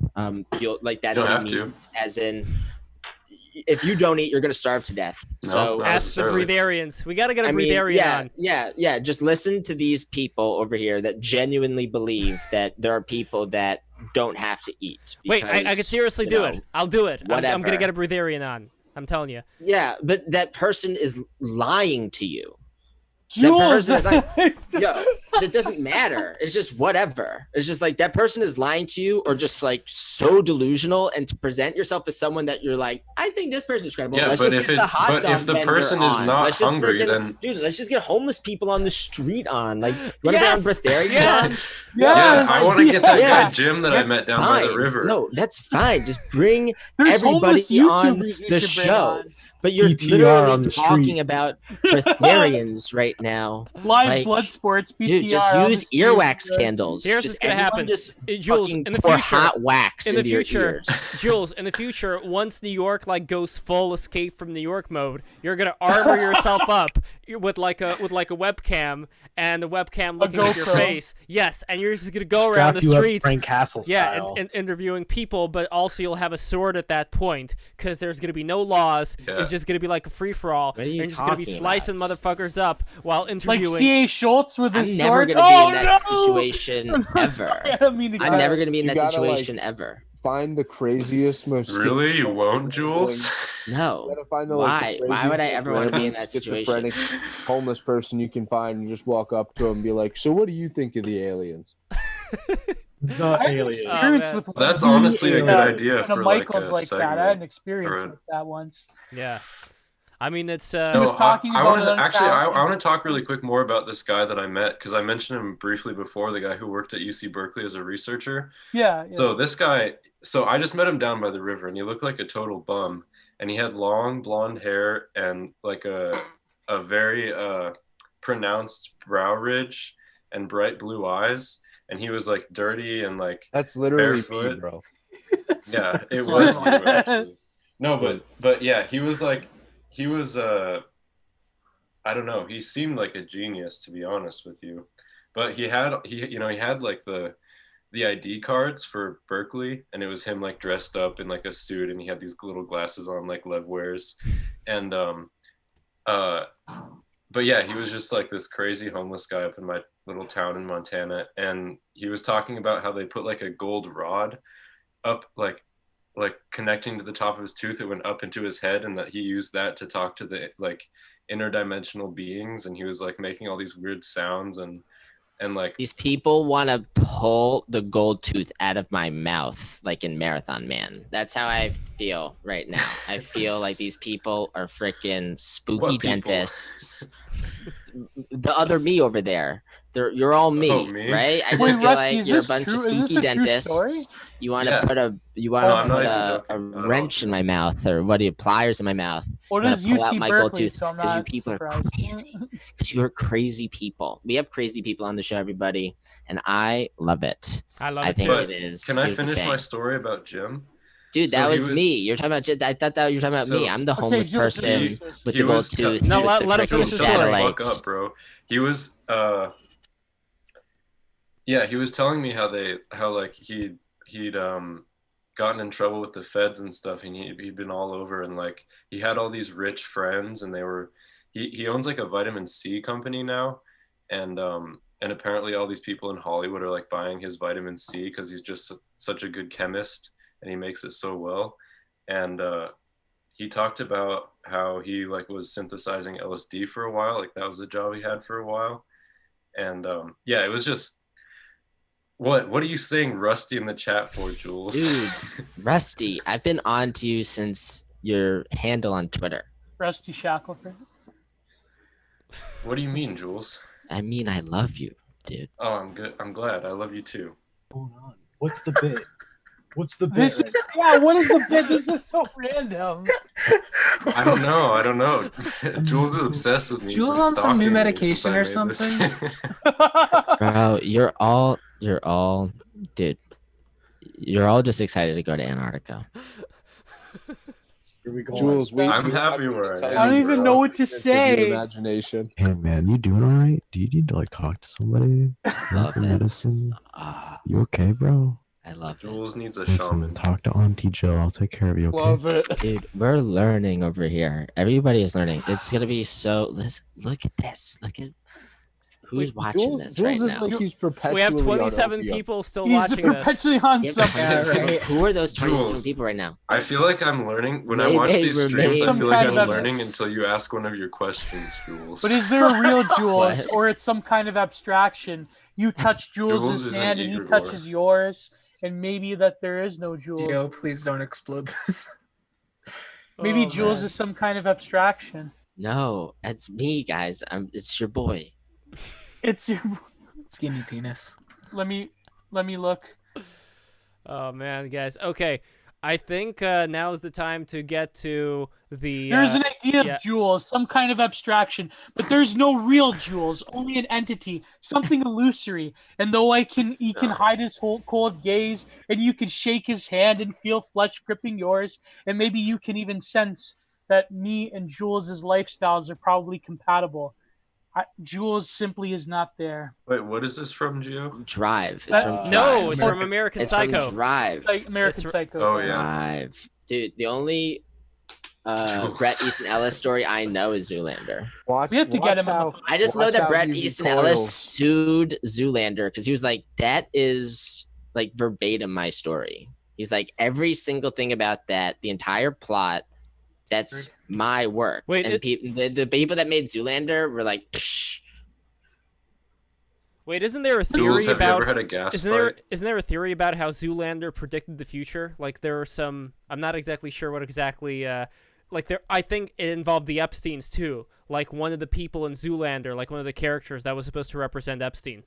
Billy Zane is in that movie, and all I know is that Billy Zane is one of the most underrated actors. He's did the Phantom. He's on the Titanic. He tries to, give good advice in Zoolander. And he was also on one of the only party planes I've ever been on when I went to Vienna before Bill Clinton spoke in front of 40,000 people when I opened for D Jules, Squared. you're gonna be an And I just awesome remember- grandpa. What? It's You not much look of a story. I real. just remember seeing his bald head and being like, "Oh my god, that's Billy Zane! I'm on a plane No, with you're, Billy Zane you're right gonna now." be a great grandfather. Like I can completely imagine you in your rocking chair, and you just have some like 5 to 6 year old, and they just sit there and you just talk for like 6 hours, just not even with anyone else, just like a live version. I remember when back in 2012 I was doing this with this person, I know. Yeah, those people. and then you I find know. out that you're Like the actually people your that are own like, age I and did you the don't lights have a on grandkid, Scarface. you're just fucking talking. Yeah. Yeah, just like, yeah. Yeah, just like those grips and gaffers you meet who are like, I did the lights on Scarface.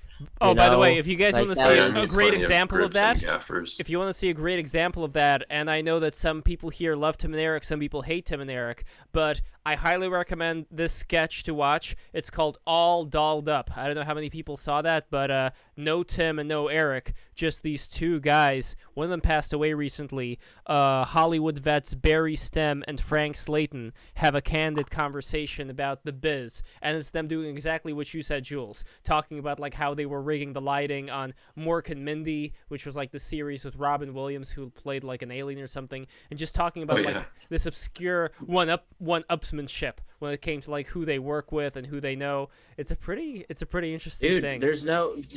Oh my God, can we get rid of people that think in terms of one-upsmanship, because it's just like so. Yeah, let's get rid of those people. It's just like archaic. It's just sort of Jules, like, are you how a had they eugenicist not now? learned jazz? It's like, can you imagine a one-upper in jazz? That person is like, what is he doing? Is he like trying to make money or what? Well, is it like a person bringing in an electric guitar? Is it someone that's just like does not belong?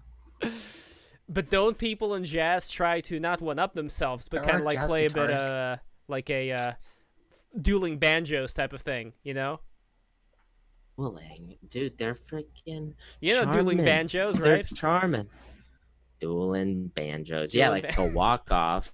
Like a walk-off. I wonder if theirs is like a sex move called dueling banjos. I'm gonna look that up later. But I'm anyway, sure you could invent one. Yes, I'm sure I can. Okay, so final thoughts. Then we gotta leave because I'm tired of standing. And next time I'm gonna get a. No, I'm not gonna get a chair. I love Billy Zane, by the way. He's in Billy a lot Zane's of obscure movies. The Phantom. I love how Lev is like, just shut up.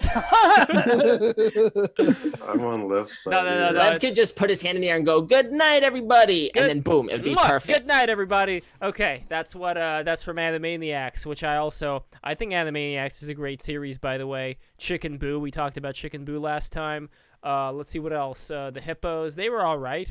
Like I liked. Slappy Squirrel. Slappy Squirrel was great. Was that the conclusion? Wait, was that the conclusion? Or are we still? No, rolling? we're still live. We're still going. And before Dude, we go, you are a master of mystery and Yes. misdirection. Yes, 'Cause I am. I could have sworn. Nope. That was the rap. Nope. We should. Okay. We should. There's Tell more. Jules There that is Emma more. and then Is continue this talking. one unsmanship? Just let it. So okay, I will retire, and Lev Denny's final thoughts will eventually. introduce the Come on warm, now. hot chocolate Yes. of this evening. His smooth, suave conclusion. Bring us all together. I Bring it wish I home. had a cup of hot cocoa here so I can enjoy this moment with everybody. But let's do final thoughts. So, oh no, Jill, final thought. Final thought. My final thoughts is, unfortunately, because I couldn't make it for the whole stream, I'll just empty it here. Drugs are dangerous. Don't do them. Just don't fuck up your brain. Just be schizophrenic and use Twitter all day instead, and you'll get the same experience. That was a good final thought. And my only one regret in the interview is that when the schizophrenia came up, I did not get a chance to talk about Terry Davis. But there's I wish I had a chance to talk more about the salvia and DMT experiences as opposed to other form of hallucinogenic drugs. we and the touched on differences that a between bit. them. Yeah, I really wish I had a moment to sit down because those two are big beasts. But I feel like those are like being more normalized in communities and are just some things just people should not touch. But anyway, whole nother discussion. But I'm glad I could at least make it for a little bit. Thank you. Thank you for being here, Hero. Thanks, Joe. I mean, you were here for like not that long, but still, final thoughts, psychedelics. Sure. Yeah, thanks for pulling me on. I didn't really have much to talk about for this. Hopefully we'll have more next time. Yeah, this was You said something about She's Out earlier, so I was wondering if you could comment on that. You've never seen that show, right? Like I would assume. Oh no. Given how relatively young you are, that show, what is occurring? Like, how old were you when that show was out? Like, I don't even remember now. When was it out? I don't remember. Yeah, I gotta look it up. But what kind of energy did you get from that picture? It's hard to describe. It's something like a kind of a, you know what, you see people on it might just be me because I'm around anime Twitter stuff, but you get these people that have been like pink pilled. They talk about, you know, getting pink pilled by people that kind of force maybe people that are a bit more effeminate or maybe like tomboys, they kind of force them to transition a bit more. Like they're the kind of pushed into this position. Bambi hypnosis video. Yeah, well, I'm kind of. It's more so just the way people like push you, right? Like you'll be in these circles of that are supposed to be. So I hate like, you know, circles like that. Anyway, that's beside the point. People get pushed into these positions of kind of being pushed towards transitioning when they might not actually be dysphoric in any way. And I think these pictures kind of gave off those vibes. I don't know, something about it. Sure, yeah. I mean, that's been going on. Like we were having a conversation before with Bard. We were having a conversation with Alexander Bard about that. And you know, these things, they happen, and it's a shame that people are forced into through peer pressure to go along with certain things if they otherwise don't want to. I mean, there's always going to be people, like Bart himself was saying, who are kind of like in the outskirts and do become like kind of like he was talking about how they were kind of like shamans. Same thing with sex workers. And there's always people who are going to be within that periphery who are doing their own thing.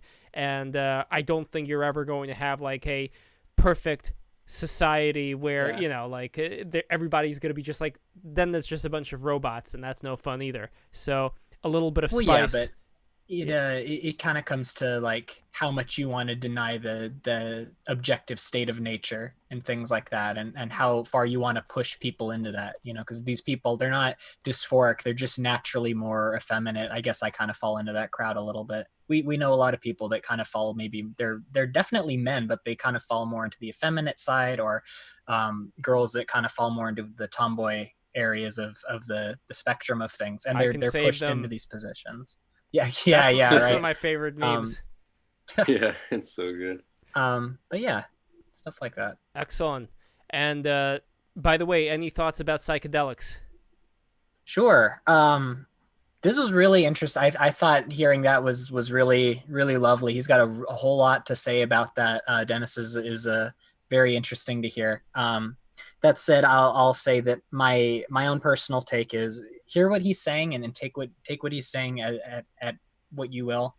My own personal take on it is that I think it's more productive for people to learn how to fully absorb the world around them with their naked eye, with their normal state of being. I think that that's a far more important thing to do. I would say be very cautious about what kind of substances you take. Even like things like caffeine, like other things like that, you could really start damaging your body when you put excess chemicals and substances into your body like that. It starts to have effects on you, especially if it's like a repeated use thing. I'm not saying don't do them. I'm saying be careful of what you do with them and work to make yourself more confident and more able to see the world around you in your normal state with your naked eye. And I think you'll have a far more productive turnaround. Definitely. I'll leave it at that. And the ideal, I really think that people take a lot of supplements even because they're not exactly in an environment that is as good for the human being to be in. Like exactly. I look at a map and I just look at, for example, like where most people live, like in the cities, and it's just like all gray. And then I go somewhere else and I look at like more like the countryside, and it's like shit, it's like so beautiful, and there are houses, but there's like all these trees everywhere around them, so it's like a completely different thing just in terms of even the air you breathe. I think, you know, it just makes such a big difference. So we create these problems for ourselves, and I think we try to fix them by pumping things that might not need to be there into our bodies. Definitely. I think that's part of the problem.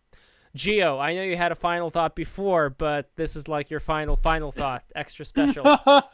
Please oh, and by the way, guys, for those who don't know, you probably know, but maybe you don't, if you go to patreon.com/11joules, you are going to get one of Gio's limited time offer, one of Gio's amazing, beautiful prints of a Japanese woodblock style, if that's the right way of saying it. Like you created a Japanese woodblock, you etched in it, and then you put ink on it.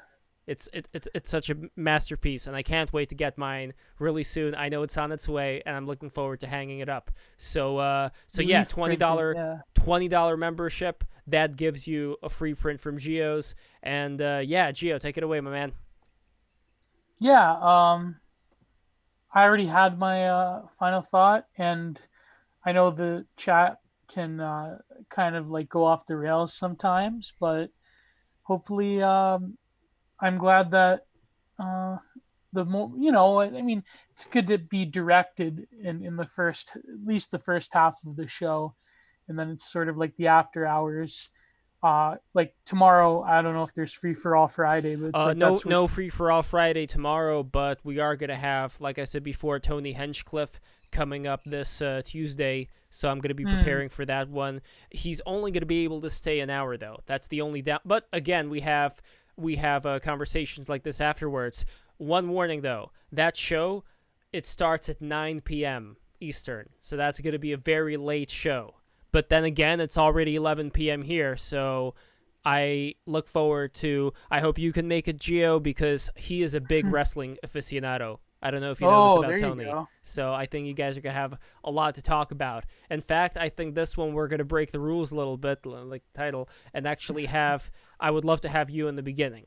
Because, yeah, you're a fan of wrestling, and so is he, and I think you guys have so much to talk about when it comes to that. So I would love I would love for you to come in, and yeah, anybody else who knows about Tony Hinchcliffe, who knows his work on Kill Tony, really popular podcast. I mean, right now they're in a weird situation because that podcast used to take place in the Comedy Store every Monday. For those who don't know what it is, like a comedian comes in, puts their name in a hat, and then they select it at random. Comedian goes on stage, talks for, like, does an act for a minute, and then they, like, poke fun at them or applaud them or whatever, you know, like one of those. I guess you could say it's sort of like an American Idol thing, but not really, because it doesn't feel as impersonal. Here, a lot of these people in the industry of comedy, like, sometimes they get completely crazy people to come on stage, and that's always, as you guys know, very entertaining, but sometimes they get, like, a legit... comic in the making to come on stage, and then they talk with them, they get to know them, and then they become a regular. So I don't see it as being this much more abrasive American Idol, America's Got Talent type of showcase. So I like it, and I highly recommend people to download that podcast as well, Kill Tony. I think they're still doing like virtual versions, or maybe they're already back at the Comedy Store, but like at a limited run. I don't know. Either way, Tony Hinchcliffe this Tuesday, the 11th, 9 p.m. Eastern. Be there or be square. And now let's... I don't know, Gio, do you have any other thing before I go to Rusty? No, that's good. All right, excellent. Rusty, final thought. All right. As far as psychedelics go, I'm a big advocate of using magic mushrooms fairly often as a therapeutic exercise. I think an eighth of mushrooms in the woods every 2 months, and you'll have a good life no matter what you're doing. And then I guess Lev and Jules is gone, but Lev, thanks for having me on the stream, and I hope to come back. And I'd love to have you back, buddy. Yeah, I guess I'm just excited for the future, and I'm really happy, to be a part of what you guys are doing. So, yeah, subscribe to Lev and Jules, break the rules. Cheers. Namaste. Thank you. And birthday boy, birthday man. I mean, Serpent Mound. Happy birthday. Fuck up, man. Thank you. Happy birthday. Thank you. Any final good, words of wisdom before we go? You got the last word. Nah, subscribe to 11 Jules. I'm gonna go. I didn't have the chance to actually listen to the stream, so I'm gonna go back and watch it, check it out. I'm sure it's great. Come on Tuesday on the 11th. Be sure to watch that. It's awesome. Sub to my YouTube channel. Follow me on Twitter. Follow everyone here on Twitter. Good guys, and yeah, keep watching these because these are a real fun time. Thank you so much. And before we Barbell Outdoors, yeah, subscribe. I just put a new videos. I just put a new video up last night, so check There's that something out. therapeutic about a guy catching fish in a river. I don't know what it is. Did you guys watch the newest video? Did you like it? What'd you think? What skills? It was the foot skills, man. I don't know if the video conveyed how dangerous that actually was, but that was real fucking treacherous. How deep were you? Is that like waist deep? I'm like mid thigh in that video. Oh shit. You can see it's going pretty fast. Like if you Yeah. make one false move, like you're getting soaked. It looked like it. It's the testing out the big Joshi. Yeah. Oh. There's a local bait company called Big Joshi, and they make swim baits. So I never tried them before. So I was trying Here's a them out. link to the video for those in the chat right here. Waiting with Big Joshi. Yeah. That Thank you. Yeah, check out that video. Tell me what you think. Check out my other ones too. I have a lot of content up. That is excellent. Those things, they look like. Wait, are they waving on their own, or is that just my imagination? Like, No, they wave. So they're basically, the way it works is like they're cylindrical. Like they have a body, and then they have a thin like midsection, and then they have a cylindrical tail. So just the hydrodynamics of it makes the tail wag in the water. that's pretty impressive. I mean, we were talking before about Antrim versus transhumanist. This is pretty high technology right there, if I do say so myself. You know. Well, if we didn't have everyone fishing with those, then you would just be able to use anything and catch them. But because everyone's constantly using better stuff, you have to up your game to be competitive. True. It's the same rat race everywhere else. Keeping up with the Joneses, yes. So, shout out time. Yes. De facto, Delirium Trigger 2. I don't know what happened to Delirium Trigger 1, but Delirium Trigger 2, he says, love does the work, so we can all be happy. Dog bless. Thank you. And Kill Kyle, one of our great patrons, patreon.com/11joules. Kyle, you are a $20 patron, so you're getting a print, and you're getting a print, and you're getting a print. So, Kyle, thank you so much for being a patron. I really appreciate it. Mr. Hand, as always, love Mr. Hand. And person, I think, Juan Carwy Super. Very interesting name. And he says, no. It's Juan Carwy Super Fan, XOXOXO. He says he thinks starvation is real. Okay, well, I want to get a breatharian on. In fact, one of John Chavez's, who was here before, one of John's friends, Edith, she had a breatharian on. So I'm going to contact her to see if I can get that same breatharian on the show. I think that would be amazing. Bruce Bogtrotter, who says, get Joel Davis. Now, I looked up who Joel Davis was, and he got in a lot of trouble, so I don't know about that. What do you mean a lot of trouble? I mean, like some child porn stuff. I'm not exactly sure. Oh, fuck. I'm not exactly sure who this guy Are we was. talking about the same one who's got the... I don't know. It's probably someone different. This Joel Davis is from Twitter, and he's got a YouTube channel. Oh, different Joel Davis? Because I don't know which Joel Davis he was talking about. Because this is the one that gets on the screen right now. Some slander right here. Oh, okay. I take it back. I'm not talking about that Joel Davis. I'm talking about the other Joel Davis. So yeah. No, this Joel. He's a YouTube philosophy. He interviews a lot of great people. We got to get him on the show. Man, it really sucks when they have the same name, right? Like, okay, so, yeah, okay. Yeah, my parents almost named me Subway Jared. That would have been unfortunate. Jared Fogle. I'd love to imagine that they included Subway in that name as well. That's exactly. My first name is Subway, middle name Jared. Oh my god, that's amazing. I don't know. I was never a big fan of Subway. They have a weird smell in their store, I find.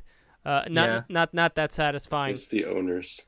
Yes, it is the owners. But I do like, actually, to go on a very short tangent, I do like White Castle. I had some White Castle burgers. Oh, fuck yeah. We don't have White Castle around here, but yeah, White Castle. Yeah, not around here. That shit hits. No, not here. Yeah, they're pretty good. I have never had In-N-Out. I don't know if we have West Coast people here. Yeah. Yes. Hell yeah. Yeah, you know what I'm talking about here. I got one 5 minutes from my house. It's fantastic. I bet it is. So bad. But I've got a Five Guys within like a 2-minute walk, so I think I got you beat, Hero. Yeah, unfortunately, I missed. Way better. I missed the whole Gamergate thing. I was not really during guys. that, so I know the reference. I just don't know the whole story behind it. But there's always more time to learn that internet lore, I guess. Anyway, I don't know either. I just like their burgers. Yes. To finish up, shout outs. Ze Problem, such a one, is always the great meme master, such a one. We're gonna have a show about memes with him coming up soon. Okay, we got that guy before. Buff as always. Ark Thomas. And Lance Audette, who is another one of our great patrons. Lance, thank you so much for being a patron. I appreciate it highly. And guys, this is it. This is going to be the end of the stream. Wait, Lev, can I Yes? Can I just get 2 shout outs in? Go for it. All right, shout out Macrofauna and shout out my mom. That's all. Nice. Hell yeah. Hell yeah. Okay, so I'm going to stop the stream, but apparently with this new YouTube thing, you have to actually go into the studio. You can't just stop it from OBS. So I'm going into the YouTube thing. Here we go. I am ending the stream right now. Mwah! Good night, everybody. Thanks, guys.